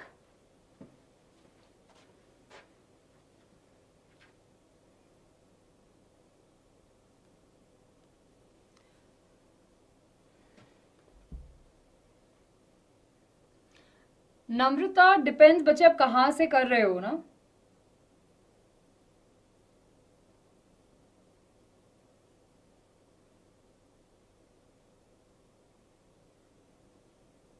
Okay, chaliye everyone.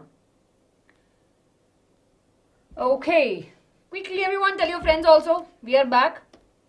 So we are discussing about that all organisms reproduce, right? Be it the amoeba, or of course if you take a look at the multicellular organisms also, they reproduce.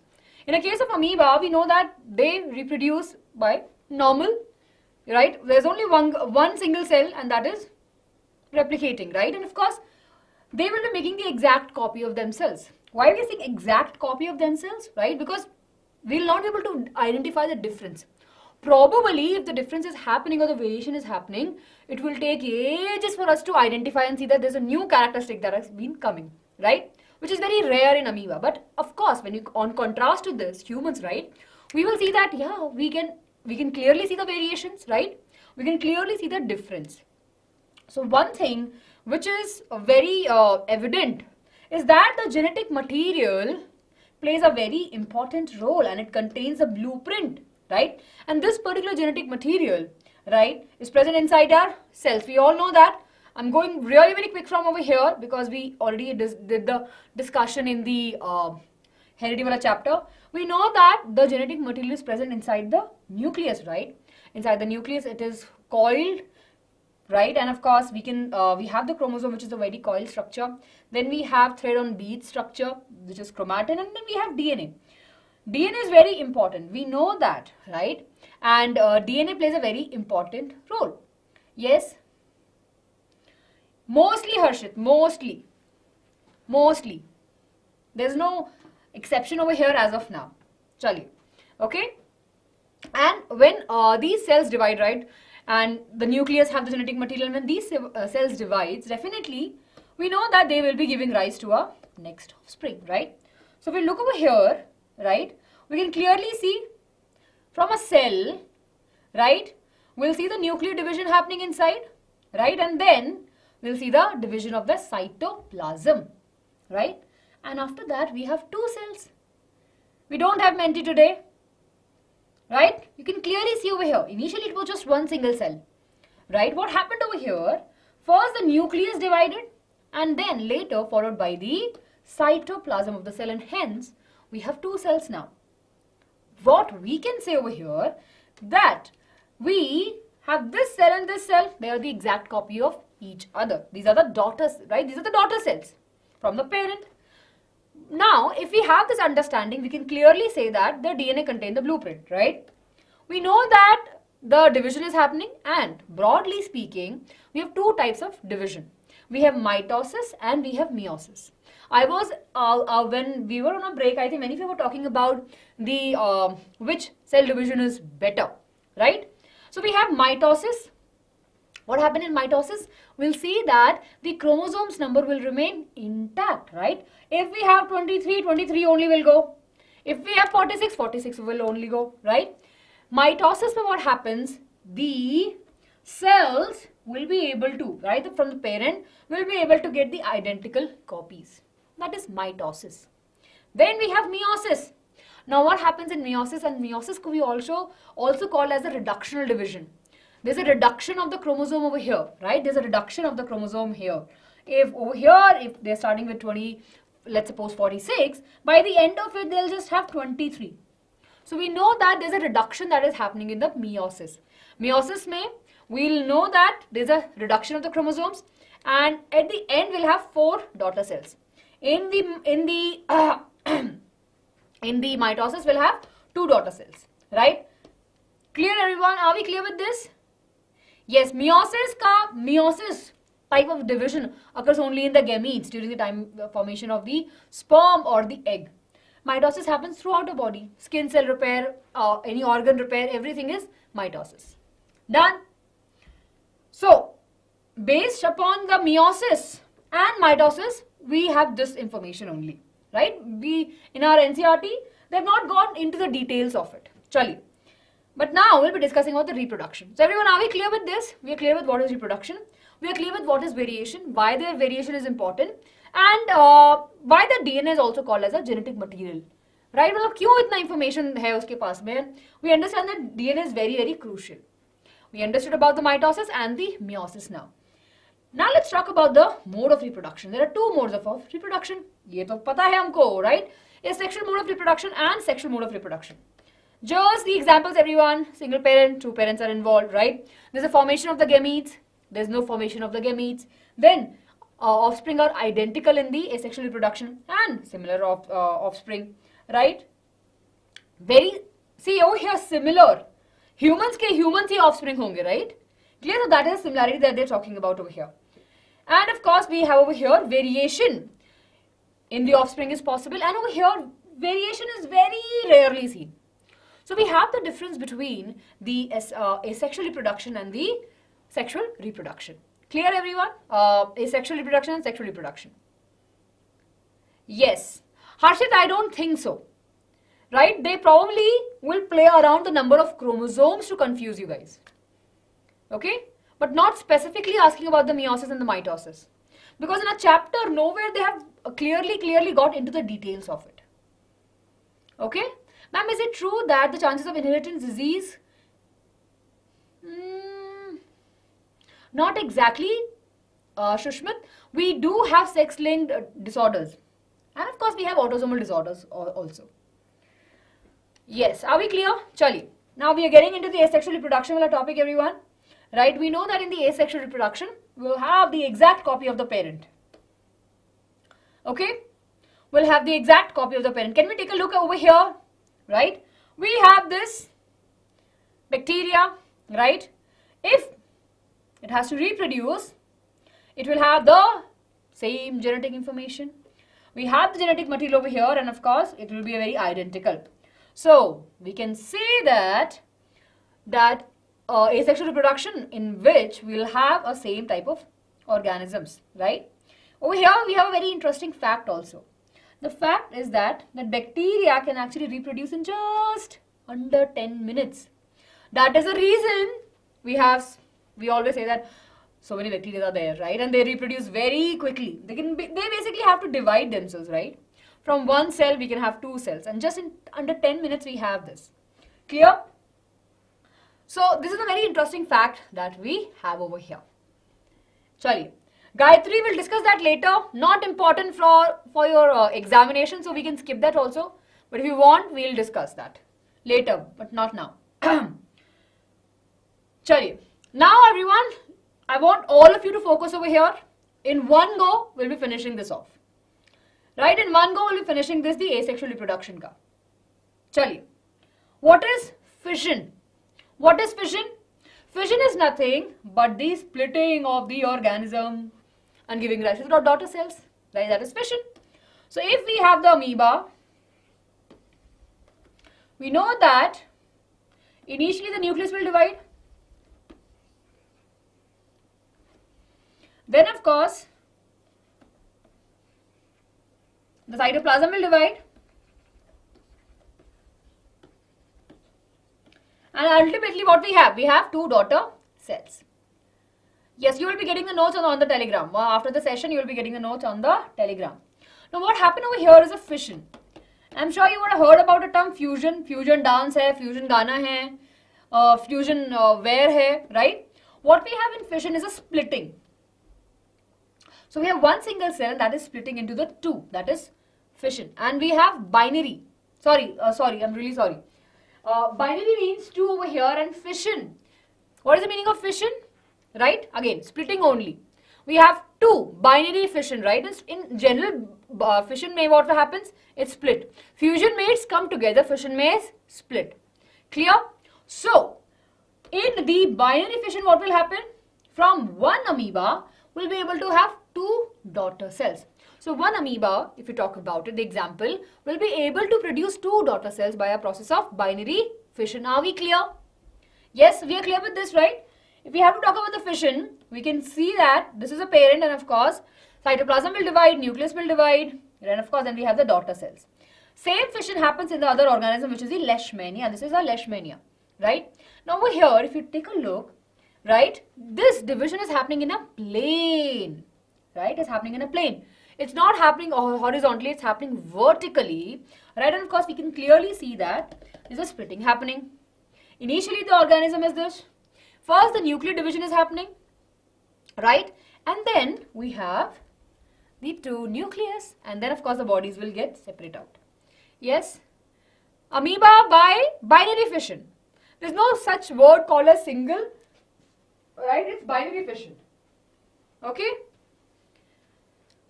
So we have two examples of binary fission, Leishmania and amoeba. Then we have multiple fission.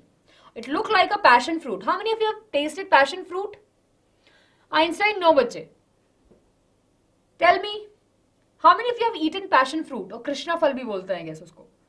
Right? If you open it, right, it will look like this only. Yes, passion fruit. Good fruit. So what happens in the multiple fission, what happens, in a one single cell, the nucleus will divide, right? There will be a formation of a cyst. Inside the cell only, there is a formation of a cyst, and we'll have so many nuclei. There will be multiple nuclei. And once the cyst cannot hold itself, it will release, it will burst open, releasing the daughter cells. Okay, and this will be rising, basically will be growing into a new organism. This happens in the plasmodium, right? It happens in the plasmodium. Remember the examples, everyone. It happens in the plasmodium. Okay, fission happens in, there are two types of fission, multiple fission and binary fission. Binary fission happens in amoeba and Leishmania. Multiple fission happens in plasmodium. Easy peasy, straight answers. Yes, chaliye. Now, right, we have this over here, single pore and multiple pore, we have the example. Now, budding, my favorite, everyone. I'm sure you would have seen question coming from here also. पूछते ही पूछते हैं budding. बहुत easy, I don't know why they ask, but it's good for us, right? Budding happens in Hydra and in yeast. Two examples we will never forget. Budding, what happens? There's a formation of the bud, right? From the parent's body, there's an outgrowth happen, that the small formation of a bud, and this bud will mature, right? It will get nutrition, of course, it will grow in size, it will get mature, and upon the maturation, it will get detached from the parent, and of course, will attach on the surface and grow as an individual. Hydra, we have the example, easy peasy example, everyone. Hydra, and the other example we have is of the yeast also. No much inside that, there's a continuous division that happens. Okay, Harshit? Yes. Harmaya, but this is the question which is a very controversial. That in that case, amoeba is immortal. It's never dying actually. Right? Think about it. Badhiya? Yes. These are the questions which definitely, needs our time and more discussion point of it. Chaliye. Moving to the next one, everyone. Fragmentation. Acha, fragmentation happens where? One organism where the fragmentation happens. Jaldi. Fragmentation happens. What is fragmentation? Ek fragment hai, right? This particular fragment will break into 3 parts. And from these 3 parts, each of it will develop into a new individual. That is fragmentation. Example is Spirogera. Absolutely correct. Example is the Spirogera. Yes? Very good, everyone. So, fragmentation, fragment word. Remember the word fragment over here. There's a one big fragment. You cut it into, of course, we are not cutting, it's cut individually, right? It breaks into the small fragments, and each fragments develop into a new organism, right? Simple fission. I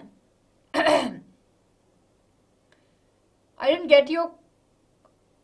A simple fission in multicellular organisms. I didn't get that. Okay. Clear? Spirogera. Chaliye. Now let's move to the very controversial part. Can you guess what are we discussing? Harsh bache, budding happens in Hydra.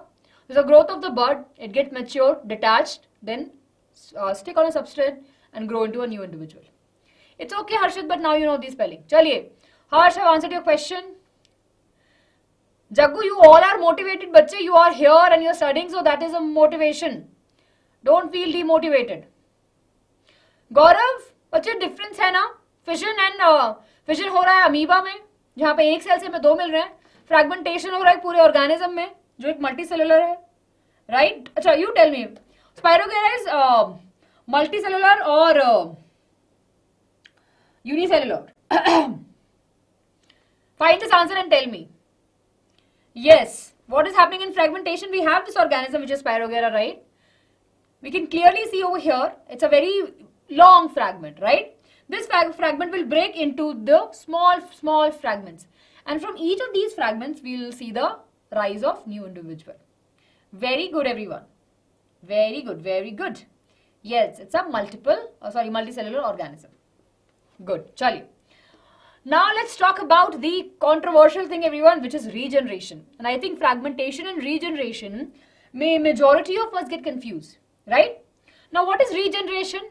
Do you think that regeneration is a primary mode of reproduction? Tell me, do you think that regeneration is primary mode of reproduction in the organism? It's not the yeast, Anita, it's planaria.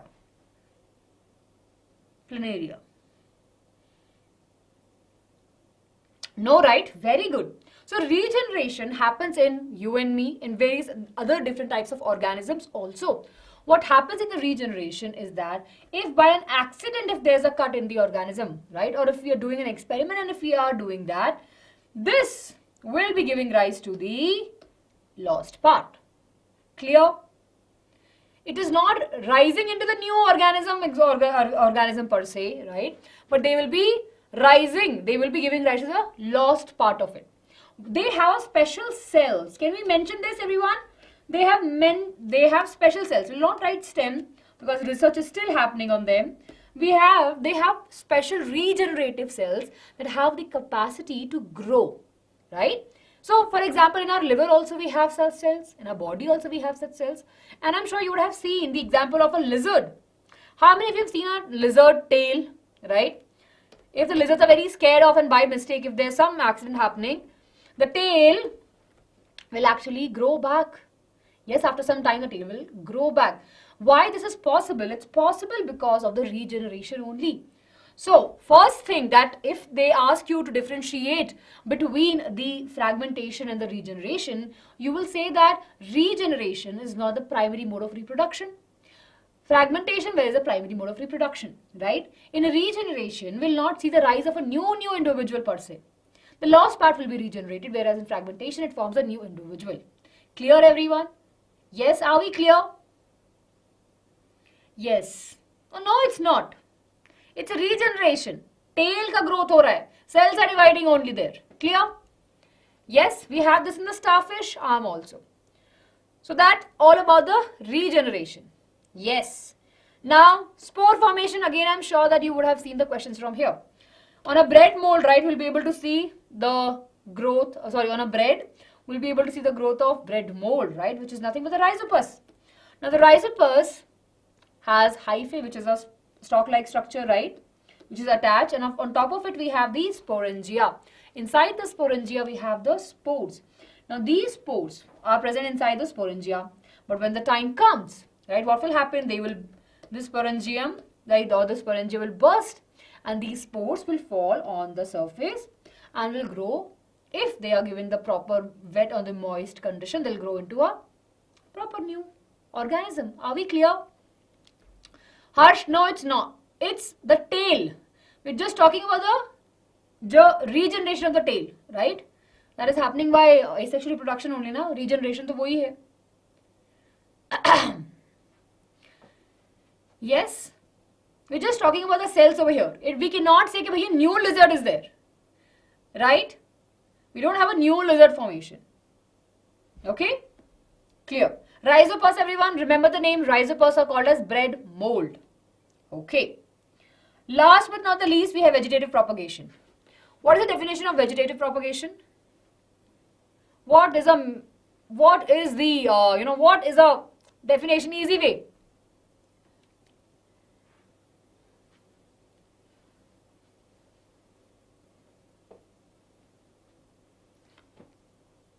Jagmeet, absolutely correct. We don't usually use that example, but see, we always mention about the regeneration part of it. We always talk about the humans, we always talk about the lizard, we always talk about the starfish also.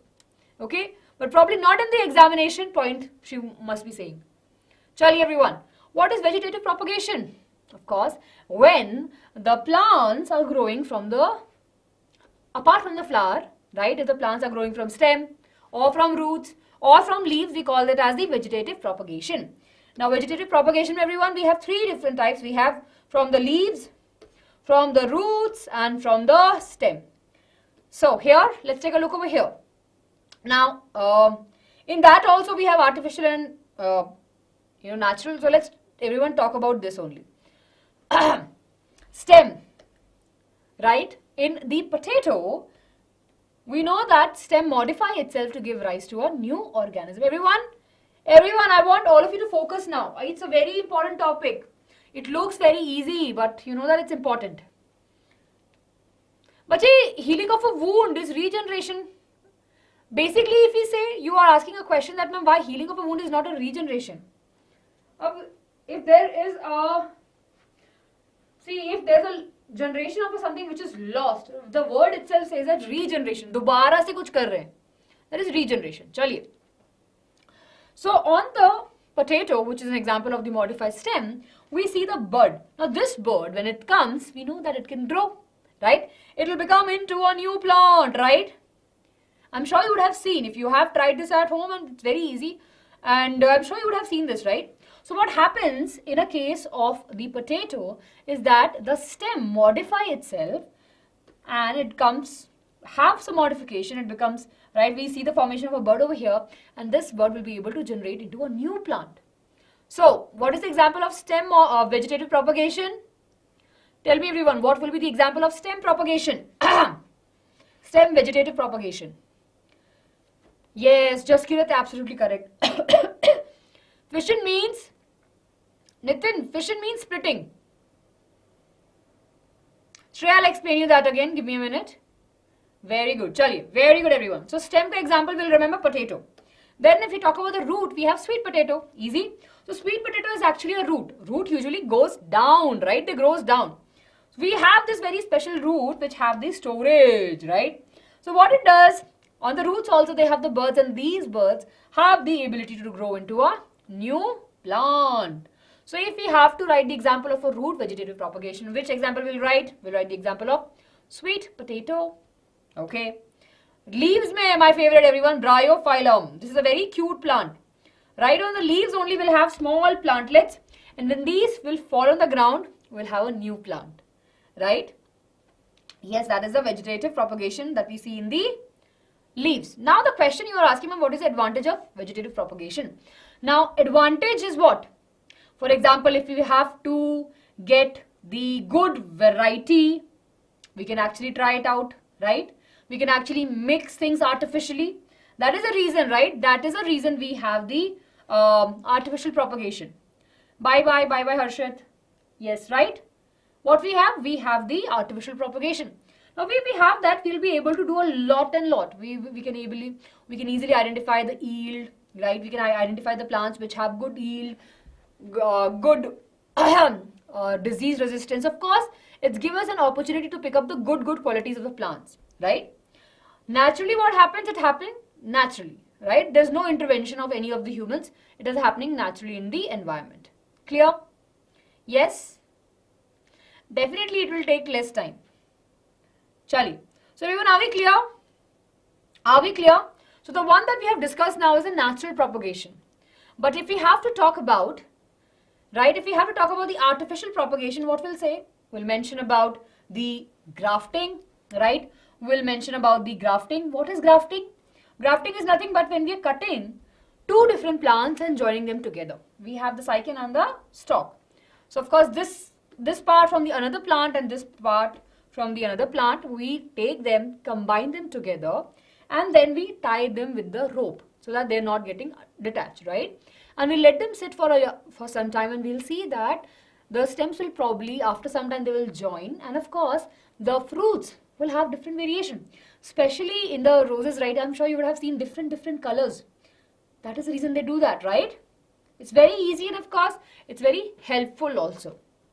That's one method, that is grafting. Then we have another method which is called as layering. Now what is layering? Now in layering, as a word suggests layering, we will take a plant like a jasmine, right? What we will do, we'll take a part of it and we'll put them inside the mitti, right? We will put them inside the mitti, but before that, what we'll do? We'll take a plant over here. We can see the node, right? As if from the node, we will cut it up, right? We will just remove a little bit part of it, right? And of course, what we will do, see over here, we can clearly see that this is happening. Then we'll take this part and put them inside the soil, right? Clear? Clear, everyone? So what we'll do, we'll take this part and we will put it in the soil, and hence we'll have a new plant coming. Everyone, are we clear? Yes? Clear? So we have discussed about the vegetative propagation. We have discussed about the artificial propagation also. Yes, very good. Yes, mint is also an example of the layering. Very good. So we are clear with the vegetative propagation. That is a part that we were discussing in the asexual reproduction. Now, apart from these, in your textbook, right, in the orange box, they have mentioned about the tissue culture. So what is a tissue? Of course, we know that it's a group of cell, right? And what happened in the tissue culture is that we'll be taking a part, we'll be cutting down the small parts, the small tissues of the plant. We'll take them, we'll clean them, we'll add into the agar medium, right, into the nutrient medium, and after some time, we'll see the formation of a new plant and we'll separate them out. The important thing about the tissue culture is that in a very proper conditions, we can grow, right, the plant, and it's very easy, helps us in variation also. With this, we can have lots and lots of variation. Clear? Yes. Okay? Clear? Everyone, are we clear with this? So with this, we can clearly say that now we are done with the asexual reproduction, right? And now we'll be moving into the sexual reproduction. Everyone, are you clear? Yes, tell me. Very good, very good.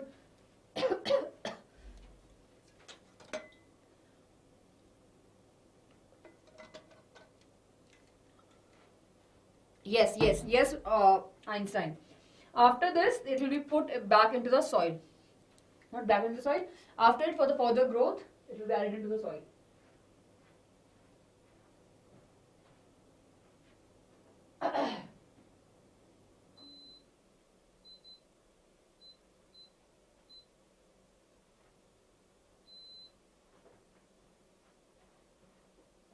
Yes. So, okay, I can see that you are asking about the spore formation. So, spore formation happens in the example that we have in our textbook is of the fungi, which is the rhizopus, right?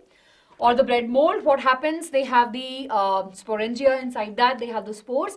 And upon the bursting of the sporangia, these spores will, if fly or if they get a proper substance, right, a place to stick, and if it's very moisty, if it has a nutrient, it will be able to grow into a new organism basically. So that is spore formation. Spore में याद रखना है कि inside the sporangia what we have the spores. Clear?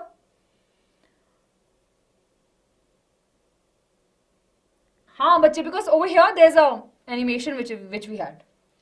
Yes, callus is nothing but a group of cells. A bunch of cell. Rashmi, clear? चलिए okay. Sexual reproduction, everyone, we are starting with this. Now we know that number of chromosomes from 46 to 46 chromosome number we have, right? Now, of course, there's a meiosis come into the picture, where we know that there's an equal number in the beginning, but of course, it's a reductional division. What we see initially, the individual have, let's suppose the father have 46 number of chromosome, right? And during the time of gamete formation, what will happen? The chromosome number will become half. The chromosome number will become half, and then further we'll have division and we'll have the gametes. So in the humans, if we talk about, meiosis happens only in the gamete cell. Formation of the egg and formation of the sperm. Are we clear? Clear, everyone? Are we clear with this? Meiosis. Meiosis is a reason, right, where we'll see the variation happening because of that only. And it has a basically it has the right, it has what? We'll see the reduction happening over there. Yes, good, chali. So now that we are clear with that, let's talk about the flowers, right? Now we know that flowers in plants, we talk about flowers are the reproductive organs, right? Flowers are the one which have the reproductive organs, right? So let's talk about them. The basic information that we have about the plants is that they have sepals, right? They are non-essential part, not that important. Then we have petals, the beautiful bright color petals, right, which are there so that they can attract the insect that will be helping in the pollination, right? Yes. Then of course we have the essential part, which is the stamen, the male reproductive part, and of course then we have the pistil, which is the female reproductive part. Clear? Right? We have this, the female reproductive part also. So we have what? We have male part and the female part. Both of these are very, very crucial for the reproduction, right? If we take a look at the flower over here, we can say that the stamen, which is the male reproductive part, right, contains anther and the filament. Anther will be producing the pollen grains. In the female, we have three important parts, which is the stigma, style and ovary, and inside the ovary we'll have the ovules, right? We'll have the ovules over here. Now, we know that the pollen grains from the anther will be coming to the stigma of a flower, and then they'll form the pollen tube and they'll be going inside the ovary, and then the fertilization will happen. Clear? These are the simple basic steps that we have over here, right? So we have stamen, which is the male reproductive part, and pistil, which is the female reproductive part. Now here we have, everyone, the pollens are over here, right? And inside the female reproductive system, the pistil, we have the embryo sac, right? Over here we can see. Inside the ovules, we have the egg. Clear? So let's understand this, that pollen grains, once released from the anther, will be reaching the stigma by the process of pollination. By a simple process of pollination, right? It could be of two types: self-pollination on a same flower. If the pollen grains are moving from the anther of a same flower to the another, to the anther of one flower to the stigma of a same flower, right? That is the self-pollination. That is nothing but the self-pollination. Cross-pollination happens when the stigma, basically the pollen grains of one flower travel to the another flower or to the another plant flower. That is cross-pollination. Simple hai, right? We have self-pollination and cross-pollination. Self-pollination happening on the same flower. Same flower mein both male and female reproductive parts are present, and pollen grains will move from the same flower to the stigma of a same flower. In cross-pollination, definitely there is a transfer happening of the pollens from one anther to the another anther's, another stigma's flower or plant altogether, different flower or different plant. That is cross-pollination. Now, everyone, they're not, self-pollination is not the same, right? Self-pollination is same flower mein ho raha hai. Yes, it is happening in the same flower. Yes, chaliye. Then we have everyone pollinating agent. Now we have different types of pollinating agent that we have, right? We have wind, we have water, we have insects, we have birds, all of these are there. Now everyone, now this is a detailed part we have over here. Everyone please do pay attention now.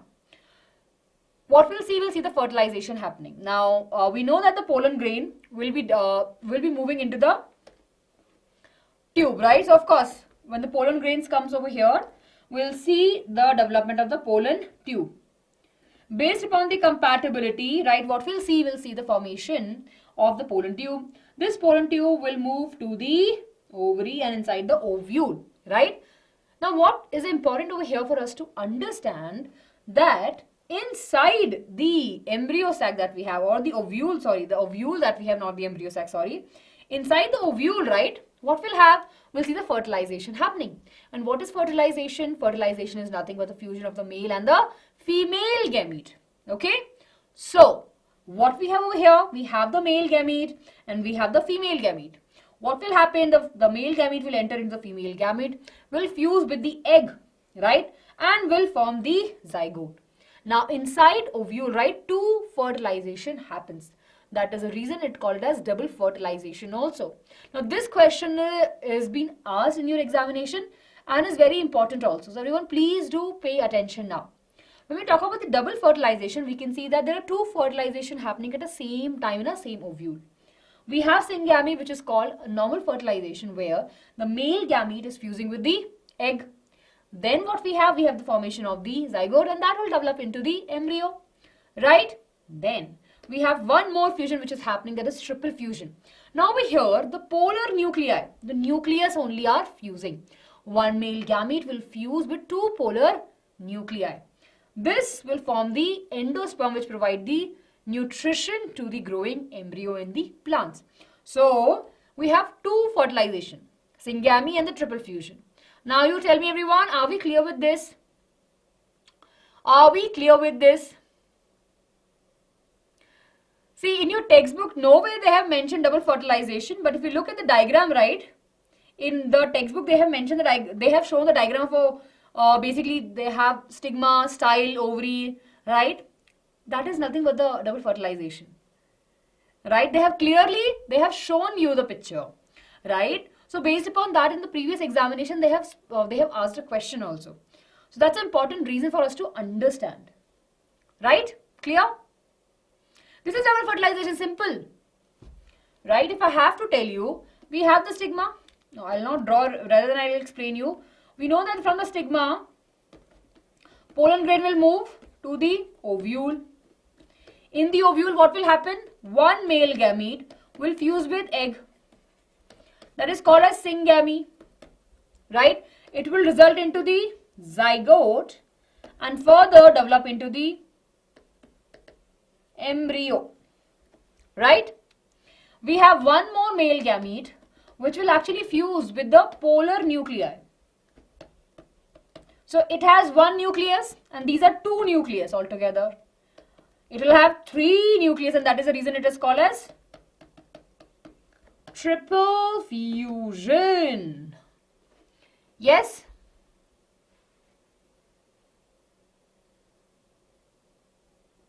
Clear everyone? Are we clear? Yes, triple fusion. Give me a quick thumbs up everyone. Are we clear with the triple fusion? Right? After the fertilization. See over here. See, can you see this? Two new nuclei. Right? I hope that all of you can see that this two nuclei. Okay. Right? Chaliye. Okay, everyone. So after the fertilization process, what will happen? Fruit will be formed, right? And fruit we know that fruit, this is also 1 mark question, everyone. Fruit develops from ovary and seed develops from ovule. Clear? So we have the seed which develops from the ovule. See over here, we know that the seeds are there and they'll be growing into a new plant. Easy peasy. Harshmaya, endosperm is a nutrient which is present, right, inside inside the seed, right? After the fertilization, endosperm is present, right, and it provides the nutrition. So if we have to talk about the function of the endosperm, it's there for the providing the nutrition. Clear? Clear, everyone? Everyone tell me. Bache, I can see your messages in Hindi, right? Would encourage you to leave the class, right? With respect, we don't need distraction in the class, right? If you have a valid doubt, please do ask me. We'll definitely address. But if you are here to waste the time at this time, I feel that you have nothing to do. I don't know what you're doing in your life, right? So stay focused on your studies. Yes, ma'am, pollen tube, go through the pollen tube. Wait. Einstein, ma'am, is pollen grain grow through pollen tube? Nahi bache. So pollen tube, you are correct. Pollen grain comes, right, attached in the stigma, right, and there's a formation of pollen tube. Then inside the pollen grain side, what will happen? Basically, inside that we'll see furthermore division, and we'll see 2 male gametes formation. Okay.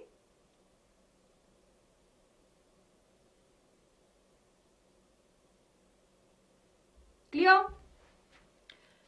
Einstein, are we clear? So the pollen grain, right, you will be learning in higher classes, will inside that it has 2 cells. So later it will be dividing, right? It will be dividing into 2 cells. We have 2 male gametes over there. Clear? Yes. Okay.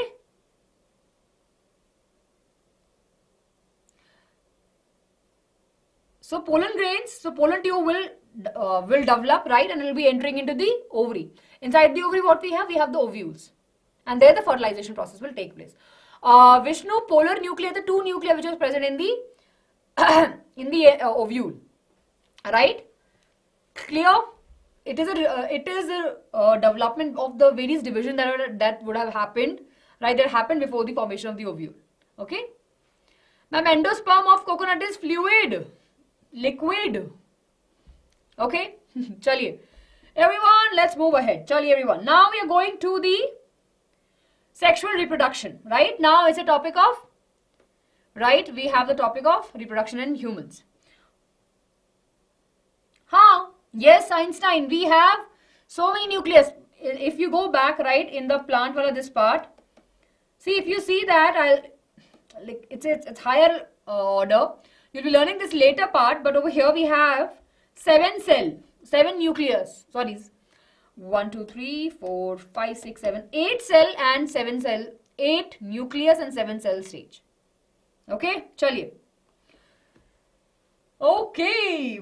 I am super impressed. We still have good number of students in the class. Chaliye, let's get started, everyone.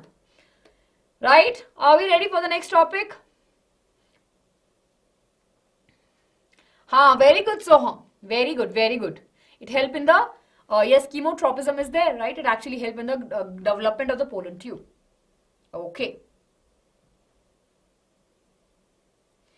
Yes. एक बार मैं आपका नाम ले लेती हूँ, दीप मीना. आती है हिंदी, सबको आती है हिंदी. Please stay focused. चलिए, okay. Everyone, let's talk about the human reproduction. Now, let's make it really very easy. First, what we discussed, we'll be discussing about the puberty. Right? Now, what is puberty? We all know that at the time of the puberty, the process basically of the physical changes, right? Especially if we have to mention secondary sexual characteristics changes that will be happening in the bodies of both male and in the female, right? Or a girl or a boy. And these, right, will be causing the change in the body also. So it's a physical process, growth, and we will see the change in the secondary sexual characteristic features, right? Happens in both the male and the female. Now, the male attain the puberty at the age of 12 to 16, whereas in a case of female or a girl, attains the puberty at the age of 10 to 14.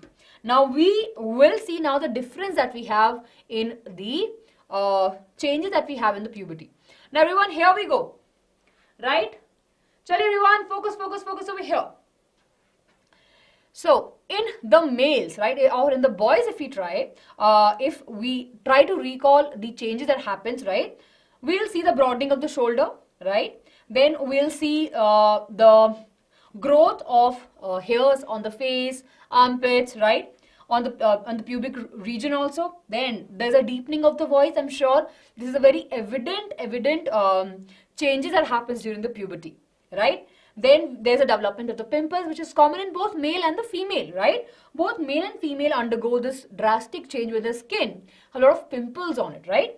Then, of course, there's a development of the sex organ. So we know that in the male's penis, right? Or basically, if we talk about the reproductive structure altogether, we'll see the development of the testes, penis, and the other different parts, right? And in the case of female, we will see the development of the female reproductive system also. In the females, we'll see the breast enlargement, growth of hair, right, which is common again, widening of the hips, development of the pimple, which is a common thing that we have. Now, in puberty, right, when we talk about the puberty, it's a physical process. The duration, right, we call it as adolescence. And that is a time when you don't have enough information with you.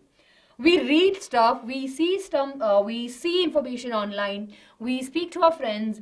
What happens? What are we trying to get? The information is not very complete and very reliable. So, in this particular stage, duringly, especially, we should be talking to our parents or an elderly person who can actually explain us. Could be your siblings, right? And it's a very, very important topic which they have mentioned in your textbook, right? Now, it's very essential for the people around you to also understand that you are going through adolescence, right? I'm sure if I ask you how many of you have mood swings, how many of you compare yourself with your friends, how many of you have peer pressure, how many of you listens to your friends more than your parents? I'm sure your answer will be yes, yes, yes, yes, yes, right? I'm sure that will be the answer. 1 minute, everyone, really sorry.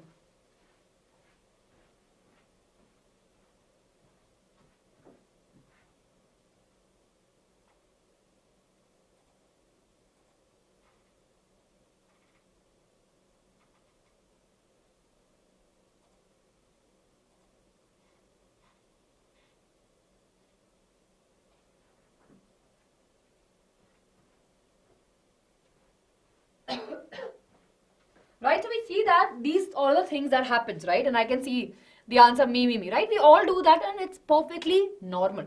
First of all, we should understand that it's perfectly normal, right? For example, if you're talking now, I'm sure that all of you have exam anxiety. Batao? I'm sure, right? And it's a common thing. It's not that you are only you only feel that, right? We'll not call it as suffering, but it's not that only you feel that way. There are so many other peoples also who feel the same way, right? There are so many other people who feel the same way कि भैया अच्छा exam में marks नहीं आएंगे, right? अच्छा ये हो जाएगा, अरे अच्छा ऐसे हो जाएगा, हम कैसे करेंगे? We have so many thoughts, right, at that particular time, and it's common. So it's very important for us to acknowledge the fact that it's perfectly normal, right? And then deal with it. Yes, clear? Yes, that's good. Okay, so now we have an understanding, everyone, that each of us have different characteristic features, right? We have studied about the variation, we have studied about the puberty, and now we understand that how the human body works. Yes, and it's perfectly normal. When I was at your age, I'm sure your feelings and my feeling will be at least, I think, 80-90% same. The problems or the issues that I think you are having as in a student of 10th grader, I'm sure I would have also had the same thing, right? Pressure of marks. Then, of course, if we are, if you're going for sports events, yes, want to win it, right? If I wanted to be a class leader or the class monitor, perform in the school functions, right? All of those things happens, and that happens to all of us, right? It's not that nobody is aware about it, but there are different things that are happening. And of course, if you speak up to your parents and to your siblings, right, I'm sure they will be able to understand. Now, communication is a key over here, everyone. Why I'm spending some time over here? Because this is a very crucial topic. And I know that all of you, right, all of you feel that you'll not be able to speak. Or probably the other person will not understand. Could be that they will not understand, but it's important, right? At least you speak about yourself, what you feel, right? What happens with ourselves is that we don't speak about us, we don't speak what we feel, and it put a pressure on us, right? Yes? It happens, Einstein, it's perfectly normal. Yes? So we need to understand that this is happening, and of course we have ways to tackle it, right? We all are here, your parents are there. So trust in you, and let's make sure that we are on a right track. Chaliye, okay? I know that all of us can relate to it. Okay, chaliye. So, can we start? Can we move ahead? I know, Ashwini, I know sometimes we feel that, right? But the more communication you will have with them, it will become better. Vishnu, that depends on the individuals, right? Yes, we'll talk about.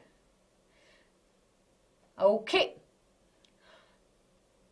Chaliye, let's get moving, everyone. Let's talk about the human reproduction, right? First we're tackling the male reproductive system.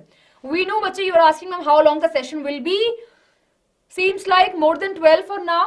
I think 12 to baj hi jayenge. Baj hi rahe for sure. Right? We have 2 more chapters with us. So everyone, we are ready. Chaliye, chaliye, chaliye. Okay? Yes. Okay. Now, in a male reproductive system, everyone, very few things, right, are usually asked from this particular, this particular portion looks very scary. And I'm sure all of you will be like, man, there's so much information, how we will remember all of this? But I'm telling you, this is very, very easy, right? It is like, it's very easy, and most importantly, you don't get much difficult questions from here also. Now, the systems, right, that we have, probably all the systems that we have studied in the life process and this have very direct questions. So, everyone, if you feel that it's very difficult, put that weight on side में, table पे रख दो उस weight को. It's a very easy chapter, topic, and of course, very few questions are asked from this particular part. Chaliye, so let's quickly revise it, right? Can we have rapid fire back into the game, everyone? I can ask, it's a system question. It's a basically system topic. We can do it. Akarsha bache, you have missed the heredity wala chapter. We just did it before, I think, 1 hour before. We are left with 2 chapters, control and coordination and environment. Chaliye. Yes, Rihanshi is also you. We'll talk about it. Because okay, I'll answer your question. Okay. Raman, I'll answer that question also. Chaliye. Everyone, let's begin the rapid fire. I hope that all of you are in the game now. Rapid fire questions, everyone.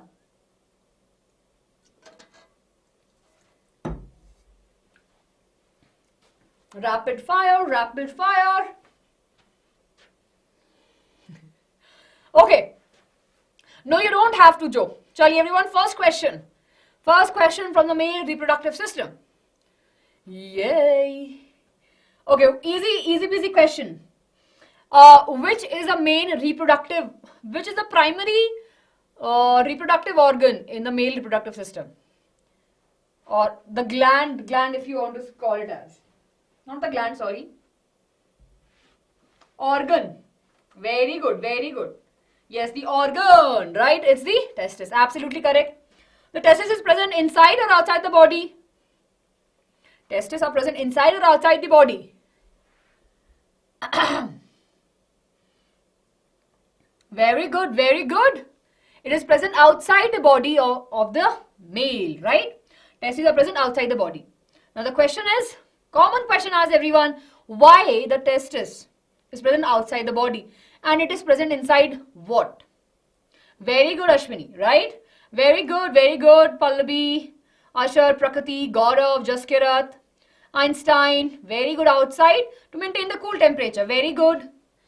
Gajanraj, Godavari, Veronica, Knight, Sri, Dwarka, Shreya, Aryan, Shubhi, Joe, Varsha, Sunita, YouTube, due to the temperature, Athar, Deepa, Sri Varsha, Rishi, Lakshya, Veronica, Bijoy, Sunita, comfy study, temperature, very good, bachcho, chalo. So we know that testes are a main primary sex organ that are present in the males, right? Primary sex organ will say. They're present in males, they're present outside the body in the scrotum. And why they're present outside the body? So that they can maintain the temperature that they need for the production of the sperm. Usually, what temperature is ideal for the sperm production? 2 degrees less than the human body temperature. If the human body temperature is 37 degrees approximately, right? So that less than that, either 2 degrees or 2.5 degrees, less than that is ideal for the production of the sperm.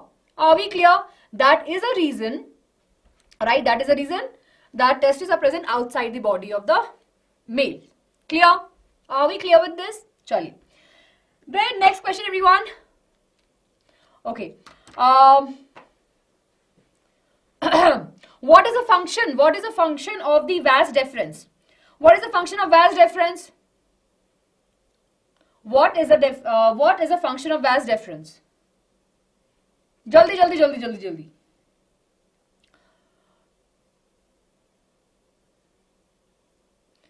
I know, Einstein. Yes, it does matter. It does matter. Right? Very good, very good. Vas difference provide fluidity. Arey kaise? Very good. It helps in the transportation. Very good. The only function the vas difference has, see over here, the vas difference is over here, right? It is attached to the epididymis. So the sperms from the testis will move to the epididymis, right? And from there, it will move to the vas deferens, which will be carrying the sperm. Okay? Which will be carrying the sperm. Are we clear? Simple, easy function. Vas deferens ka easy function is the sperm ka transfer. Okay? Chali. Then, of course, we have two accessory glands. Can you name the two accessory glands that are present in the male reproductive system that are mentioned in your NCERT? There are one more also, bulbourethral, which is not mentioned. But two accessory glands name they have mentioned in your textbook. Jaldi se. Very good. Prostate gland. Yes, prostate gland, and we have seminal vesicle gland, right? Two glands we have. Right? Two important glands we have. Both of these glands, right? Especially seminal vesicle gland plays a very important role in providing the nourishment to the sperms, right? And prostate gland provide the lubrication. That's a upar se important function that we have over here. Clear? Chaliye.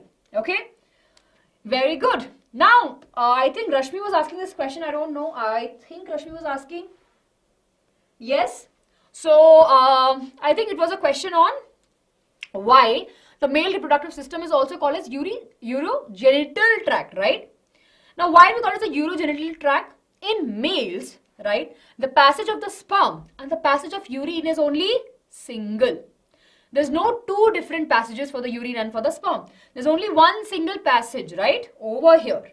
Yes, Einstein. अच्छा ने हो रिहांशी ने पूछा था. हाँ, clear?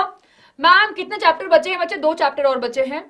After how to organism reproduce, we have control and coordination and our environment, right? Copper's gland को ही बच्चे we have another name, bulbourethral gland, right? Clear? हाँ, we'll discuss the functions also. Ashwini, but yeah, we do have that, but it's not mentioned in your textbook. हाँ, okay. So, of course, the Copper's gland also gives the lubrication. Clear? Very, very important glands. There are accessory glands, not the primary glands, but they are the accessory glands. Chaliye, okay. With this, we are actually almost done with the male reproductive system, right? If we have any issues, we'll deal with them later. Okay. Are you ready for the female reproductive system? We'll move ahead from over here and let's talk about it. Okay. Clear? Seminal vesicle, right? It provides a nourishment. Then prostate gland and the Copper's gland in general, if we have to say, right, provide the lubrication, right, and provide the pH also. बिल्कुल बच्चे प्रखर हम हैं अभी आज हो जाएगा, right?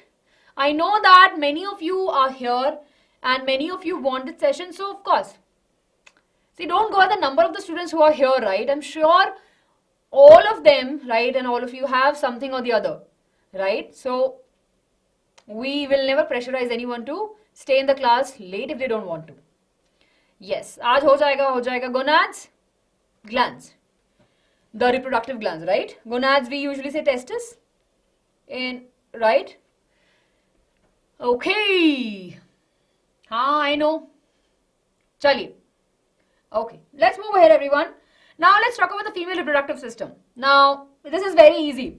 See, male mate is a little bit. No, actually, male mate is very easy. Right? Male mate, it's very easy. It's a very simple process. It's a very simple system. Right? Testis में sperm production is happening. Then, of course, it goes to epididymis, then to vas deferens to the penis. Right? Easy peasy and out of the body. But in the female reproductive system, the things get a little bit complicated over here. So we know that ovaries produce the egg. Right, everyone? Acha, where the fertilization happens? Where the fertilization happens? Yes. Radical lubrication is important, right? Basically, it provides a fluid which is essential for the sperms, right? Which is very, very essential. to reduce the friction also we can say. Very good. The fertilization happens in the fallopian tube, also called as the oviduct, right? And the egg from the ovary moves out and enters into the fallopian tube. And then the egg waits there. Now, of course, over here there are two things that happens. We'll be discussing the menstrual cycle later part mein. But we know that if the sperms enter through the vagina, crosses the cervix, crosses the uterus and comes to the fallopian tube, if the fertilization happens, we know that there's a formation of zygote. That zygote will come into the uterus, right? Will get attached into the uterus. We call that process as implantation, right? Implantation will occur in this. Zygote will develop into the embryo and more further and will be developed into a baby, right? So that's all about the uterus. We call uterus as a womb also. Now this is a very simple system, right? Now we have the gametes over here, right? We have the head inside which we have the genetic material. We have the mid piece which have the mitochondria which provide the energy, and the tail help in the swimming. We have egg may we have nucleus and the cytoplasm all together. Now everyone, here we have, see, I want you to see over here. I hope that you can see, right? These are the sperms, right? We can see there's an entry of the sperms through, it will be entering through the vagina, then it will be going through the cervix, right? And of course moving to the uterus. Now at the vagina and at the cervix, right? And in the uterus, of course, there are so many difficulties they have, right? So vagina is acidic in nature, so it can damage the sperm, right? In uterus, we have various WBC that can kill, right? That can kill these sperms. So they have to cross various barriers and then enter into the fallopian tube where the fertilization will take place. We can see over here, right? The fertilization will take place. That is the fusion of the male and the female gamete. Only one sperm will be fusing the egg. After the fusing, what will happen? Right? After the fertilization process, we will see that this particular egg will develop, right? See over here, this egg will keep on dividing from 1 cell to 2 cell, 2 to 4, 4 to 8, 8 to 16. 16 form it will become a blastomere, right? And it will drop down and will get attached to the uterus. See over here, everyone. Yes. Yes, everyone. I hope that all of you can see. Bachche, focus over here. I know 11:30 ho gaye. I know 11:30 ho gaye. We will see. Right? 2 more chapters we will be able to finish it off. Don't worry. Chaliye. Now we'll see the implantation happening. Implantation is done, right? And now this will develop into a baby. Yes, we will say that now this will develop into a baby. So we have zygote, then we have embryo, right? And of course it will get attached to the uterus and it will develop into a baby. In a humans, if we talk about 9 months is a duration. Now we'll just quickly revise it, right? From the sperms will be entering into the female reproductive system. Then we'll see the fertilization happening in the fallopian tube. Once the fertilization is done, we will see that the egg, right, now will divide. Of course, we call it as zygote. It will divide from 1 cell to 2 cell, 2 to 4, 4 to 8, and of course, eventually it will divide and will form a 16 cell stage and more further. It will get attached. Implantation. Everyone remember the word implantation. So implantation happens in the uterus and then we'll see the development of the baby. Clear? Ashwini, because this is how the babies usually, this is the normal position of the baby in the mother's womb. Yes, Prakhar, we'll take a break, bache. Acha, thank you, but we'll take a break after this particular chapter. Satvik, the role of a cervix is nothing, but of course nothing as in not, but it actually helps in the movement of the sperms from the vagina to the cervix. It has a middle point over there, right? Thank you, Kavyanjali. Yes, yes. Do watch it, bache, later. Everyone, how many likes we have? I haven't seen the likes. Do we have 500 likes? What target rakha tha? Yes, Veronica, fimbria, right? On the fallopian tube, we have those finger-like projection, right? These are the fimbria. Chaliye. Gestation period, yes, Joe. Okay. Now, everyone, in the human reproduction, right? This is one of the very fascinating things that we have. Is that placenta is a very important organ which is formed, right? So the embryo gets all its nutrition, right, from the mother's body. We all know that it's get the nutrition from the mother's body. And this is actually attached to the uterus, right? Of course, basically it's a very important organ that we have. And from the blood only the exchange happens. And this placenta is attached to the growing fetus with the help of an umbilical cord. So what happens that nutrition, all the nutrition passes through this, gases, oxygen, everything passes through the placenta and umbilical cord to the fetus. Whatever waste is being generated in the body will be again passing through this only. So placenta is a very, very important organ. Clear? Everyone, are we clear? Yes, very good. Provide the nourishment and carries out the excretion process also. Basically takes the waste material also. Yes, everyone, are we clear? Yes, are we clear? So we now know that what will happen after the fertilization, right? What will happen if the fertilization is done? We'll see the growth of the baby, right? Ultimately, the result will be the formation of the baby, right? But what will happen if there's no fertilization? We'll see the menstrual cycle happening. Now, this is one of the important characteristic features, the sexual development that happens in the female after the puberty is the menstrual cycle. So every month there is a release of the egg, right, from the ovary into the female reproductive system. Now this egg was supposed to get fertilized, right? So what the uterus does every month, it prepares itself for the implantation. It prepares itself for the implantation. What it does, it actually starts accumulating the blood. It has thick lining of the blood on it. So here we can see, right, this is the thick blood lining that we have. Now this blood lining, the uterus is preparing itself to provide the nourishment to the growing fetus, right?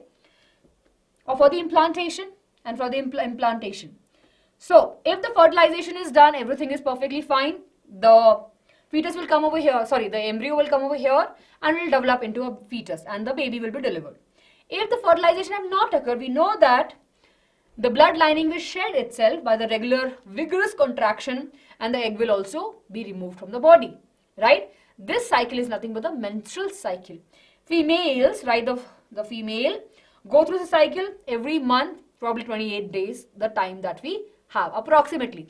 It can vary if we have any other disorders or any situation. Clear, everyone? Very easy topic. Not in detail, they haven't mentioned about it. Right, if you want to study in detail, we have videos on it on our channel only where we have gone into details. But again, I understand that this will not be coming in your board examination, so we can skip this part also. Menopause happens usually, depends again on the age, from 45 to 50.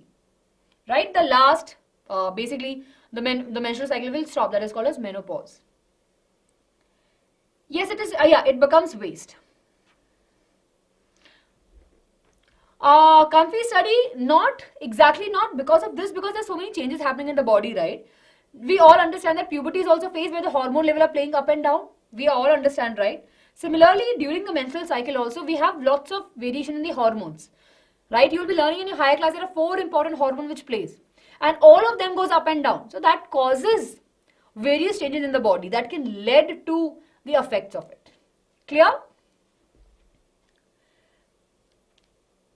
How many eggs are formed in the female?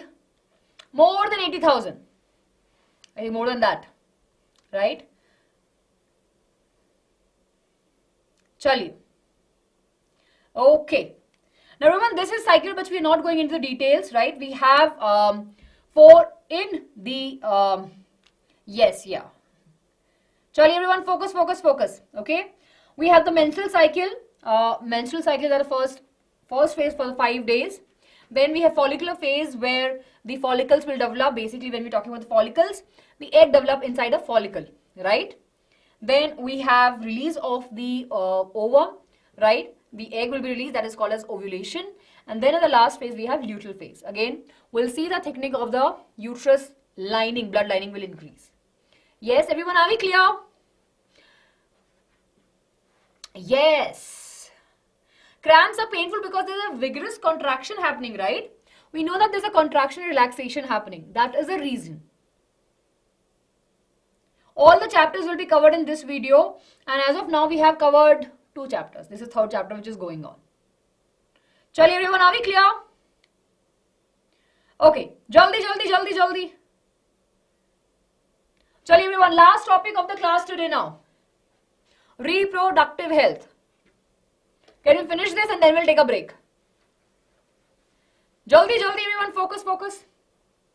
Okay. Now reproductive health becomes again very, very important. Now we all know that health ka definition mein, we all know that if an individual is physically fit, mentally fit and socially fit, right, we call them as a fit individual. Clear? Now what we have over here right, in the reproductive health we will be discussing that why it is important to be healthy reproductively, right? Now we all understand that it actually helps us in understanding about our body, right? And it's very important also. Clear? Now let's talk about the physical diet. So the reproductive health has three important components. It has a physical health also, mental health also, and social health also. In physical health, of course, it's a balanced diet. Properly khayenge, piyenge, tabhi sahi rahenge, right? Then of course we have the personal hygiene also into it, which is very important. Then of course we have disease prevention. It will be helping in the prevention of the disease. Along with that, if we talk about, right, I'm sure you would have heard about STDs. What are STDs? Can anyone tell me what are STDs? Tell me everyone. What are the STDs?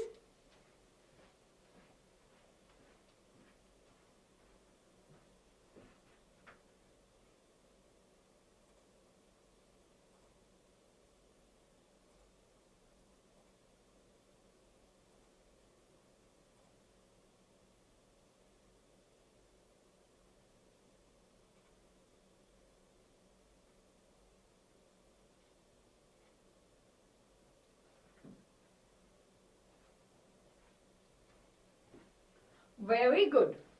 Sexually transmitted diseases. So STDs are those diseases, right, that transfers, right? And of course these are the diseases which are caused by bacteria, viruses. And of course there are other organisms also. So let's discuss about the STDs, right? What are STDs? STDs are nothing but the sexually transmitted diseases, right? We have the examples of these. Everyone remember two names at least. We have the example of gonorrhea, right, which is caused by a virus. We have syphilis.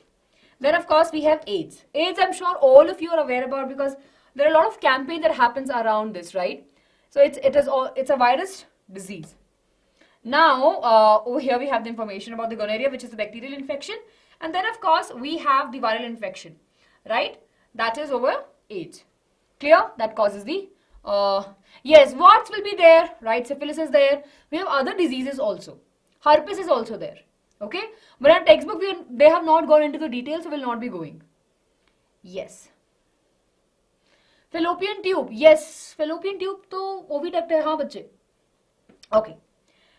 Now, if we talk about the social health, right? Now, social health, we should be aware about it, what is happening, right? And we should be aware about the contraception. Now, sexually transmitted diseases are transferred through sexual contact, or we can say that if there's exchange of the bodily fluid, then of course chances are that the infected individual can infect the healthy individual. Are we clear everyone? Right? Are we clear? Yes? Are we clear? Are we clear? Jaldi, tell me everyone. Yes? So let's take a look everyone over here at the different types of contraceptive methods that are present in the market. Now contraception is a very, very important topic, right? And I think if you take a look at the questions also, we have case-based study questions from here, and then of course we have question coming for 2 or 3 marks also. So let's pay attention everyone now. What is contraception? It is nothing but an artificial method to prevent the pregnancy. In short, right, to avoid the fusion of the two gametes, we have various different methods, or to make sure that there is no implantation happening, etc., etc. Those methods that we individuals use are called as contraceptives, right? Or contraception is a whole phenomena. Right? It's a method basically. Now in that we will be taking a look at the importance of the contraception. Why the contraception is very important? It can prevent the unwanted pregnancies. Then it can prevent the STDs, right? Sexually transmitted diseases. It can increase the gap between the two children, right? The couples who are using the contraception can have a proper gaps between the two child. and of course plays a very important role in the growth management, plays an important role in the, maintaining the health of the mother also. All of this is very, very essential. Everyone, are we clear with this? See, this question was there in your examination also. I think 2 years back we have this question. Very, very important question, everyone. Yes. Now we'll be discussing about the different types of barrier methods we have, right? Contraceptive methods we have, right?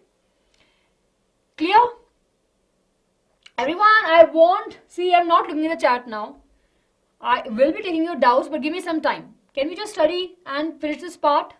Right? We're not going fast also. You know that we are maintaining our pace. Yes? But I want all of you to focus in the class. Chaliye. So we have contraceptive methods. Now these methods have different categories into it. We have barrier method first. Let's talk about it. Now as a word suggests barrier, right?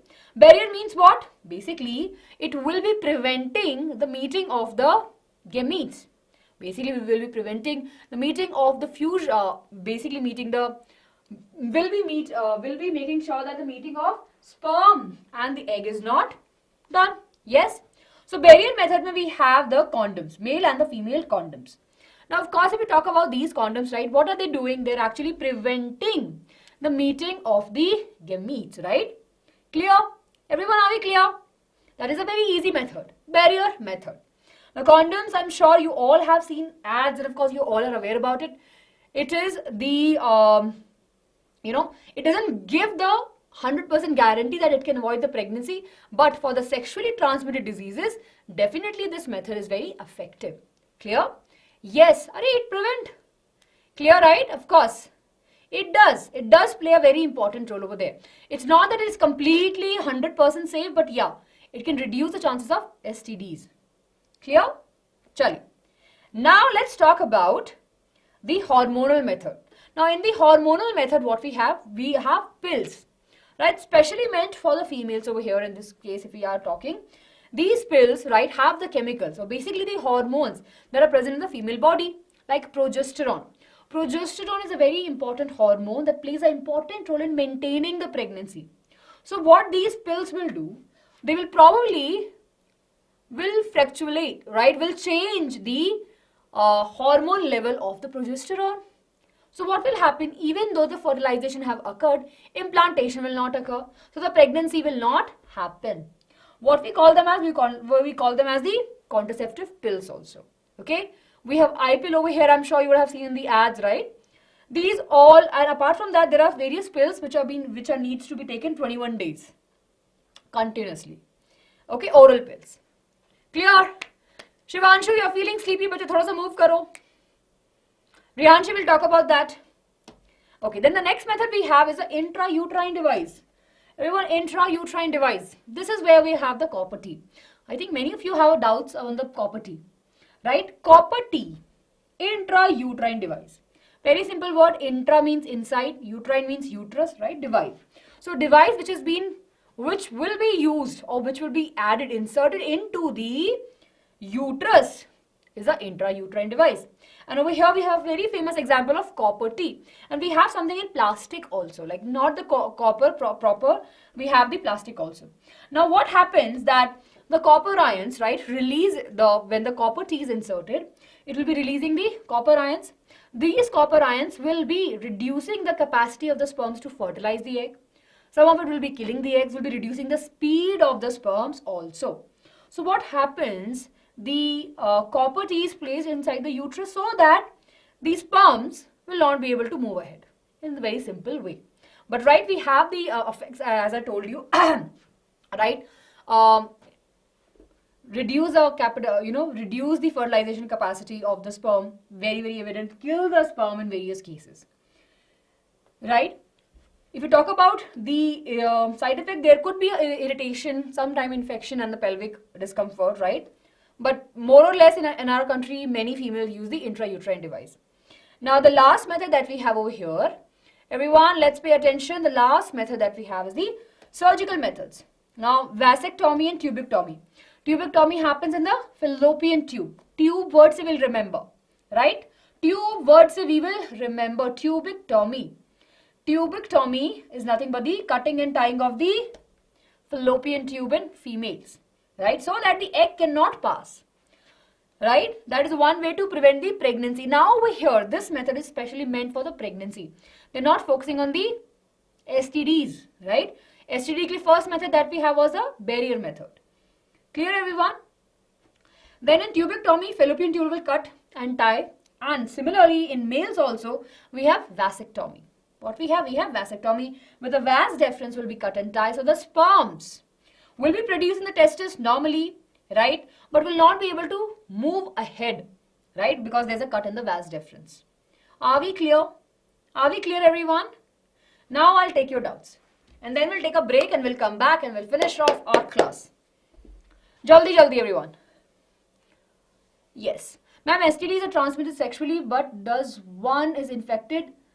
No. So again in that case also, not the answer will not be no. Even though the individual is not sexually active, they still can get STDs by blood transfusion, right? If you're not aware about, or an individual is not aware about that the other person is infected with any of these, right? If the transfusion is happening, definitely, especially in the case of AIDS, we have seen various cases, right? So that's the case. Okay, very good. Everyone, are we clear? Then what if one egg gets fertilized by 2 sperm? Satvik, very rarely such things happen. We'll see that there's a formation, right? Probably the egg will divide, right? We'll see the division also happening. Could be that there are 2 eggs at a time and there are 2 sperm getting fertilized, so we'll have twins, etc. I'm not sure, Ashwini, who was the first person. Yes. Yes, very good. Not sure. Of course, see, AIDS ka, right, we have a backtrack that it came from the monkeys. Okay, everyone, do we have any doubt? Shreya, there are a lot of tests that happen in the market, especially in the government hospital, right? Which are done for free. So definitely people can go and test themselves. Testing is the right thing. No, copper, see, only one method help in the prevention of the STDs. If I ask you only one method, which is there for the prevention of the STDs, what it will be? Jaldi, jaldi, what it will be? Very good, it will be the barrier method. See, contraceptive methods, intrauterine device method and hormonal method are meant to prevent the pregnancy, right?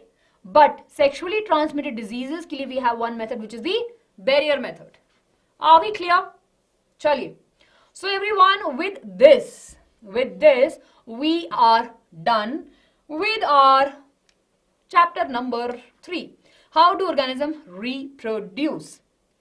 Acha, can I ask you one small thing? If you can wait for 10 more minutes, we'll finish off our environment also.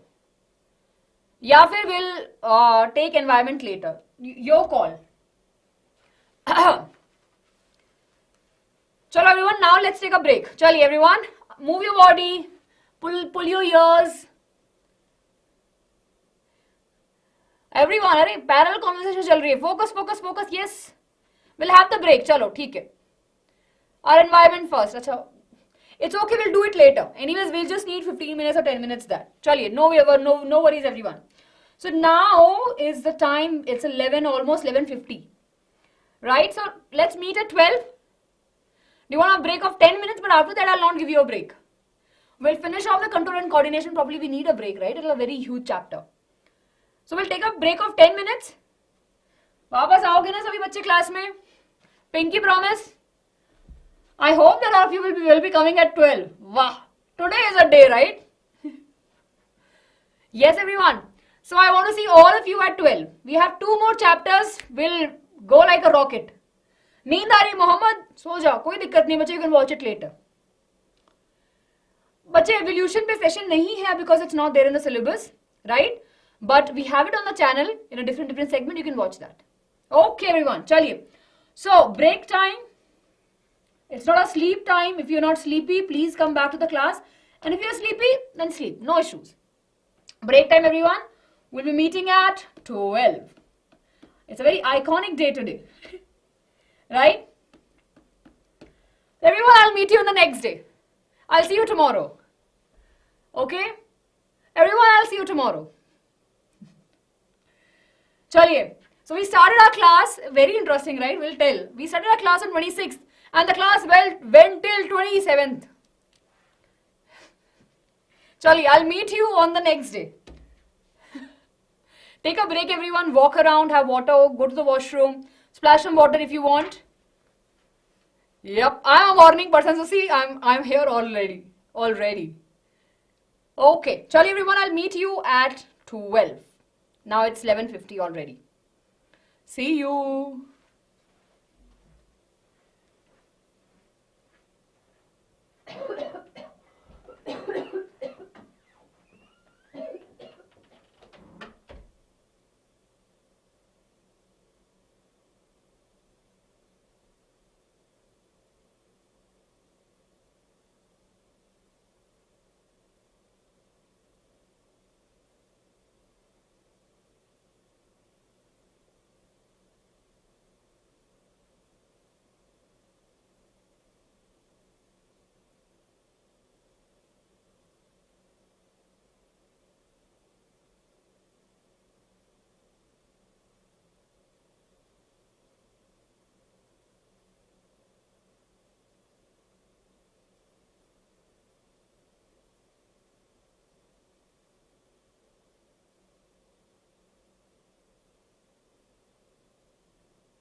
Hello everyone.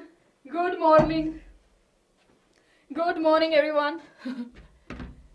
Yes, ma'am is back. Good morning everyone. Good morning. How are you all? Yes.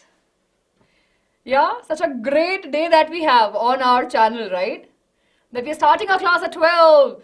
I think earlier also we did that once, or I think twice we had it. Yeah, I think the science sample paper, science board examination paper, we solved it. Yes. Nice, everyone.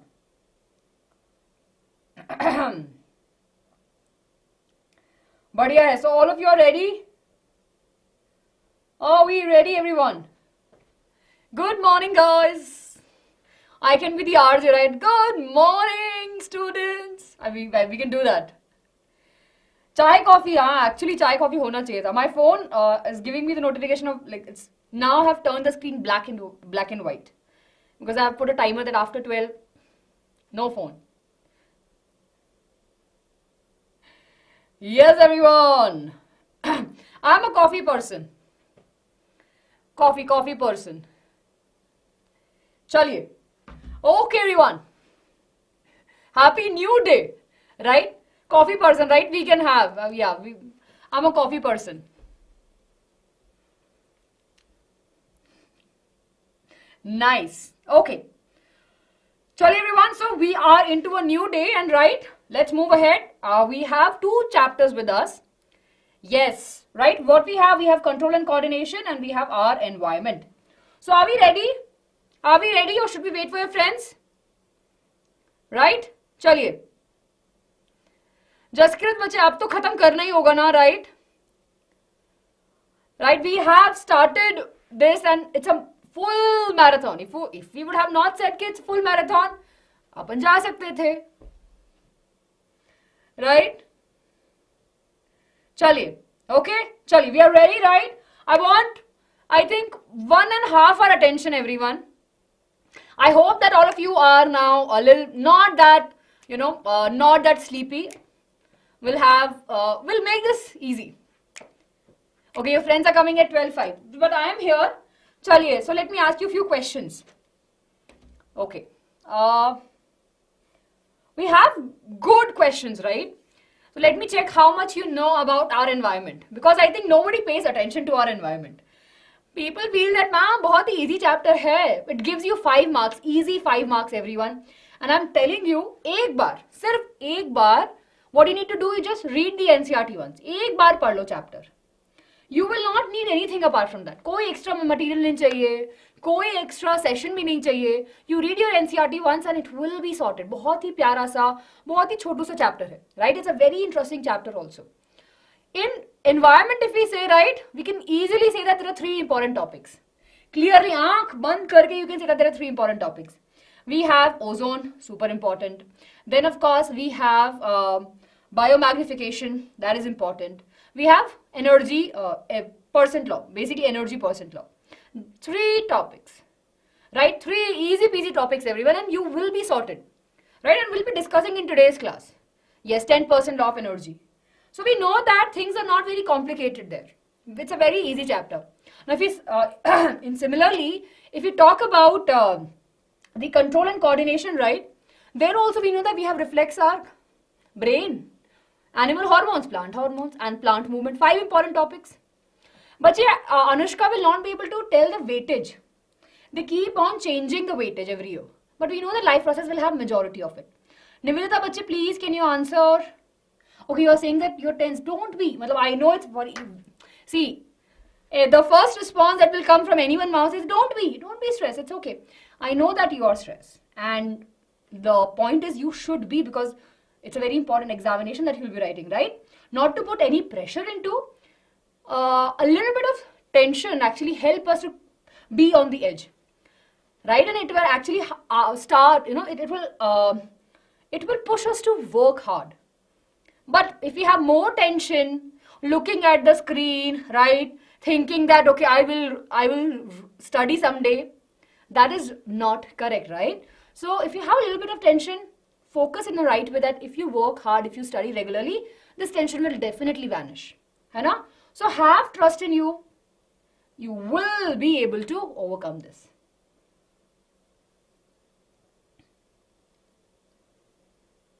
Chaliye everyone. I know. Right? Chaliye. Everyone, can we start the class? No, Meeta. Doesn't happen in males. Today is your... Gurleen, please sleep, बच्चे. Gurleen, अब तो सो जाओ फिर तो. If tomorrow you have your exam, please sleep now. Right? It's too late, बच्चे. Too late. Too late for you to be here. Right? Because you have your examination, you will be going early in the morning. चलिए. Okay. Survi, because they don't have the ovary. Males में ovary नहीं होती है, इसलिए periods भी नहीं होते हैं. There's a completely different reproductive system now.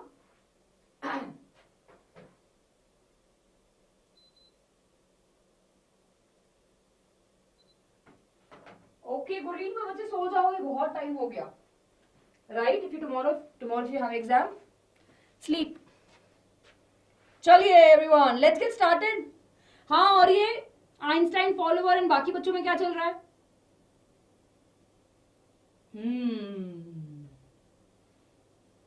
Okay, चलिए.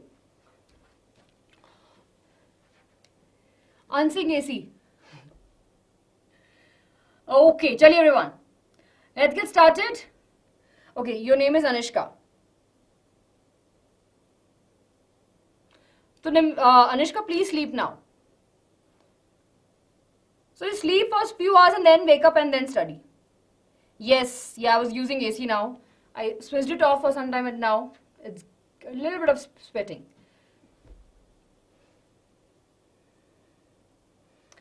Yes, Einstein, if you're sleeping, take care of yourself. Thank you. You've been a very active student in the class today.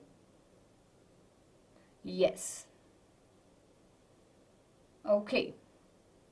Mr. Dinesh, right, we have, so in night, right, what happens if there is a sudden ejaculation of the sperm, right, without the sexual intercourse in the male, it is also referred, or it is also called as a nightfall. Chaliye. Okay. We're starting with the control and coordination, everyone. So we have beautiful, amazing slides for all of you. Okay, so I think here we are.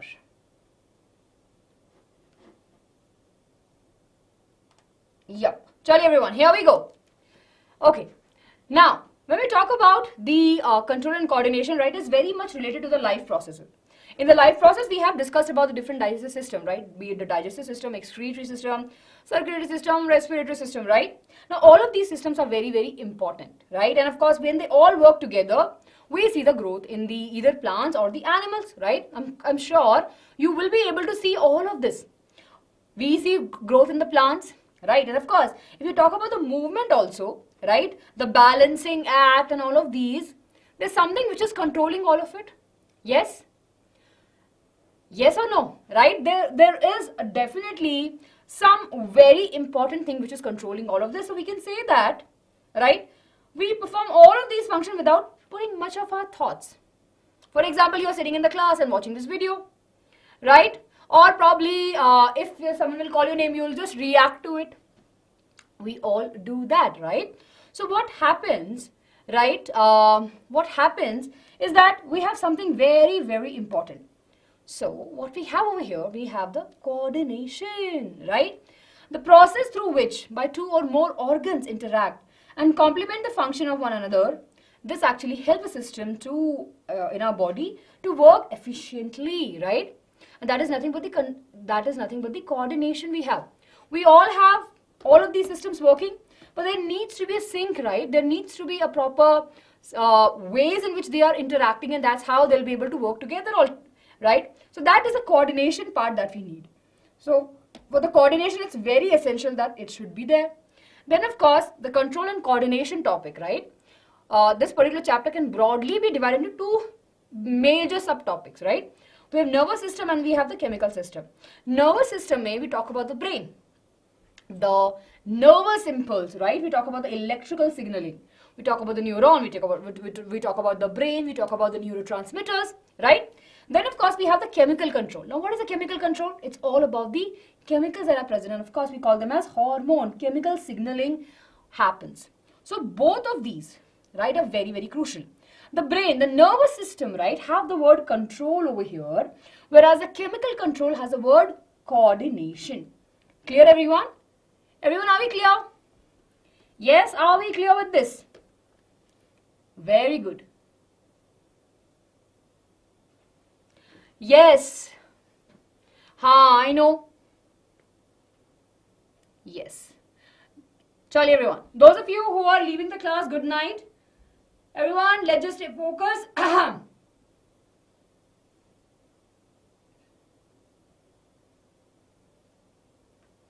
Okay, everyone. Chaliye.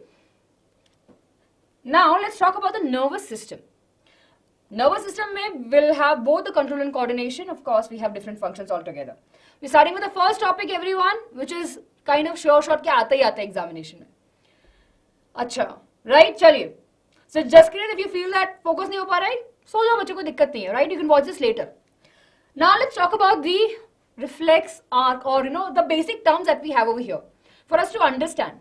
We have stimulus and we have response. Can anyone tell me what is stimulus and what is response? Habiba, we finished the control and coordination. Yes. We are done with the control and coordination. Jaldi jaldi bachcho. What is stimulus? What is stimulus and what is the response? Suddenly there's a light on my face. Is it a stimulus or a response?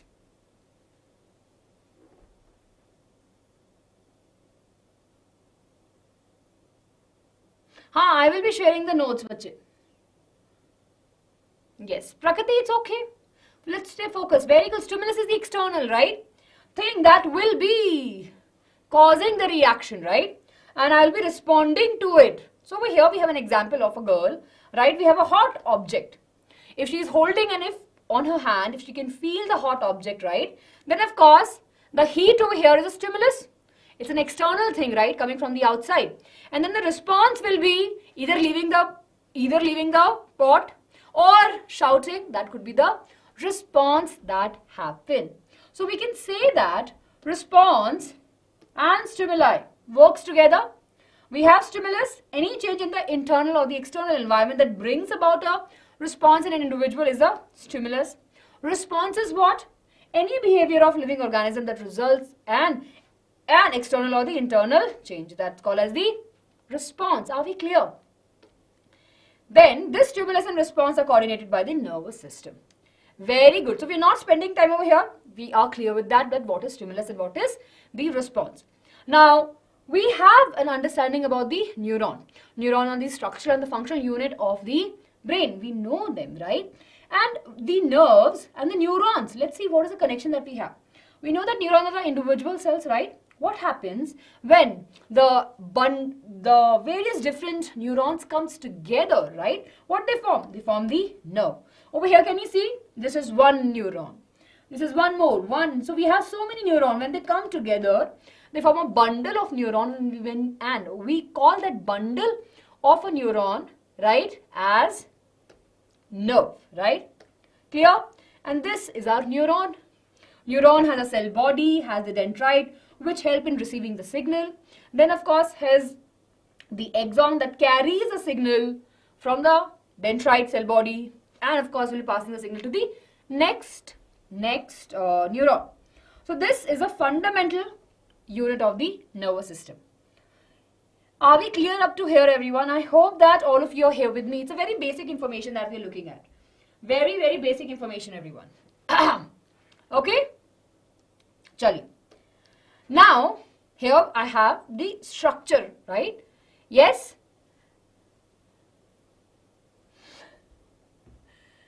Yes, see everyone, Aishwarya ma'am is here.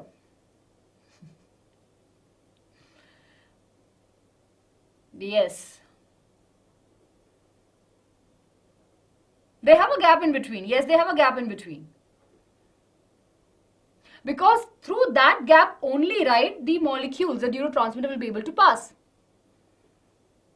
Same. Yes.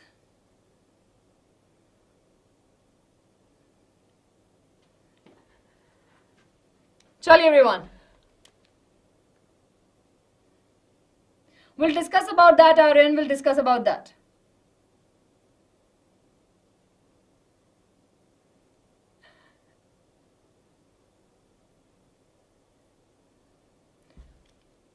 Nahi, Gaurav. So we'll discuss about that also. So these are the chemicals, right? And these are in a form that, of course, there's an electrical impulse. Think about it. We'll discuss that. Okay, everyone. Irshad will not be able to tell you now, bache.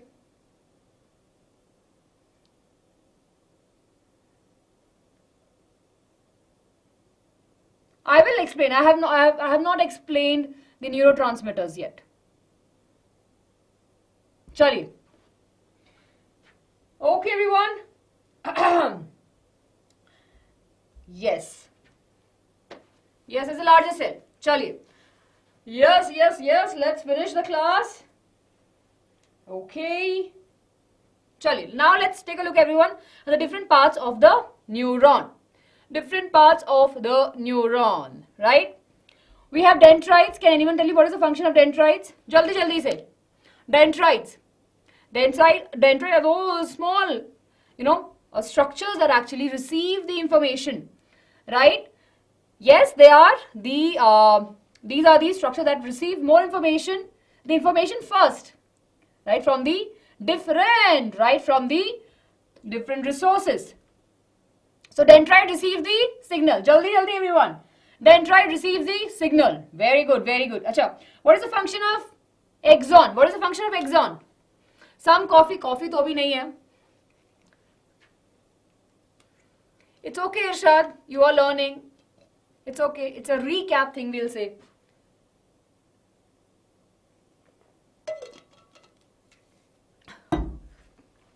Jaldi bachcho. What is the function of axon? Easy hai to. The long arm of the neuron, right, which carries the nerve impulse. Right, which carries the impulse. Not the nerve impulse, but the electrical impulse. Sorry. Right? So this is the axon, right? It will be carrying the signals of the electrical impulse. Now we have two things. I think you are asking me, but I'll ask you only. What is myelin sheath and what is its function?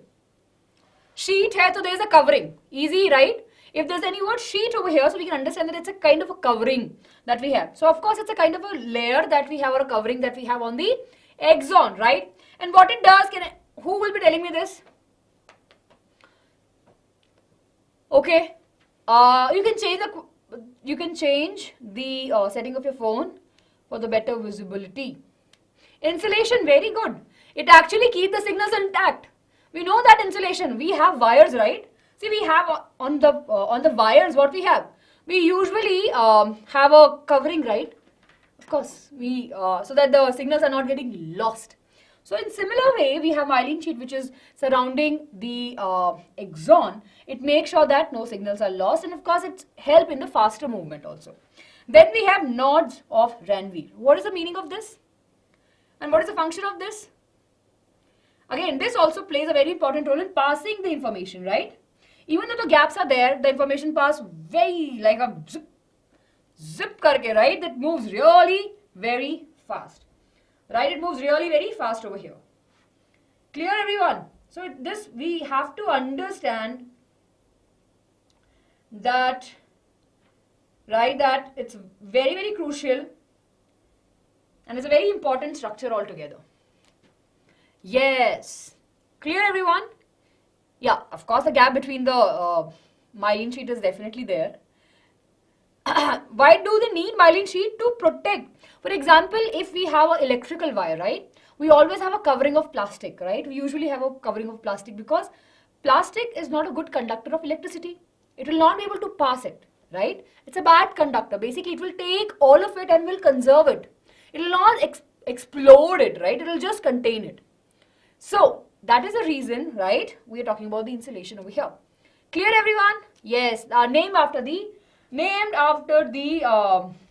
scientist, for sure. Chaliye. Okay.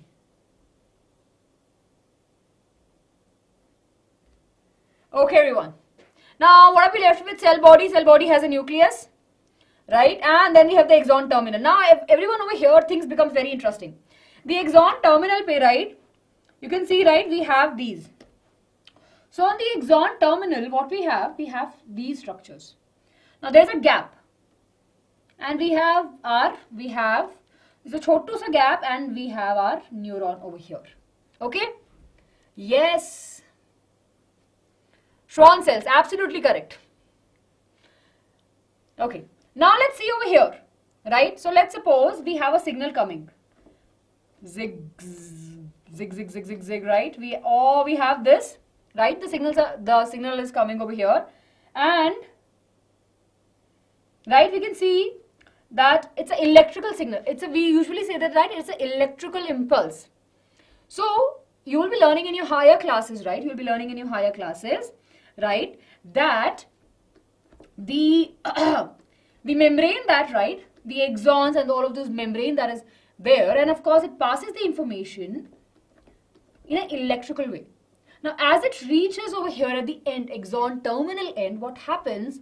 This information that is being traveled now as of the electrical impulse, right, will slowly be getting converted into the chemicals. So we'll see the conversion over here. The electrical impulse, when it comes to the axon terminals, right, what will happen? We will see the formation of the vesicles, small chotu vesicles, and inside that what we have the neurotransmitters. These vesicles, right, these vesicles will get attached, or we'll say that will just merge with it, right? It will just merge with this, and will be releasing the neurotransmitters. Everyone, are we clear? I hope that all of you are paying attention.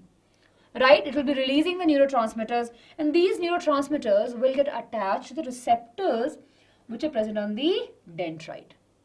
And that's how the signal will move. Now again, everyone, very interesting thing that happens is that it's a electrical signal to chemical signal, and then electrical signal, and then chemical signal. Clear?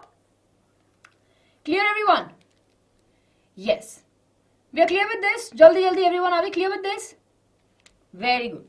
So that's all about the transfer that is happening. The gap that we have over here, right? The gap that we have over here, as many of you are already mentioned, it is called as the synapses. Clear? Okay, chali. Now everyone, are we clear with this part? Okay, are we clear with this part? Yes. Okay, Zippo-like lace, gaming. Can anyone tell me, can anyone tell him what is the main function of the nodes of Renvir? Arpita, I'll be repeating that again. Give me a minute. Yes? Give me a minute. I'll be repeating that again. Okay, very good. If not, I'll answer your question. But if any one of you in the class want to answer that question, please do answer. To fasten the impulse. Okay. Right? It actually helps making sure the impulse is being traveled fast. Right? Nothing is getting lost. Very good. Very good. Okay. Chali everyone. Let's move ahead. So for transferring signal without interference. Okay. What is the question? Shreya, I was asking about the question about what is the function of nodes of Renvir.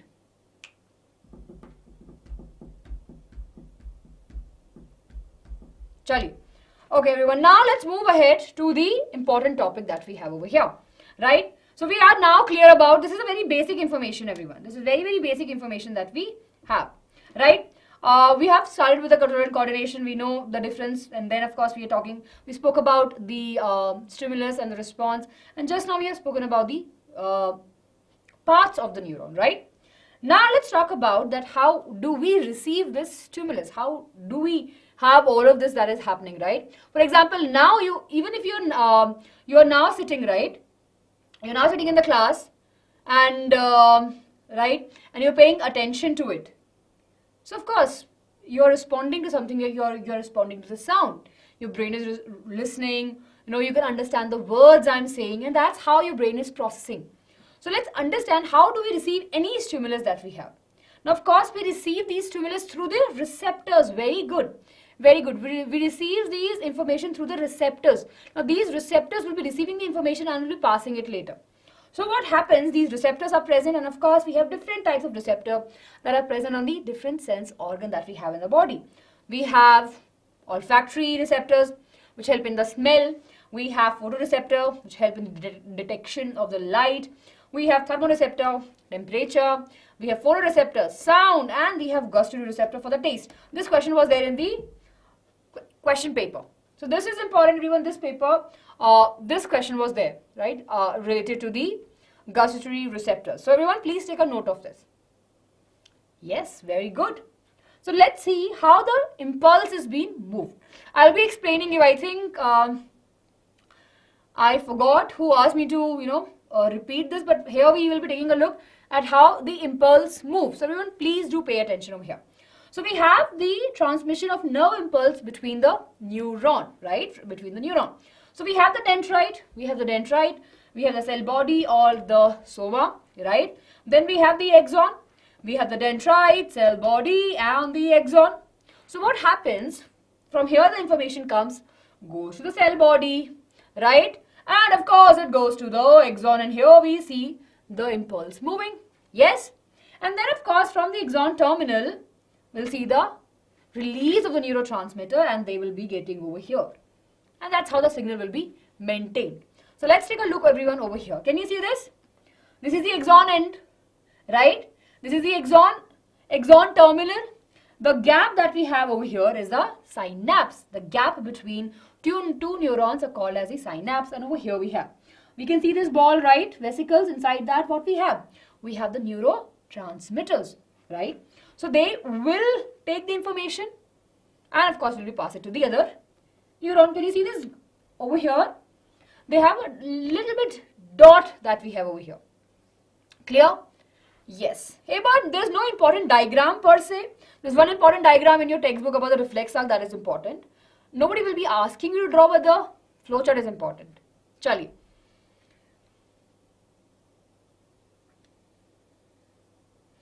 It's Soham will discuss that. Give me a minute.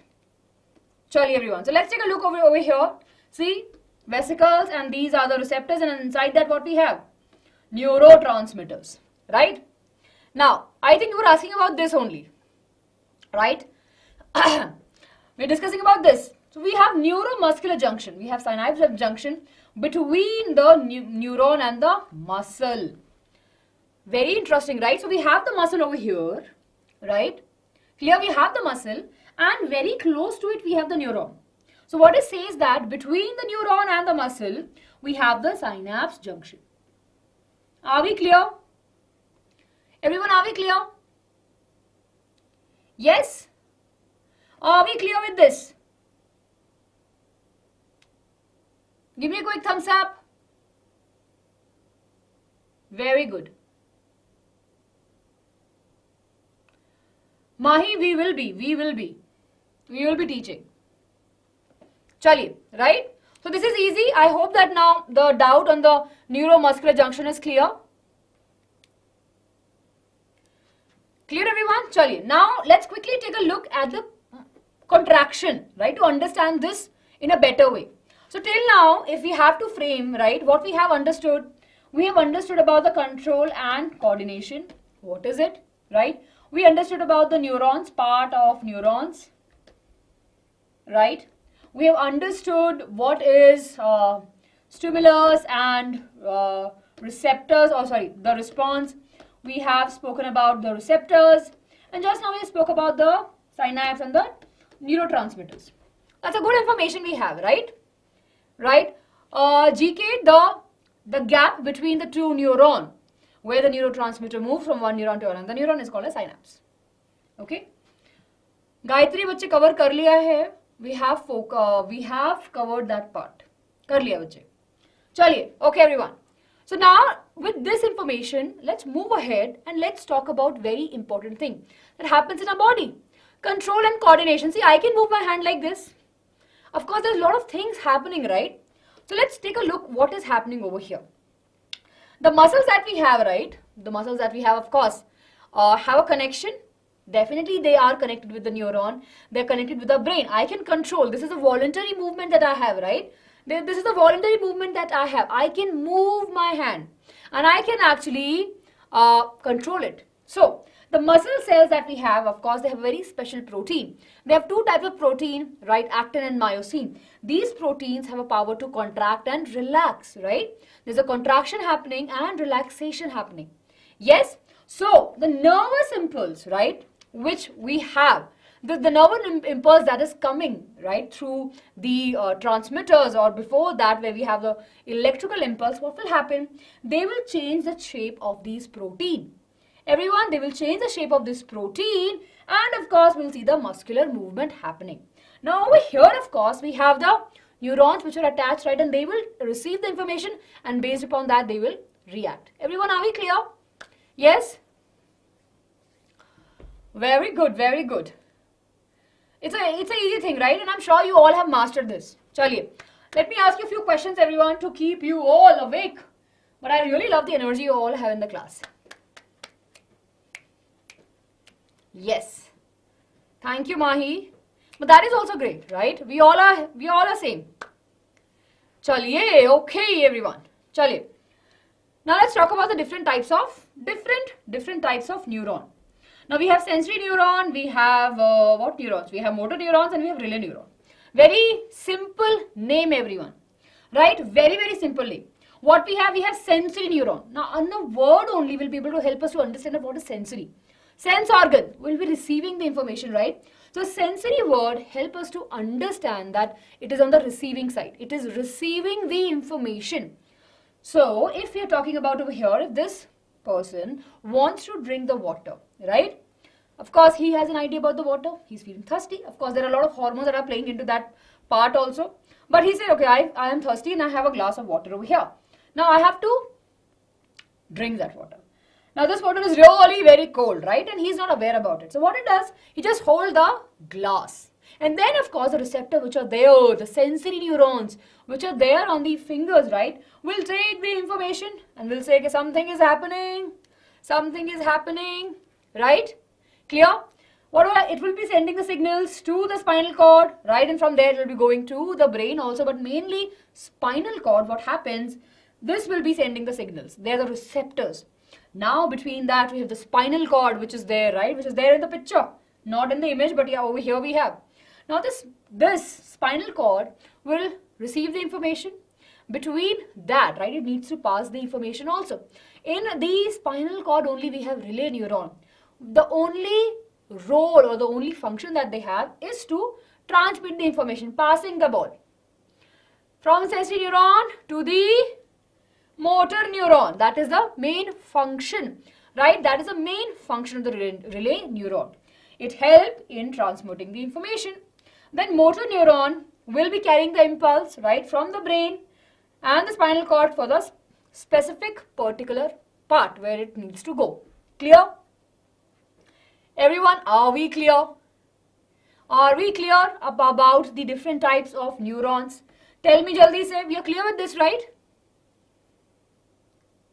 Raj, बच्चे बहुत सारे chemicals हैं, right? We have dopamine, serotonin, right? We have various different chemicals that are released, not neurotransmitter. Yes. Okay. Chali everyone. Now we are moving to the nervous system. Maybe we'll be discussing about the brain. Now this part I want all of you to be up. Let's have a, right? Let's have a very quick rapid fire now. Nervous system we have. We'll be discussing about the central nervous system and of course peripheral nervous system. Central nervous system is the main nervous system where the brain, we'll be discussing about the brain, right? Brain is the controller. So in the central nervous system we'll have the brain and we have the spinal cord. In the peripheral nervous system it's primarily on the nerves that we have. Right? Is it a confusing part? We'll make it easy. We'll make it easy, everyone. Okay? So now, let's talk about the brain. Now, our brain, of course, is very, very precious organ or a part of our body, right? We know that our brain is being covered by a very scully, very strong protective layer. And that is nothing but the cranium, right? Or skull box also we say. Now this particular cranium is a very hard protecting covering for a soft, very soft brain. Now between the brain and of course between the cranium, we have this fluid which is called as cerebrospinal fluid. Cerebro, word over here again related to the brain. Spinal, we have the fluid in the spinal cord also, right? And a fluid which is present. Now, it's very important for us to understand that in a case of heart also, you remember there was a layer. Over here also, it's a fluid. This fluid will be absorbing the shock, will be providing the protecting the brain. Yes? Are we clear? Right, everyone? Are we clear with this? Right? So, we have the cerebrospinal fluid altogether. It's very clear, colorless, and of course, it is present between the, cranium and the brain. Yes. Now, everyone, it's a rapid fire round. Now, I'll not be answering. No, now you have to answer. All of you, I hope that you are awake. I hope that all of you are awake. But I can see that you're asking about the tropism. Give, I think, 10 minutes. 10 to 15 minutes. We'll discuss about the tropism in a bit.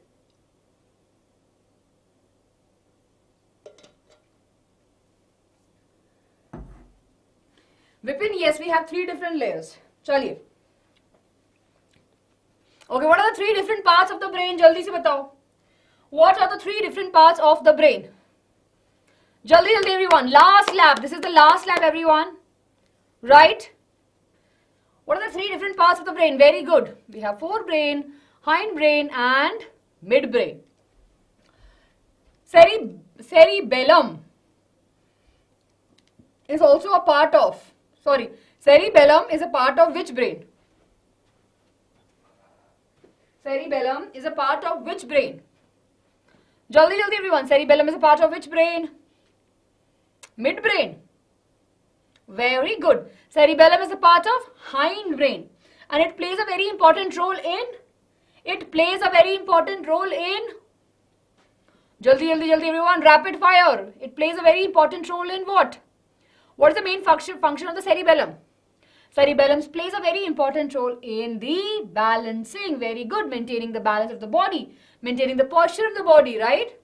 Very good, very good. Not the involuntary actions, but balancing of the body. So that is voluntary, right? For example, if I have to stand like this, right? If I have to stand on one leg, see, I can balance it out. I'll be shaking in between, but of course, right? But of course, that part of the brain, cerebellum, plays a very important role over there. Then comes our cerebrum. What is the main function of the cerebrum? Cerebrum क्या करता है? Cerebrum क्या करता है? जल्दी जल्दी से. हाँ, it's okay, Gaurav. Good night. B for balance. बिल्कुल, we'll remember this. B for balance.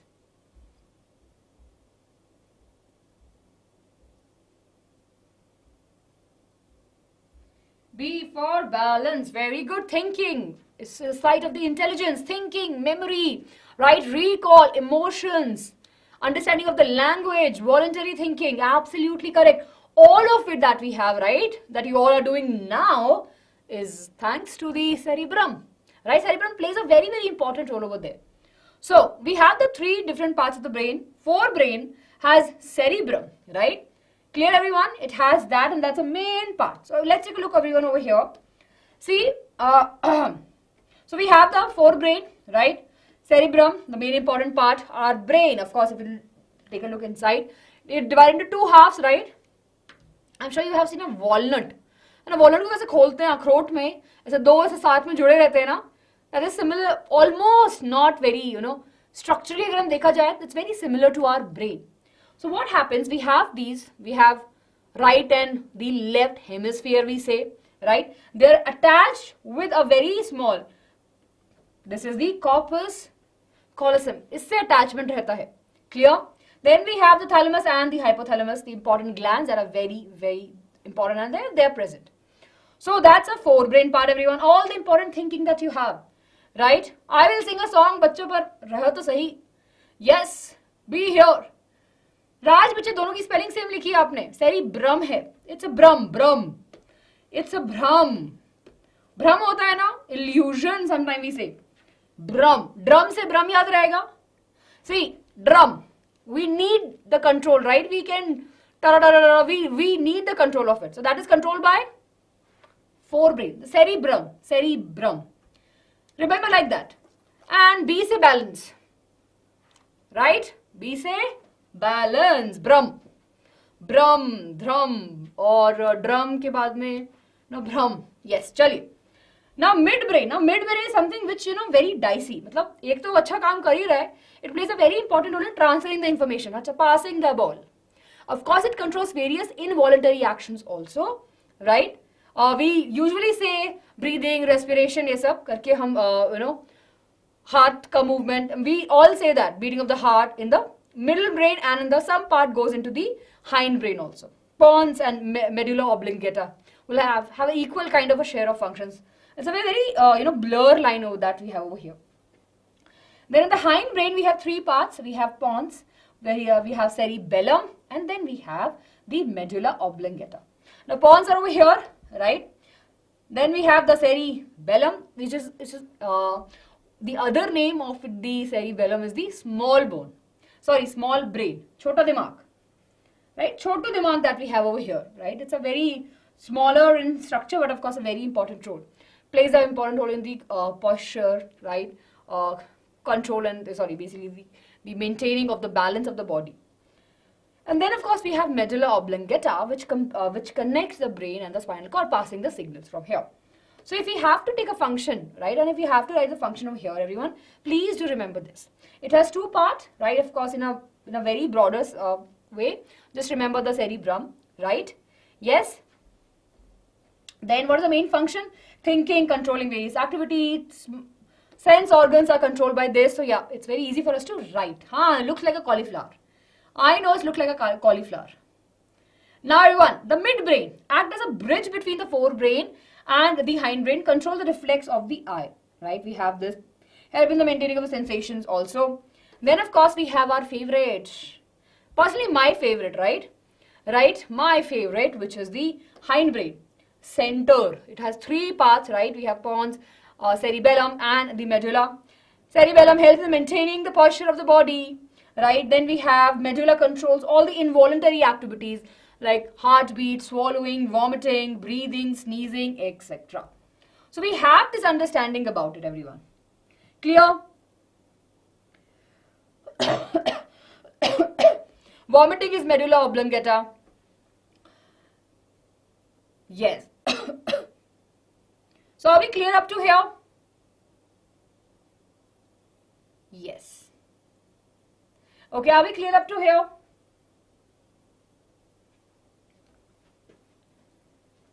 Very good, very good. Crystal clear. Yes. It's a part of the brain, Aryan. Okay, chaliye.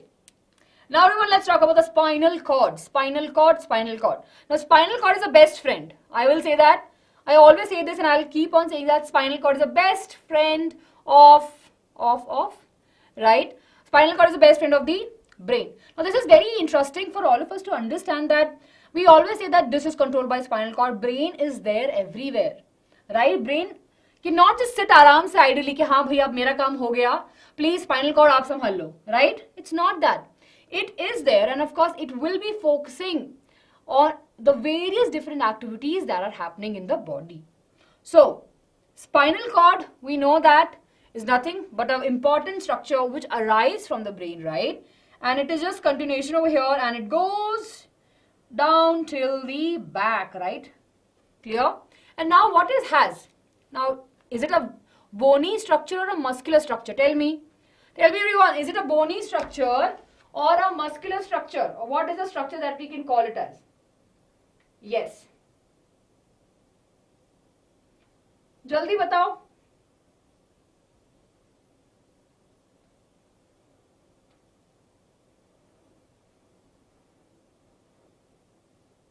Very good everyone. Spinal cord bony है या फिर उसकी protecting बोनी है? protecting covering hai, that is bony, right? The vertebral column that you're talking about. Inside that we have the spinal cord. Spinal cord bony to nahi hai, muscular hai. That is a thing that I'm leaving now. I'm leaving it with a thought, right? Think about it, right? It's not bony for sure. It is protected by the vertebral column, right? That is a bony structure. Inside that we have the spinal cord, and spinal cord is basically nothing but of course attached. It has so many nerves attached to it, right? It's a very flexible structure, I would say. Yes. Okay, we have the session already. Okay, creation, you can watch this session, right? So we have the spinal cord, which is a long tubular structure made up of the nervous system. Of course, what it made up of? It is made up of the nervous system. And of course, it starts from the base of the brain and goes down till the spine. It has a protective covering, similarly as that we have from the brain also. It is cerebrospinal fluid, right? Then we have 33. It consists of a 33 interlocking vertebrae, cushions with the cartilaginous tissues. Of course, we have this, right? Can you see this? Inside this, we have the cartilaginous tissues also. And it's a strong bony structure. We have, Utsav, I will explain you in a minute, right? Acha, the function of the pons, majorly in sleep cycle mein, thoda bahut in the breathing. It's kind of, not very clear per se. Still the research are happening, and at this level, it's very difficult for us to understand, but these are the main functions. Yes, gaming have answered your question. Yeah, chali. Now let's talk about the most important question that we have, right? That comes again and again, that is a reflex arc, right?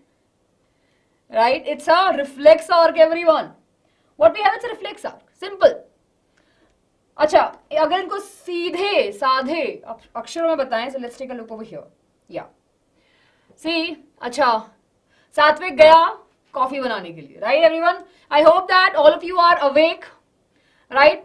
So, Soham and सात्विक, right? Soham and सात्विक अब class देख रहे हैं, उनको थोड़ी बहुत नींद आ रही है तो एक दूसरे को बोल रहे हैं, अरे सात्विक प्लीज कॉफी बना लो, अरे Soham you go and make the coffee, right? अब दिस कॉन्वर्सेशन इज हैपनिंग, टन एकदम बैक एंड फोर्थ चल रहा है.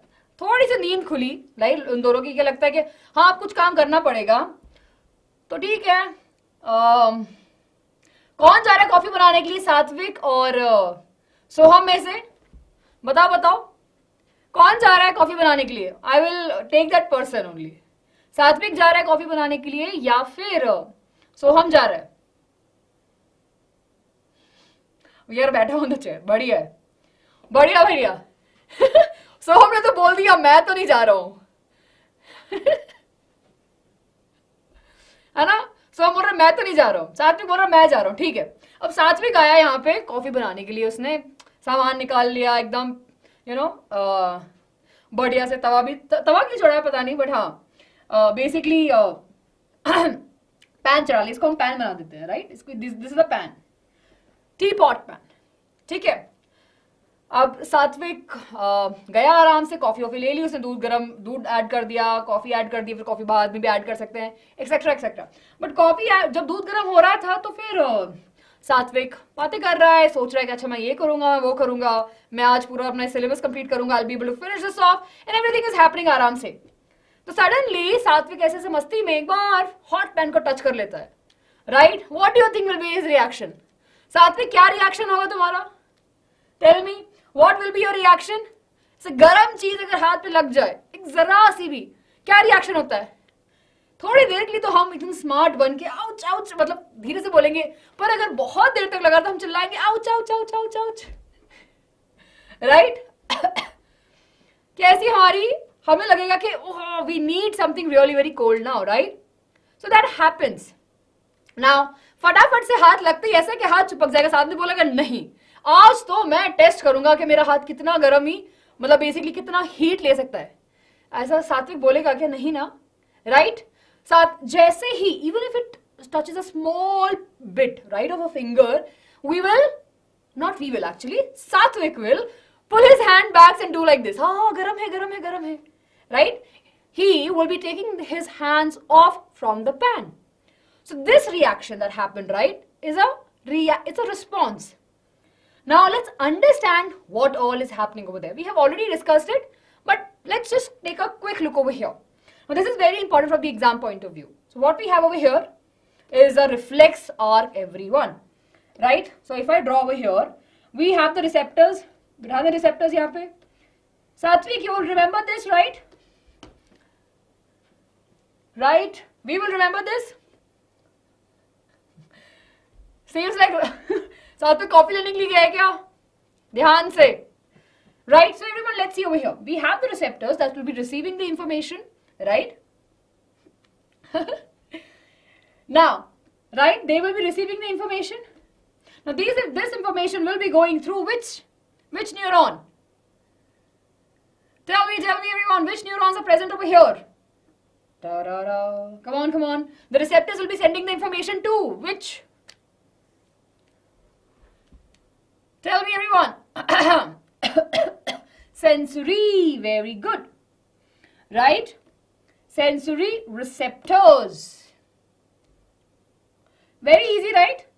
Then from the sensory receptor, the information will go to the relay neuron. And from there to the motor neuron. And from there to the effector. And then, of course, we'll see the response. So, everyone take a screenshot of this. This is very important. Very, very important flowchart, everyone. Super important.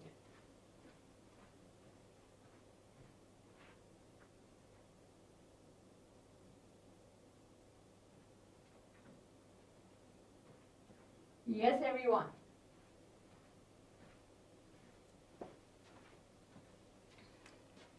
Okay, चलिए. हाँ, सुबह हो गई है. We are here. I'm sure today is a day everyone वो बोलते हैं ना सुबह उठ के पढ़ने से अच्छा याद रहता है. We'll test it out today. है ना, आज पढ़ लेंगे फिर लेट नाइट सोने वाले पे जो सब पहले पढ़ के सोते सब कुछ याद रहता है. So I want to see. This is an experiment that we all are doing, right? And I'm sure you will remember all of this. If you're studying with your whole heart, it will be there with you. Chaliye. So everyone, are we clear about the reflex arc? Now there are two important terms that we usually use and we tend to get confused with it. First is reflex arc. As the word arc is there, this whole arc which is formed is the reflex arc. And the pathway through which the impulse is being moving, that is called as reflex action. So everyone, are we clear with the difference? Are we clear with the difference? What is reflex arc and what is reflex action? Soham, it's like, I'm just trying to use an example. It's like principal, right? Even though the principal is not coming to the classes, to your classes regularly, but she will be aware, right? She will be aware about what is happening in the school. Yes, even though she is not going everywhere, she will get all the information, right? Why? Because it's a brain kind of thing, right? Even though the brain is not always fully active and not involving, but सबको पता चलता है, brain को हर चीज के बारे में पता है, right? Body की.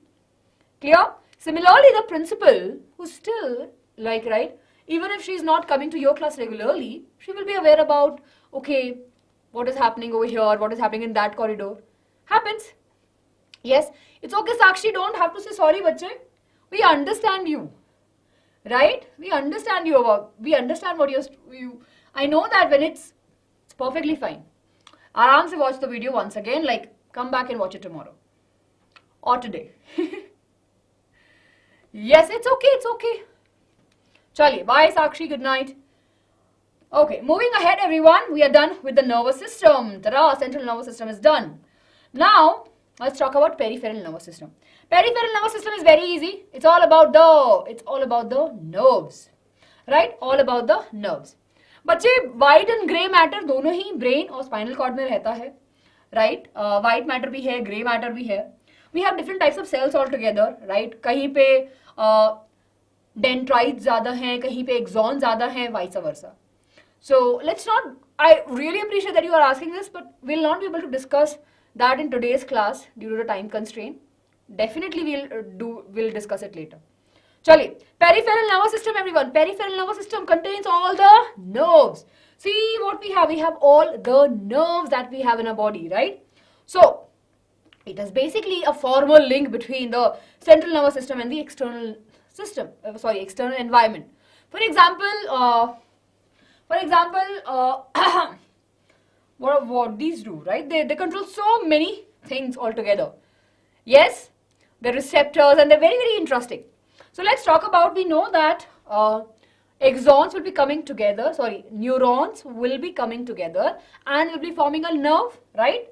They will be forming a nerve, and this nerve, of course, will be carrying the information. These nerve fibers, right? It is a bundle of nerve fiber together. Clear, everyone over here? That will be forming the nerve. Easy peasy. The nerve fiber is made up of the axons of the neurons. We have the axons over there, right? And they will be making the neurons. Are we clear? All of you, are we clear? Those of you are asking at what time the class will get over, I think by 2. Now I think that as I have moved to a new day, I think I have better clarity. I would say at 2. Right? I will say at 2. I'm really very happy to see all of you here. Want to keep, it's really very crisp, right? So we'll not be talking much, but I know, Mahi, you go and sleep. Watch this session later tomorrow. Right? Yes, Shreya. Chaliye. Okay. Now, let's move ahead, everyone, and let's talk about the cranial nerve and the spinal nerve. As the word cranial is there, we can understand that it's talking about the brain, right? So, cranial nerve are the nerves that arise from the brain, right? There are 12 pairs of it, right? There are 12 pairs of it, and they are mainly connecting, or mainly the concern with the expression or the face part only, right? Concerned mainly with the activities associated with the head and the neck that we have. Easy peasy. Then we have spinal nerve, as the word is there, spinal nerve. Of course, we have they arise from the spinal cord, and there are 31 pairs of it. Everyone, please take a note of the number. Cranial nerve, 12 pairs. Spinal nerve, 31 pairs, right? It's really very important, 31 pairs. And of course, it is concerned with all the parts of the body, right? Below the neck. Head and neck ka kaun dekh raha hai? Cranial nerves. And below the spinal cord, below the neck kaun dekh raha hai? Hamari pyari spinal nerves. Everyone, are we clear? Done? Noted? Chali. Moving into the hormones, everyone. I think अब हमारे पास में है hormonal control. Now this will be again a rapid fire. Are you ready? Are you ready for the rapid fire? A bundle of a neuron, bache, right? A bundle of a neuron is called as nerve. Done, done. Chaliye. Now everyone, do take a screenshot of this. I will explain you what we have over here. The difference between the nervous system and the hormonal system. Ab nervous system mein kya hai? There's an electrical impulse, right? We know that electrical impulse is there, right? And of course, it can reach up to a certain point, but it will not be able to reach to every nooks and corners, right? So for that, we have the hormonal system. Hormone is nothing but a chemical, right? Which is made by the different glands in the body, and they have a very target specific. They have a very target specific mind. कि भाई मुझे ये काम बोला है, मैं ये काम करूँगा. It's not like कि मम्मी ने बोला धनिया खरीदने जाओ. अच्छा, you will get some chips also. अच्छा, चॉकलेट भी ले चलते हैं. थोड़ा सा कोई कोल्ड ड्रिंक भी लेके चलते हैं. ऐसा नहीं होता है, right? So the glands, right, when they secrete hormones, and these hormones are very clear about their mission or about their goal. They just goes to the target site, right? They go to the target site and do their work. Clear? Right? As हो गया ma'am. हाँ. I know. Chaliye. Okay, so are we clear with the difference between the nervous system, right? Are we clear with the nervous system and the hormonal system? Plant hormones bhi padhenge, Mahi, don't worry. Yes. Somebody tell me why the electrical impulse get changed into chemical impulse ones. Acha, why you think that it is there? Now, of course, in our, if you just 1 minute, everyone, right? If we talk about the electrical impulse, right? The electrical impulse is actually happening because of the chemicals only, right? You will be learning in your higher classes about the potassium and sodium. So potassium and sodium are present in the membrane of this axon, right, the membrane में. So when the signal comes, right, these movements will happen. So there is a change in the chemicals, right? And of course, later part में, they know that they have to travel, then they have to change their way of communication. Similarly, in photosynthesis also we see that light energy is getting converted to the chemical energy. Yes or no? Clear? Yes. Yeah, I told you about the ions in the class. Yes. Clear? Ha, very good. Thank you so much, Biju. Thank you so much. हाँ Radhika, it is unidirectional क्योंकि एक ही direction में flow हो रहा है. Why? Of course, see, it cannot go from the axon terminal to the cell body. That's not how it is designed, right? हाँ, difference in the potential, absolutely correct. Okay, everyone, चलिए, are we ready for the hormones? Animal hormones, gland function, gland का hormone and with the function. Easiest topic. I want all of you to be super active. चलिए. Okay, let's start a rapid fire. We have the hormones, which are the chemical messenger that are released by the special cells present in the glands. Yes, Radhika? What was the question?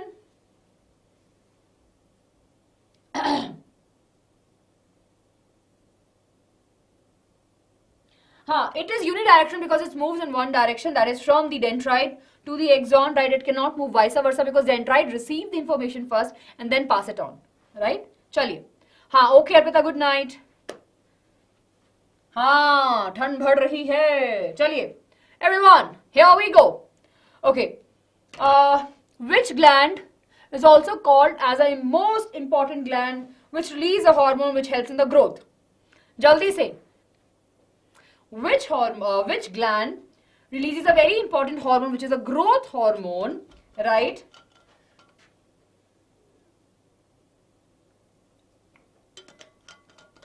Very good.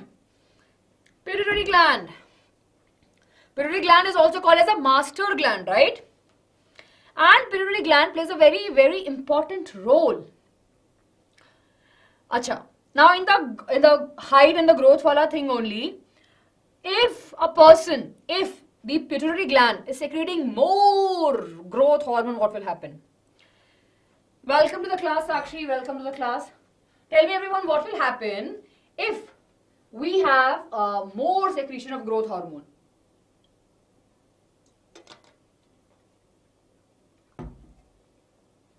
Gigantism, absolutely correct. Lots of tallness will be there. Master gland is hypothalamus. Bilkul. Very good, everyone. Gigantism. Now, if of course there is a less secretion of the growth hormone, the person will be dwarf. So, very good, everyone. One gland is done. Easy peasy, easy peasy, easy peasy. Okay. Now, adrenal hormone release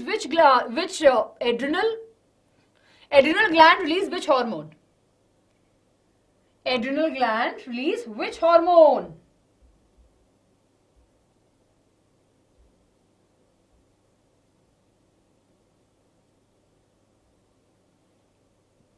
Jaldi, everyone, it releases which hormone? Adrenal. Okay, it controls what? For example, if you have to, let's suppose now I say that Comfy Study, Sumit and Shreya, Subhi bhi also, Subhi and Meher, right? ये चारों actually ऐसे night में walk करने के लिए निकले road पे, right? आराम से. कौन कौन है याद रखना नाम, मैं भूल जाऊंगी. We have Meher, Sumit, Comfy Study and Sakshi. I think I took her name. Meher to I remember Comfy Study.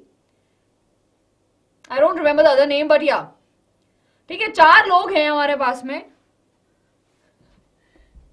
Right? ये लोग, सुरभि, यस, सुभी, सॉरी, यस. सो ये लोग रात में निकले आराम से वॉक करने के लिए, बढ़िया आराम से जा रहे हैं. सडनली ये देखते हैं, श्रेया भी थी, यस. सडनली ये देखते हैं कि सामने एक बहुत ही बड़ा सा प्यारा सा डॉग है ना?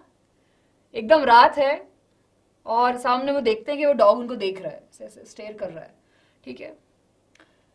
फिर थोड़ा सा जैसे थोड़ा सा आगे बढ़ने की कोशिश करते हैं, डॉग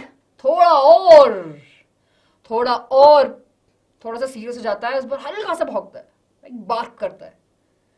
उसके बाद में क्या होता है, उसके बाद में कौन कौन था? कंपी study, right सुभी, then Shreya, right, और आई थिंक मेहर सब भाग जाएंगे, right. So if you're a dog lover, you will be still trying to tackle the situation. But अगर हम डॉग से डरते होंगे तो हम क्या बोलेंगे? भागो. So what the adrenal gland does, it actually help in controlling our fight and flight. If you're very happy, if you are on a roller coaster ride, you will feel that this is the best feeling in the world. Now everyone, I'm sure all of you have that feeling. If you got full marks out of the test, or if your name was announced on the school stage, that you did so good, or if you have won a competition that you have been preparing for years and months altogether, I'm sure you know that feeling. A feeling of excitement, a feeling of achievement, right? Those feelings, and of course a feeling of fear also, comes from the same hormone. So this gland, adrenal gland, which is sitting on the top of the kidney in a cap-shaped structure, right? These glands release adrenaline that actually help in controlling the fight and flight mechanism. Done? Done, everyone? Chaliye. So we are done with this. We are done with the adrenal gland also. अब pituitary gland हो गया. अच्छा, thyroid gland के बारे में बात करते हैं. Thyroid gland releases which hormone? Thyroid gland releases which hormone, and the deficiency of this particular hormone can cause what? Yes? Very good. I can see the answers. Thyroxine is a hormone which is released by the thyroid gland. And if there are two things happens. Hypothyroidism, which is less amount of thyroxine hormone. Hypo or hyperthyroidism, more amount of thyroxine hormone. If it is less, what will happen? Thyroxine hormone plays a very important role in body metabolism. It keeps the individual active, right? So if, for example, if an individual have hypothyroidism, the person will be lazy. The first symptom is a laziness, right? They don't feel like, even if they know that it's very important, they have to do, they will be a little bit lethargic all the time. We'll not call them as a lazy, but lethargic. They'll not have the energy also to do the things, right? Excessive hair falls, few symptoms that we have. There are not the, as a proper symptoms we can say कि सबको ऐसा ही होता है. There are different symptoms that we have. In hyperthyroidism, there's a more secretion of it, right? So one thing which is very clear, that the person will be very thin, right? Because the metabolism rate is very fast, whatever they're eating is being utilized very quickly, right? So we have two things, hypothyroidism and the hyper. Yes. Goiter happens when? Goiter is a disease which is usually caused due to the deficiency of iodine, right? And there's a swelling in the neck that is connected to the thyroid gland. Very good, everyone. Yes. Okay. Clear? Yes, everyone. Yes, less iodine. Absolutely correct. Chaliye. So we have discussed about thyroid glands, salivary glands. We know that it acts as both the glands, right? Sorry, it acts as it is an exocrine gland because it releases the enzymes into the duct. Endocrine gland releases that blood hormone directly into the blood. Clear? The difference between the glands, exocrine and the endocrine. Are we clear, everyone? Chaliye. Okay. We have the action, everyone, right? So if we have over here that the thyroid gland is releasing the hormones, inside that we have the endocrine cells which are there. They will be generating, and of course they'll be releasing the hormone directly into the blood, and it will be going on the target cell. This is very, very specific. We have all of this, right? We have discussed about the pituitary gland. We spoke about the hypothalamus. Regulates the secretion of the pituitary gland ke hormones mein. What will be happening? Yes, then we have pituitary gland growth hormone secretion. regulates the growth. Pineal gland, melatonin, it releases a hormone which is the melatonin, which actually help in the regulating our sleep. Thyroid gland, everyone, thyroxine, help in the metabolism, right? Adrenal gland, adrenal, fight and flight. Pancreas, insulin, and the glucagon control the sugar level, right? Then we have testes, it secretes testosterone, help in the development of the sperm, and thus basically help in the development of the secondary sexual characteristics in males also. Female may we have estrogen and progesterone. Estrogen plays a very important role in the production of the ova, the egg, right? And progesterone plays a very important role in the maintenance of the pregnancy. Estrogen plays an important role in the female development of the female sexual characteristics also. Are we clear? हाँ, feedback mechanism अब आएगा. Are we clear up to here? Are we clear up to here? Done? चलिए. Feedback mechanism. सुबह को नींद आ रही है बच्चे, सो जाओ, कोई दिक्कत नहीं है. Yes, कोई दिक्कत नहीं है. Ma'am, do we need less iodine? नहीं बच्चे, मतलब बॉडी को एप्ट अमाउंट चाहिए. इसके बाद होगा एक ही चैप्टर, एनवायरमेंट. चलिए, now let's talk about the feedback mechanism, everyone. The feedback mechanism is very important. It's not that in our body that we have all the, right? Okay, yes, now it's time for rasmalai. किसको रसमलाई खानी है? जल्दी बताओ. We'll eat the rasmalai and then we will move ahead. Smiley बन गई है तो. हाँ. Right, everyone? We'll eat the smiley, I'm saying. I need sugar now. Right?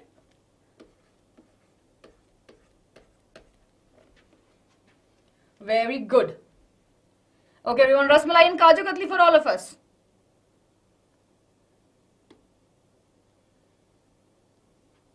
Okay, creation will do that. Vipin bhai, last में गाएंगे गाना अपन. Last में we'll do that. चलिए, everyone. सात्विक बच्चे हमने डिस्कस करा था. I think you were there in that time. Yes. चलिए, everyone, let's move ahead. चलो. Feedback mechanism. So we know that these glands, which are secreting the hormones, right? It's not that they will be producing the hormones throughout their life. Now, hormones are very, very specific, right? So they will be released only during the time of requirements. It's not like that, right? कि हाँ भाई एक बार पानी चल रहा है तो बस चलता रहेगा. No, it will be stopping in between, right? And it will be making sure that everything is perfectly fine. So let's see and let's talk about the feedback mechanism. So we are starting with a normal condition of insulin, right? Let's suppose you have a good amount of insulin, right? You have a good amount of insulin. You had sugar and there's a good amount of insulin. Now, we know that this insulin will be providing us the energy, right? And of course, glycogen we have over there. So of course, things will be happening aram se. Yes, everyone. Focus everyone over here. Then, now what happens? Everything is perfectly fine. सब बढ़िया चल रहा है, right? तो यहाँ से blood में हमारे पास में बहुत सारा शुगर है, ठीक है. अब ये insulin है, right? It basically helps in controlling the sugar level. Okay. Now, what happens if we have high amount of sugar in the body? What will happen if we have high amount of sugar in the body? What will be the symptoms that we can see? Symptoms, of course. What are the things will happen internally? Our body, the blood will become more thick. It's a good condition, kya? No, right? We know that the blood has to be fluid form. So, this is not a good condition. To reduce the sugar level, right? What we will do? Yes, what will be doing, everyone? Anyone can tell me? More insulin has to be released. Very good, very good. Yes. So if we know that if we have a high sugar blood level, right, what will happen? We can, the pancreas cells, of course, these hormones, right, insulin and the glucagon is released by the pancreas. So pancreas के cells देख लेंगे, समझ लेंगे हाँ भी कुछ तो गड़बड़ है, right? And they will start producing the hormone insulin so that it can lower down the blood pressure. Are we clear? Are we clear with this? भाई sugar कम हो रहा है, right? We have high level of glucose, right? Sugar बहुत ज़्यादा है glucose में. Insulin is a cutter. So pancreas से भाई insulin को बनाते हैं और insulin बन गया. And now it will start the breakdown. Easy peasy. चलिए. अब do you think that it should be happening throughout the life? Do you think that insulin can work throughout the life? Yes?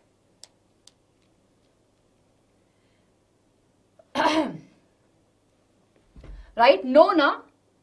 So we need to stop it. We need to stop the production of insulin.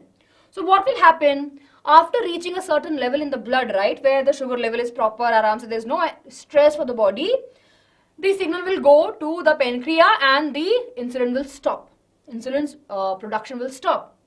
Similarly, if there is low blood glucose level in the body, what will happen? Glucagon, which is a very important hormone, which will be going and breaking. And of course, we have the glycogen that will be helping in the conversion of the glucose, right? So, liver में जाके, right? Liver में जाके कुछ changes होंगे. Yeah, it's a long reactions will be happening, and we have a molecule which is the glycogen that will be providing the energy converted into the glucose. Yes or no? Yes, just clear. That's a molecule. Yes, everyone, are we clear? Clear है? Done? High blood sugar, ज़्यादा ही glucose आ गया है, तो insulin आएगा. कम glucose है, right? Right? कम glucose है, तो of course we have the glucagon. Glucagon, gone हो गया, मतलब glucose जा रहा है तो आगे कौन? Glucagon. Right? If we have high blood sugar, we have insulin. High, in से याद रखेंगे. Clear? Everyone, are we clear with this? The feedback mechanism. Jaldi, everyone.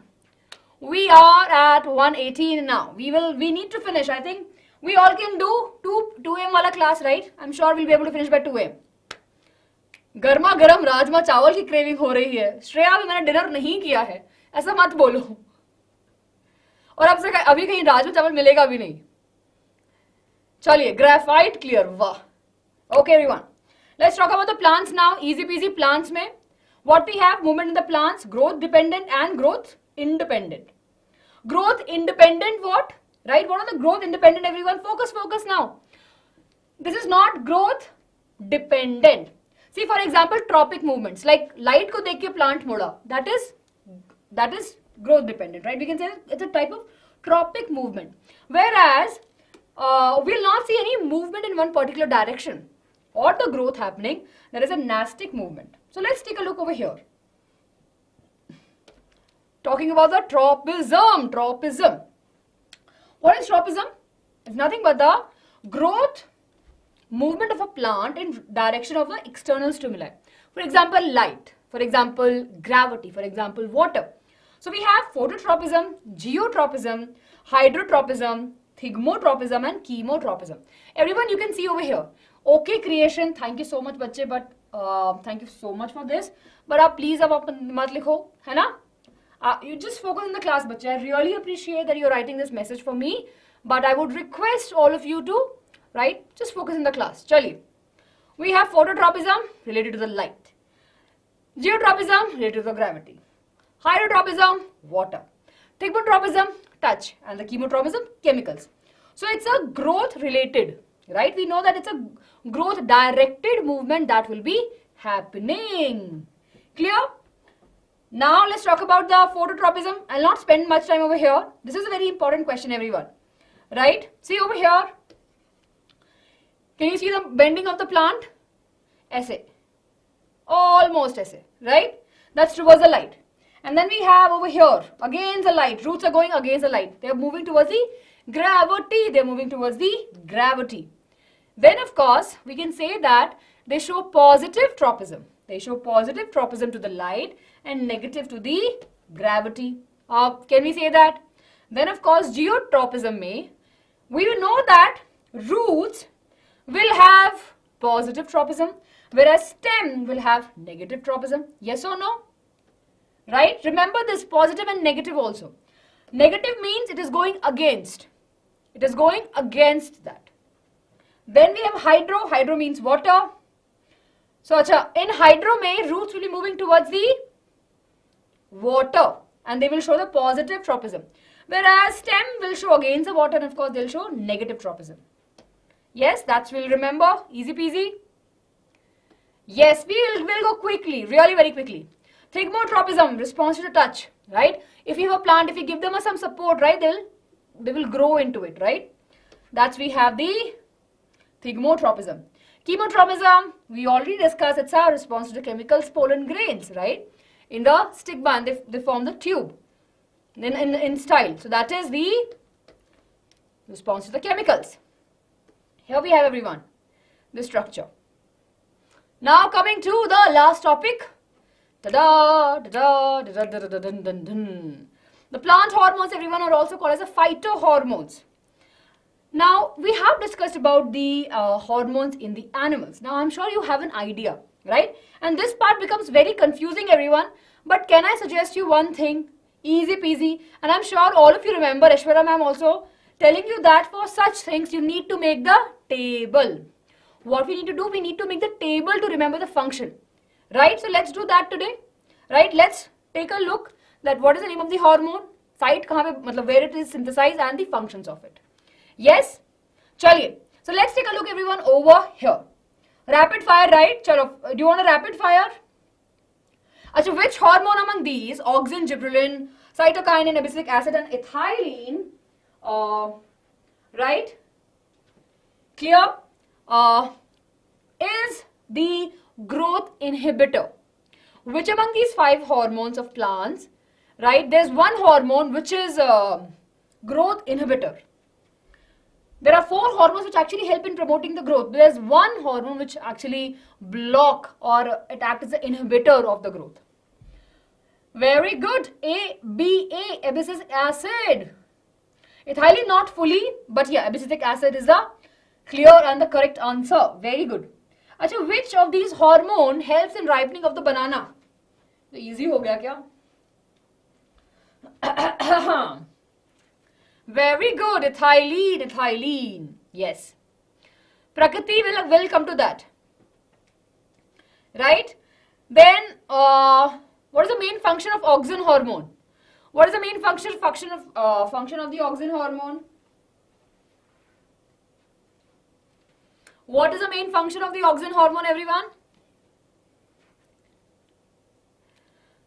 Yes, it's a very, very important hormone. We know that it plays a very important role in the growth as such, right? Very good. So, let's take a look, everyone, at all of their important function. Starting with the auxin, everyone, right? Auxin, it is present in the apical. Apical meristem, you remember? Tip pe, from the shoot and the root, right? Present over there in the young leaves, help in the growth, stimulate, cell elongation over here. Apical dormancy, right? The buds they just make sure that it keep on dividing, right? Induce parthenocarpy. Parthenocarpy is where we will get the fruits without the fertilization. Then it delays the senescence, aging process ko delay karta hai. See, ab isme se, which is the 2 easy thing that you will remember? Tell me. The 2 easy thing that we will remember is the top 2. It's a growth stimulation, help in the growth stimulation and cell elongation. Baki 2, you can skip it up. Don't worry about them. Just remember 2. फिर 2 से ज़्यादा नहीं पूछेंगे. Cell elongation याद रहना चाहिए. Growth रहना चाहिए. Easy peasy. Simple. Will make our life very simple. Then comes gibberellin or gibberellin, right? Different pronunciation. Everything is good until unless you're writing the same spelling, right? In meristem of the apical bird and roots, कहाँ पे होता है? In the meristem of the apical bird, जहाँ से bird आ रहे हैं वहाँ पे, right? And the roots help in stem elongation, right? This is important. Delay the senescence aging process को बढ़िया से कर रहा है. See, dormancy रोकता है and growth of the internodes, but the cell elongation. Now again, I think there was a question, ma'am, cell elongation कौन कर रहा है? Majorly, this goes to the auxin. Majorly, it goes to the auxin. Okay? Auxin is the one that is helping in the cell elongation. Clear? Then, यहाँ पे भी we'll remember these 2. Stem elongation, germination में लिख सकते हैं we can. Right? See, Break the seed dormancy से germination याद रहेगा. Everyone, G for gibberellin, G for germination. Clear? Now, on what basis of hydrotropism? What is tropism? Hydrotropism means towards the water, right? If the water is there, the roots will move towards the water. Tropism is a movement of plant where we can see the external stimuli responding. Because of this external stimuli, there's a response to the growth. Okay? Yes. Okay. Chali. Cytokinin, everyone, easy peasy. Roots में होगा and transported in the different parts of the other cells, right? In roots में याद रखेंगे. Important role. Cytokinin का most important role. What is it, everyone? Cell division. Plays a very important role in the cell division. Super, super important. Right? You can skip this part. No, this you don't need. Promotes chlorophyll synthesis. Up to you guys. Please mention break the seed dormancy. Right? Please make a list of this. Then we have last two, ethylene, gaseous hormone, help in the ripening of the fruit, right? So you can write it's there in the meristematic tissue, aging leaves, flowers may, ripening fruit may we'll have this, right? Right, and of course we have induced the fruit ripening, promotes the aging process. This you can skip it up. Okay, 2 points. We'll come to that. Just give me 1 minute. Right. Abscisic acid, growth inhibitor. Remember this, everyone. And stress hormone also. So if the plant is there in a stress, abscisic acid will be released. Okay. Now, it induces the dormancy in bud and in seed, stimulates the closing and the opening of closing of the stomata. Plant growth inhibitor and initiate the aging process. Are we clear? Are we clear? Right? So we have spoken about the tropic movement. Chemotropism, I think some of you are asking, chemotropism is the response to the chemicals. So pollen tube that has been formed, right, in the style. Now there is a chemical which are involved over there, and because of that there's a formation. Chemical response, okay? Yes, because meher, this is usually released during a time of stress. If the plant has, it will stop. For example, if I'll tell you, meher, you have this one packet of amazing chocolate biscuits with you, but you know what? You have this only. You will not be getting one more for next month.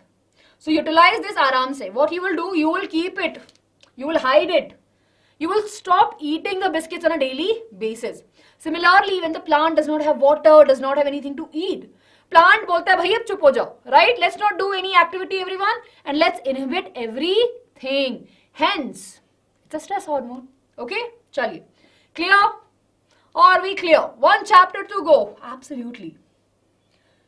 Yes. We have the nastic movement now. Zippolas. Here we have nastic movement. It is independent of the growth. There's no, it's not that it's happening from here, so it will be moving there. Right? Right? And it's a non-directional response. There's no specific direction.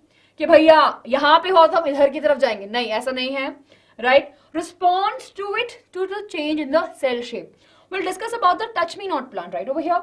Touch me not plant shows a nastic movement. Now it's not that if someone touches it, okay, हाथ की तरफ बढ़ के जा रहा है. No, it does not have that, right? What happens? We have a turgid cell, right? When it's not being touched, the cell, basically it's a turgid cell. It's a very strong, stiff cell, right? The moment we touch that part, right, what happens? It becomes a flaccid cell. Now, flaccid cell ki condition is what? Of course, it losing out the water. Pani bolta, main to ja raha hu, bye. It's not growth dependent, right? Nikal liya. Pani bolta, main to ja raha hu, bye bye. So what happens as the water leaves, right? The cell becomes flaccid and the cells will shrink. The cells will shrink. So touch me not plant begins to fold and droop because of the change in the turgor pressure. Okay? Easy peasy, everyone. Are we clear? With this, yay! We are left with the only one chapter. Radhika, are bache hoga, it will be there. It's there in the CBSE. They have mentioned, we have a picture also of the plant, Mimiosa. Right? See, Mimiosa pudica. Right, Chali, are you ready for the last chapter? Yes, it's very important. We have the picture also. Absolutely correct. Before we start the chapter, Satvik wants to know what are the changes we have in during puberty. So, of course, various physical changes we'll see, right? So, we'll see the changing in boys. We'll see the growth of the facial hair. The voice will get deepened. Shoulders will get broadened, right? The growth of the hair on the facial hairs, armpits may, in the pubic region. Pimples will be there. In a females, of course, right? In females, we'll see the beginning of the menstrual cycle. Enlargement of the breast, pimples on the faces, right? Getting pimples, development of the reproductive organs, both in male and in the female. All of these points. Okay, Satvik? Yes, everyone. Here we have a poll. कैसा लग रहा है? बढ़िया लग रहा है. Proud. See, proud to be making till the end. Bhaiya, I am very happy. बस एक और चैप्टर. Yes, everyone. चलिए. So I think let's drink one sip of water. So finally, everyone, we can say that जो हमने predict किया था अब जाके सही हुआ है, right? We thought that we'll be able to finish by 10, then to 11, then of course directly to then 12 का थोड़ा बहुत hope था, but फिर 12 से जब से हम आए हमने 2 ही बोला, and here we are, everyone, right? We'll be finishing our class before 2.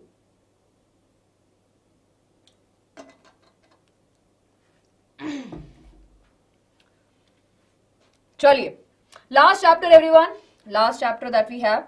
See, total number of slides we have is 422. 422 slides we have.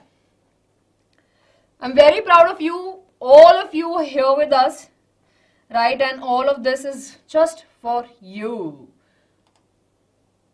Yes. Yeah, my favorite chapter. I love the chapter of, I love environment chapter. Chaliye, we can actually study it without the textbook. Like, we can study without this also. Chaliye, everyone. So, are we ready for the last chapter? How's energy, everyone? How's energy? Badhiya? Sahi hai? Chaliye. Now, when we talk about our environment, what is the definition of our environment? Our environment is everything, right? The sum total of everything that we have around us, we call it as the environment, right? Now, when we talk about our environment, do we just have living organisms or non-living organisms? We have both, right? So, in an environment, what we have? The sum total of everything living and the non-living, right? That makes up the environment. In our ecosystem or in our environment, we have biotic and abiotic factor. Biotic factor, living factors. You, me, organisms, etc., etc. All the animals which are living, they are the biotic factor. Abiotic factor, air, sunlight, water, soil, etc. And they interact with each other. It's not that ki bhaiya, soil ne bola, please do not talk to me. We know that in soil we have microorganisms. We know that roots goes inside there, gets the water. We know that we walk on the soil. So we know that in an ecosystem, right, or an environment, if we have a broader point, we will see there's an interaction. There is an interaction of living and the non-living components, biotic factors and the abiotic factors. So, that actually is nothing but the ecosystem. Here we have the ecosystem, biotic and the abiotic factor. Now, we have two different types of ecosystem को broad में division we can say. Natural and artificial. में तो बच्चों वाली बात है. We all know that natural will be natural. There will be no involvement of the humans in maintaining that. It can maintain and it can sustain it by itself. Whereas the artificial ecosystem like a aquarium or a park or a zoo need human intervention. Do you think that zoo वाले animal बोलेंगे अच्छा आज हम सफाई कर लेते हैं, right? अच्छा आज जिराफ की ड्यूटी है भैया, झाड़ू जिराफ लगा रहा है. Do you think the शेर बोलेगा अच्छा मैं पानी भर के लेके आता हूँ सबके लिए, right? Do you think that कि हाँ bear बोलेगा कि नहीं मैं आज खाना बनाऊंगा सबके लिए? Do you think it's there? Do you think that happens? No, right? They are not independent. They cannot sustain. They need the human intervention. They cannot go out and hunt. So, artificial ecosystem, we know what is it. Natural ecosystem, we know what is it. Natural ecosystem is what we have. Forest, ocean, desert. Of course, this is mountain. I don't know why it's written as desert. Then we have artificial ecosystem, gardens, zoo we have, farmland and aquarium. Clear everyone up to here? हाँ, शेर को तुमने पानी ही भरने भेज दिया. चलिए, clear? अब getting into the new important topic, everyone. यहाँ तक जो था, that is not important from the exam point of view. Nobody will be asking you what is biotic and abiotic components. They can question you on the artificial and natural ecosystem. So on the artificial ecosystem, probably you can get those case-based study questions. Okay, chaliye. Now entering into the very important topic of this particular chapter, that is the food chain related to the food law, right? The 10% law of energy. What is a food chain? Nothing but a linear movement of the energy, right, from one organism to the another. Is a simple food chain. A sequence of transfer of matter and energy of a food from one organism to the another, right? We have producers over there, extreme main, those are the producer. Plants are the producer in any of the ecosystem. Be it the water, be it the land, plants will be the main producers that are there. Then plants will be consumed by herbivores, right? Herbivores which eat only the plants. They become primary consumer. Then we have carnivores, right? They are the one who will be eating the grasshopper. They are the secondary consumer, right? Now, primary consumer, secondary consumer, all these consumer can be changed, okay? Animals could be different.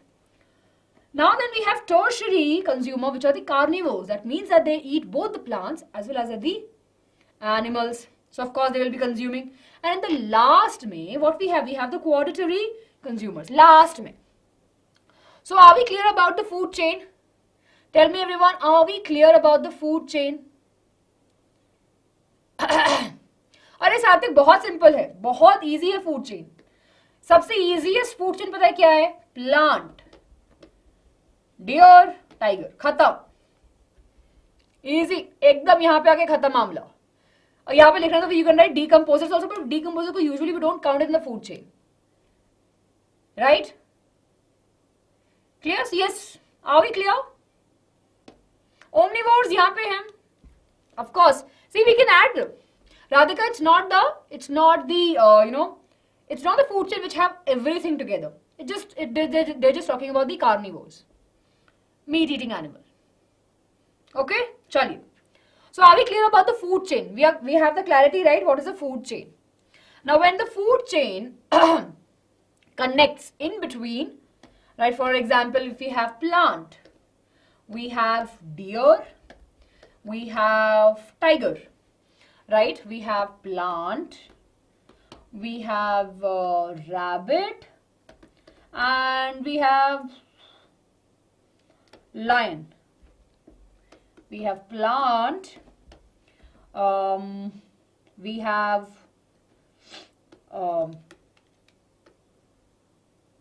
grasshopper, right? We can use this. We have frog, and we have snake. So I'm sure, this will not be able to, okay. Chalo, we have this, right? So we can see that we can still interconnect, right? It's not that के lion deer नहीं खाएगा या फिर tiger rabbit नहीं खाएगा. भूख लगेगी तो खाएगा. Clear? हाँ, Radhika, the question will be, बच्चे, anything. For example, if I am eating a plant, tell me, is it herbivores or omnivores? We categorize the humans in the omnivores. So of course, if a human eats, so you can write human and you can write omnivores, yes or no? But over here it will be incorrect. Why? Because we are saying that it is eating plant. So of course over here human will be herbivore. Now of course if I say that we have a plant, let's suppose we have a plant, right? We have which one? Let's suppose chicken, right? And of course the human is consuming it. Of course it's a omnivores, right? Got it, Radhika? Yes, pharma. Pharma chem. Interesting. Chaliye. Chem. You need the example of water. Phytoplanktons. Phytoplankton are Tiny plants that are there. Then zooplankton, छोटे animals also. Then fish, big fish, etc. Yes.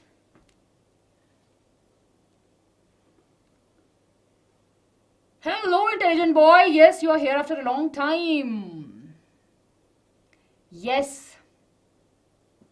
Okay. Are we clear, everyone? Now, a very important thing that there's a flow of energy that happens and only 10% of the energy moves.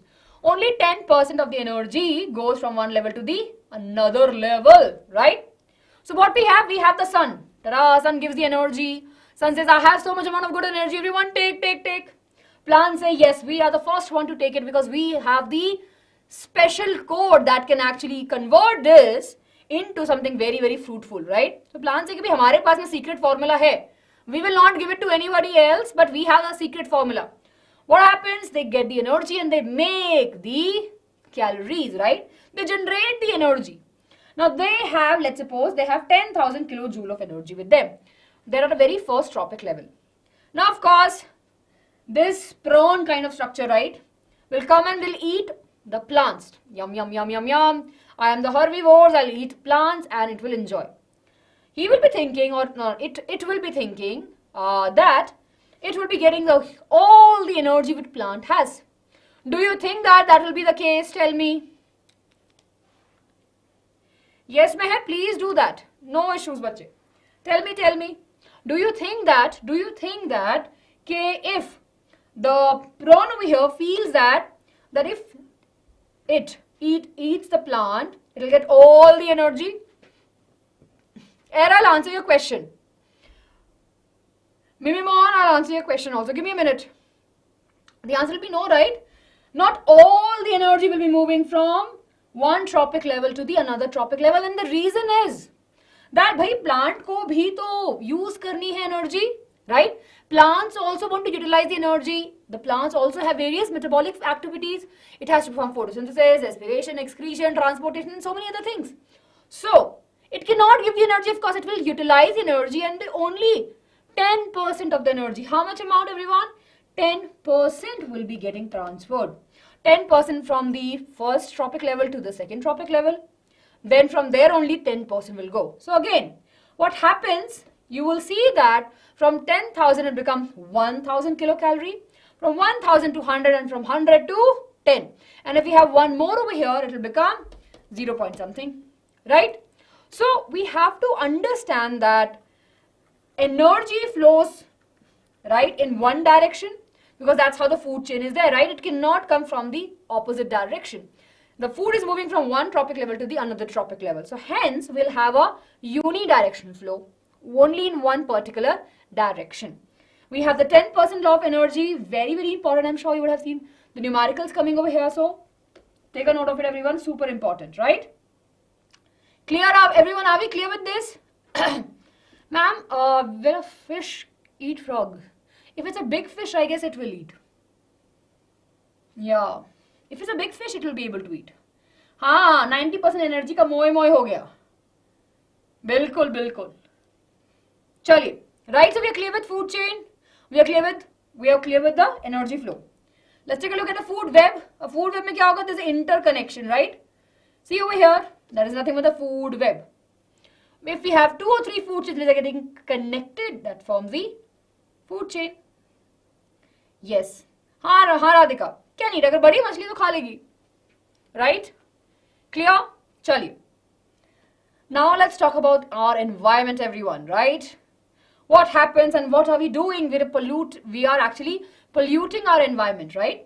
And it's not that we are doing intentionally. We started with the technology and now later we have realized that that we have created a lot of pollution. I'm sure you would have seen such kind of things around you, right? A lake or a water body which is filled with the algae. This is nothing but the eutrophication. Very, very important question, everyone. Very, very important question. Eutrophication is a process in which the water body becomes overly enriched with a nutrient, leading to the huge growth of the simple plant life. Easy peasy. Right? Clear, everyone, over here? So let's suppose we have this diagram. Everyone focus over here, right? And take a look over here. So we have the sun, right? And We have the sediments from the light over here. Now what is happening? It could be that because of the nearby plantation, right, and the farmers are using the fertilizers, what happens, the fertilizers are coming through the water and it contains nitrogen and phosphorus, right? There are a good amount of source for the plants, right? They will be increasing the growth of phytoplankton, so छोटे-छोटे plants, right, which are there in the water. What will happen? They will start the growth of the phytoplanktons. And these phytoplanktons, right, what will happen? They have oxygen, they have everything. They will start spreading, right? They will start to spread. So the phytoplanktons will grow, right, on the, right, sledge grass over here, we can clearly see. And of course, the oxygen that we have, right, we'll see the algal growth also. And eventually, if there's a layer which is being covered, right, just imagine if there's a layer which is being covered by the green part, do you think that the plants which are below the surface will be able to make the food? The answer will be no, right? They'll not be able to sustain. And if the plants are not there, zooplanktons will get affected. If zooplanktons are not there, small organisms, big fishes, etc., etc. Are we clear? Are we clear with this? Yes, everyone? They definitely come in the food chain. Okay, chaliye. Moving ahead, everyone. How do our activity affect the environment? Right? Yes? What I said?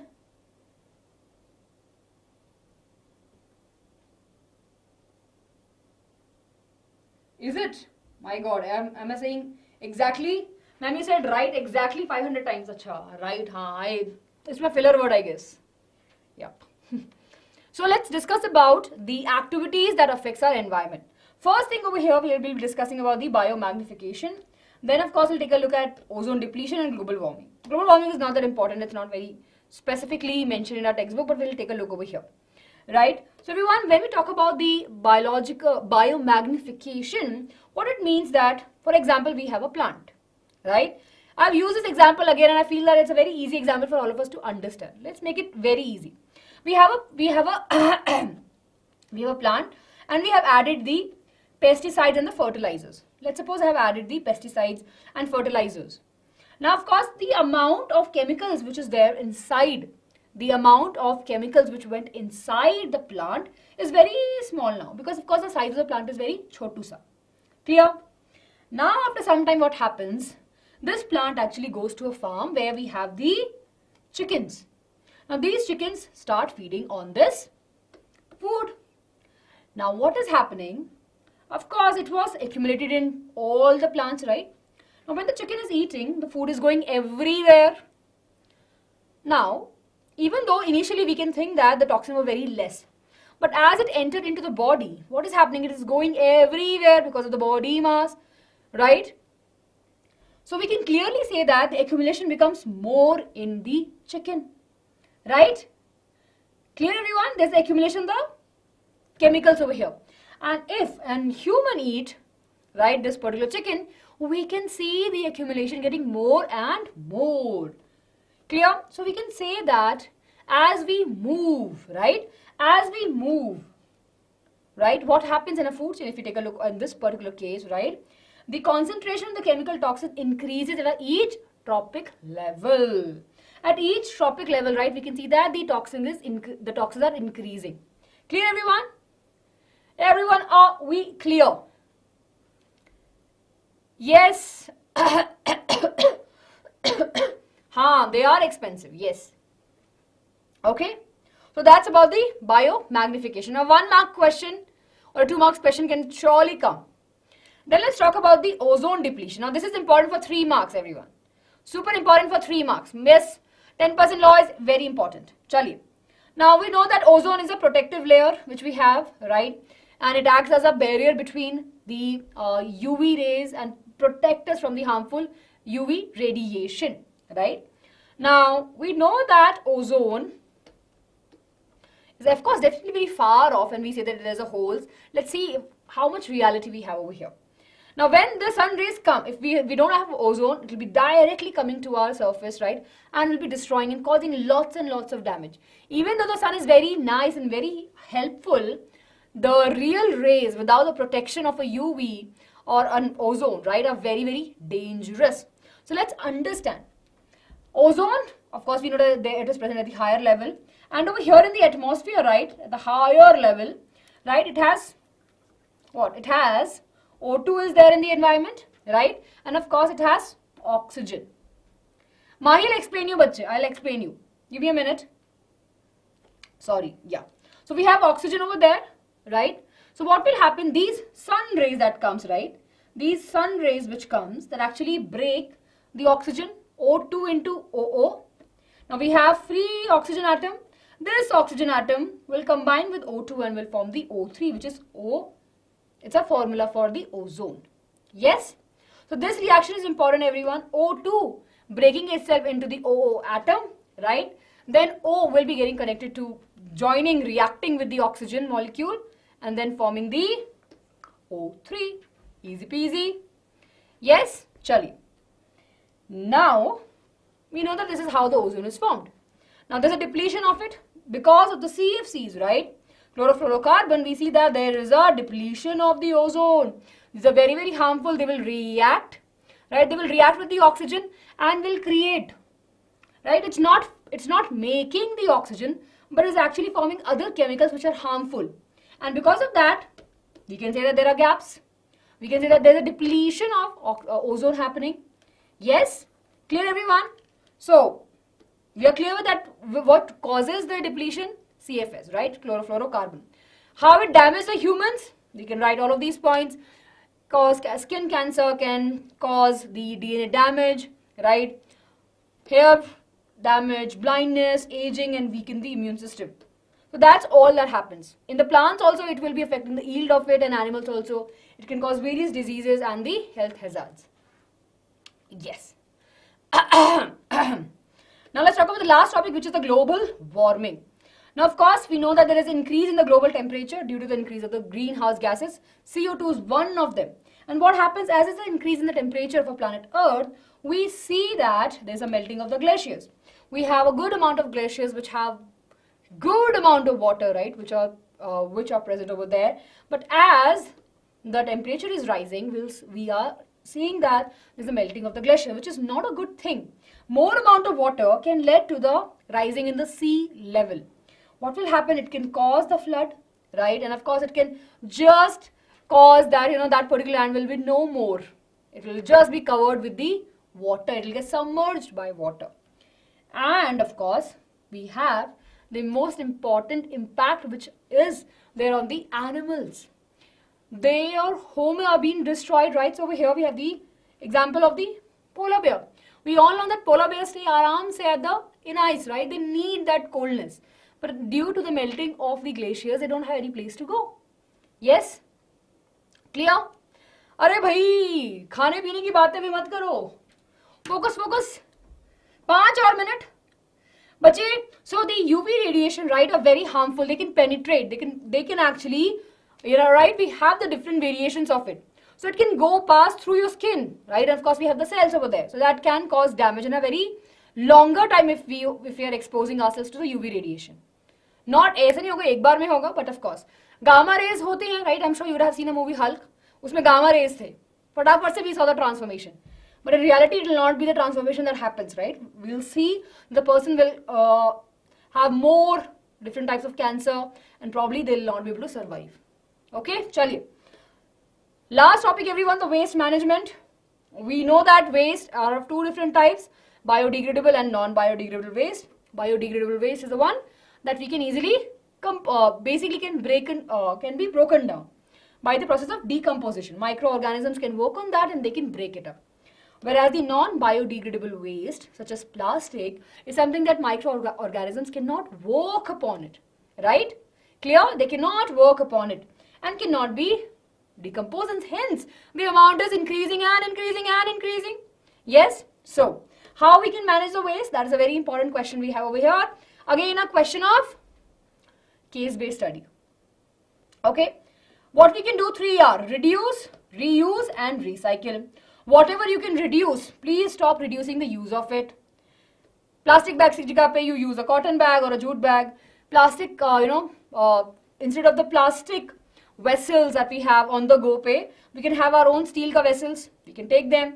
Then we can reuse lot of things. I'm sure all of us reuse, right?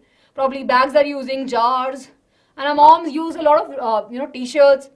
If they either give it in a donation or pocha ban jata hai, that happens.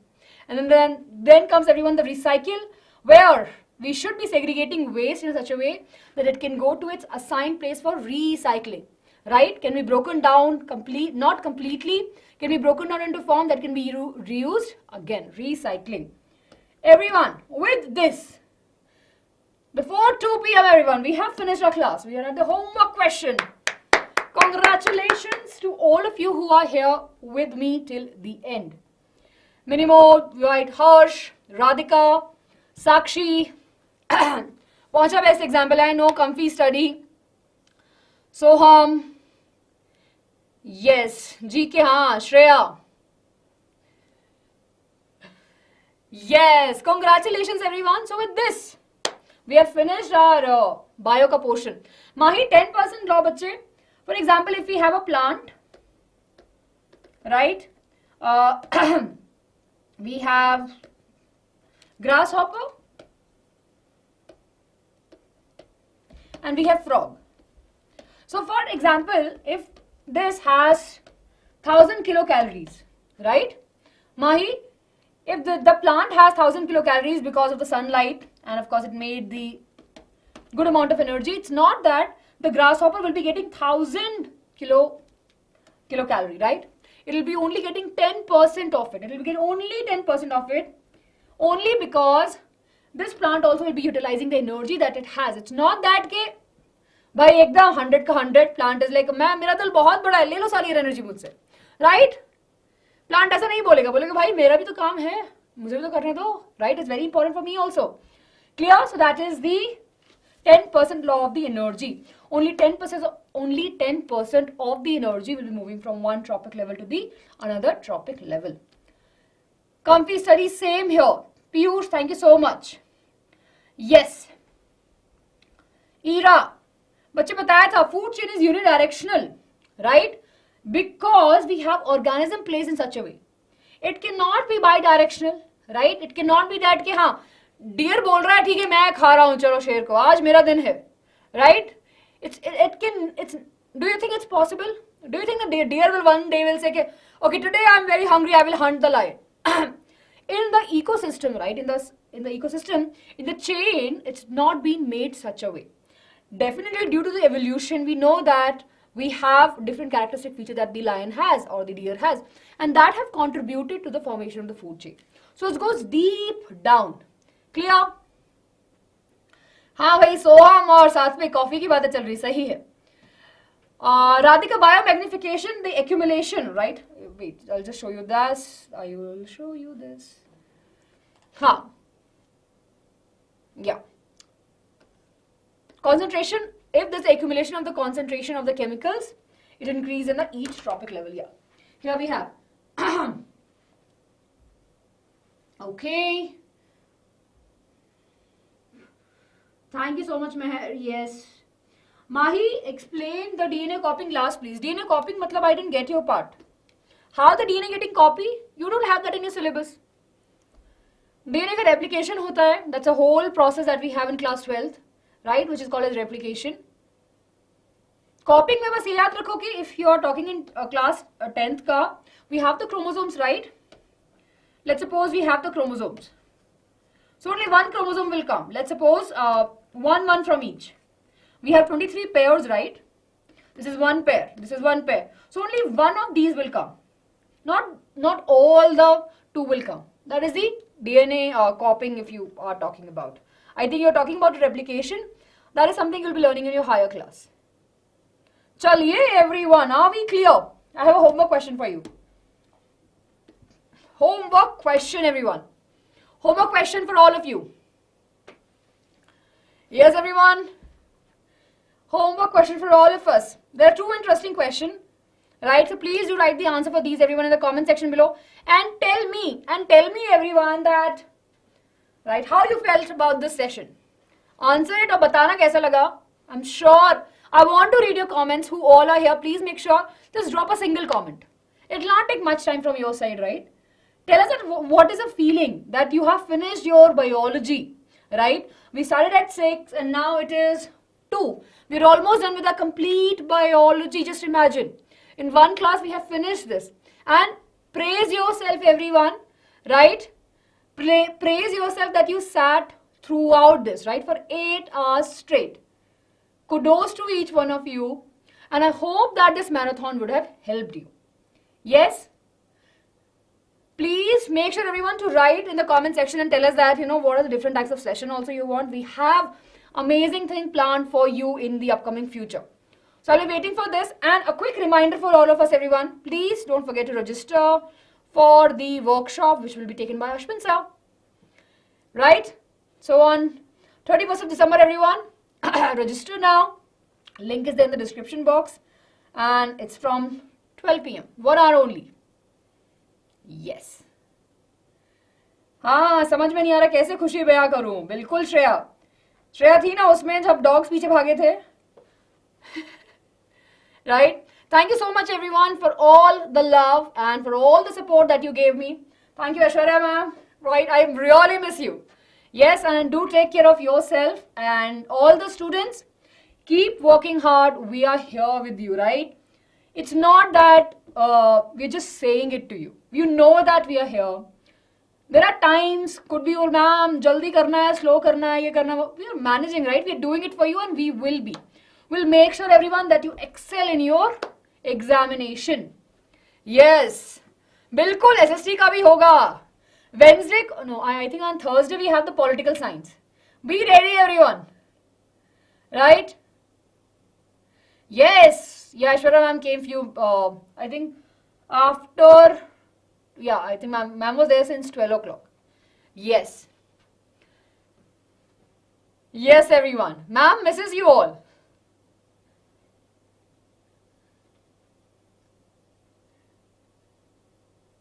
So good to see that all of you are here.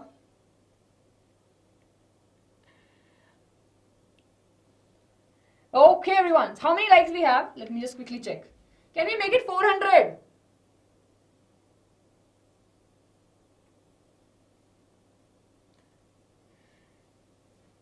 Yes, everyone. Please make sure you hit the like button for the video. We'll be meeting really very soon, right? We'll be meeting really very soon. Take care of yourself. Take a rest now. Take good rest now. And aram se kal padna. Go through it. We will be having competency-based question also. Next week, we will have that plan for you. Don't worry. नहीं, घर पे जाऊंगी, studio में थोड़ी ना रहूंगी. जाऊंगी. Clear, everyone? So I'll be meeting you really very soon, everyone. Lots of love to each one of you. Kudos to your hard work and kudos to your support. We'll be meeting really very soon. Till that time, everyone, do take care of yourself and keep on learning with BYJU'S. Bye-bye from my side and from Aishwarya's ma'am's side. Bye-bye, everyone. Lots of love. Good night.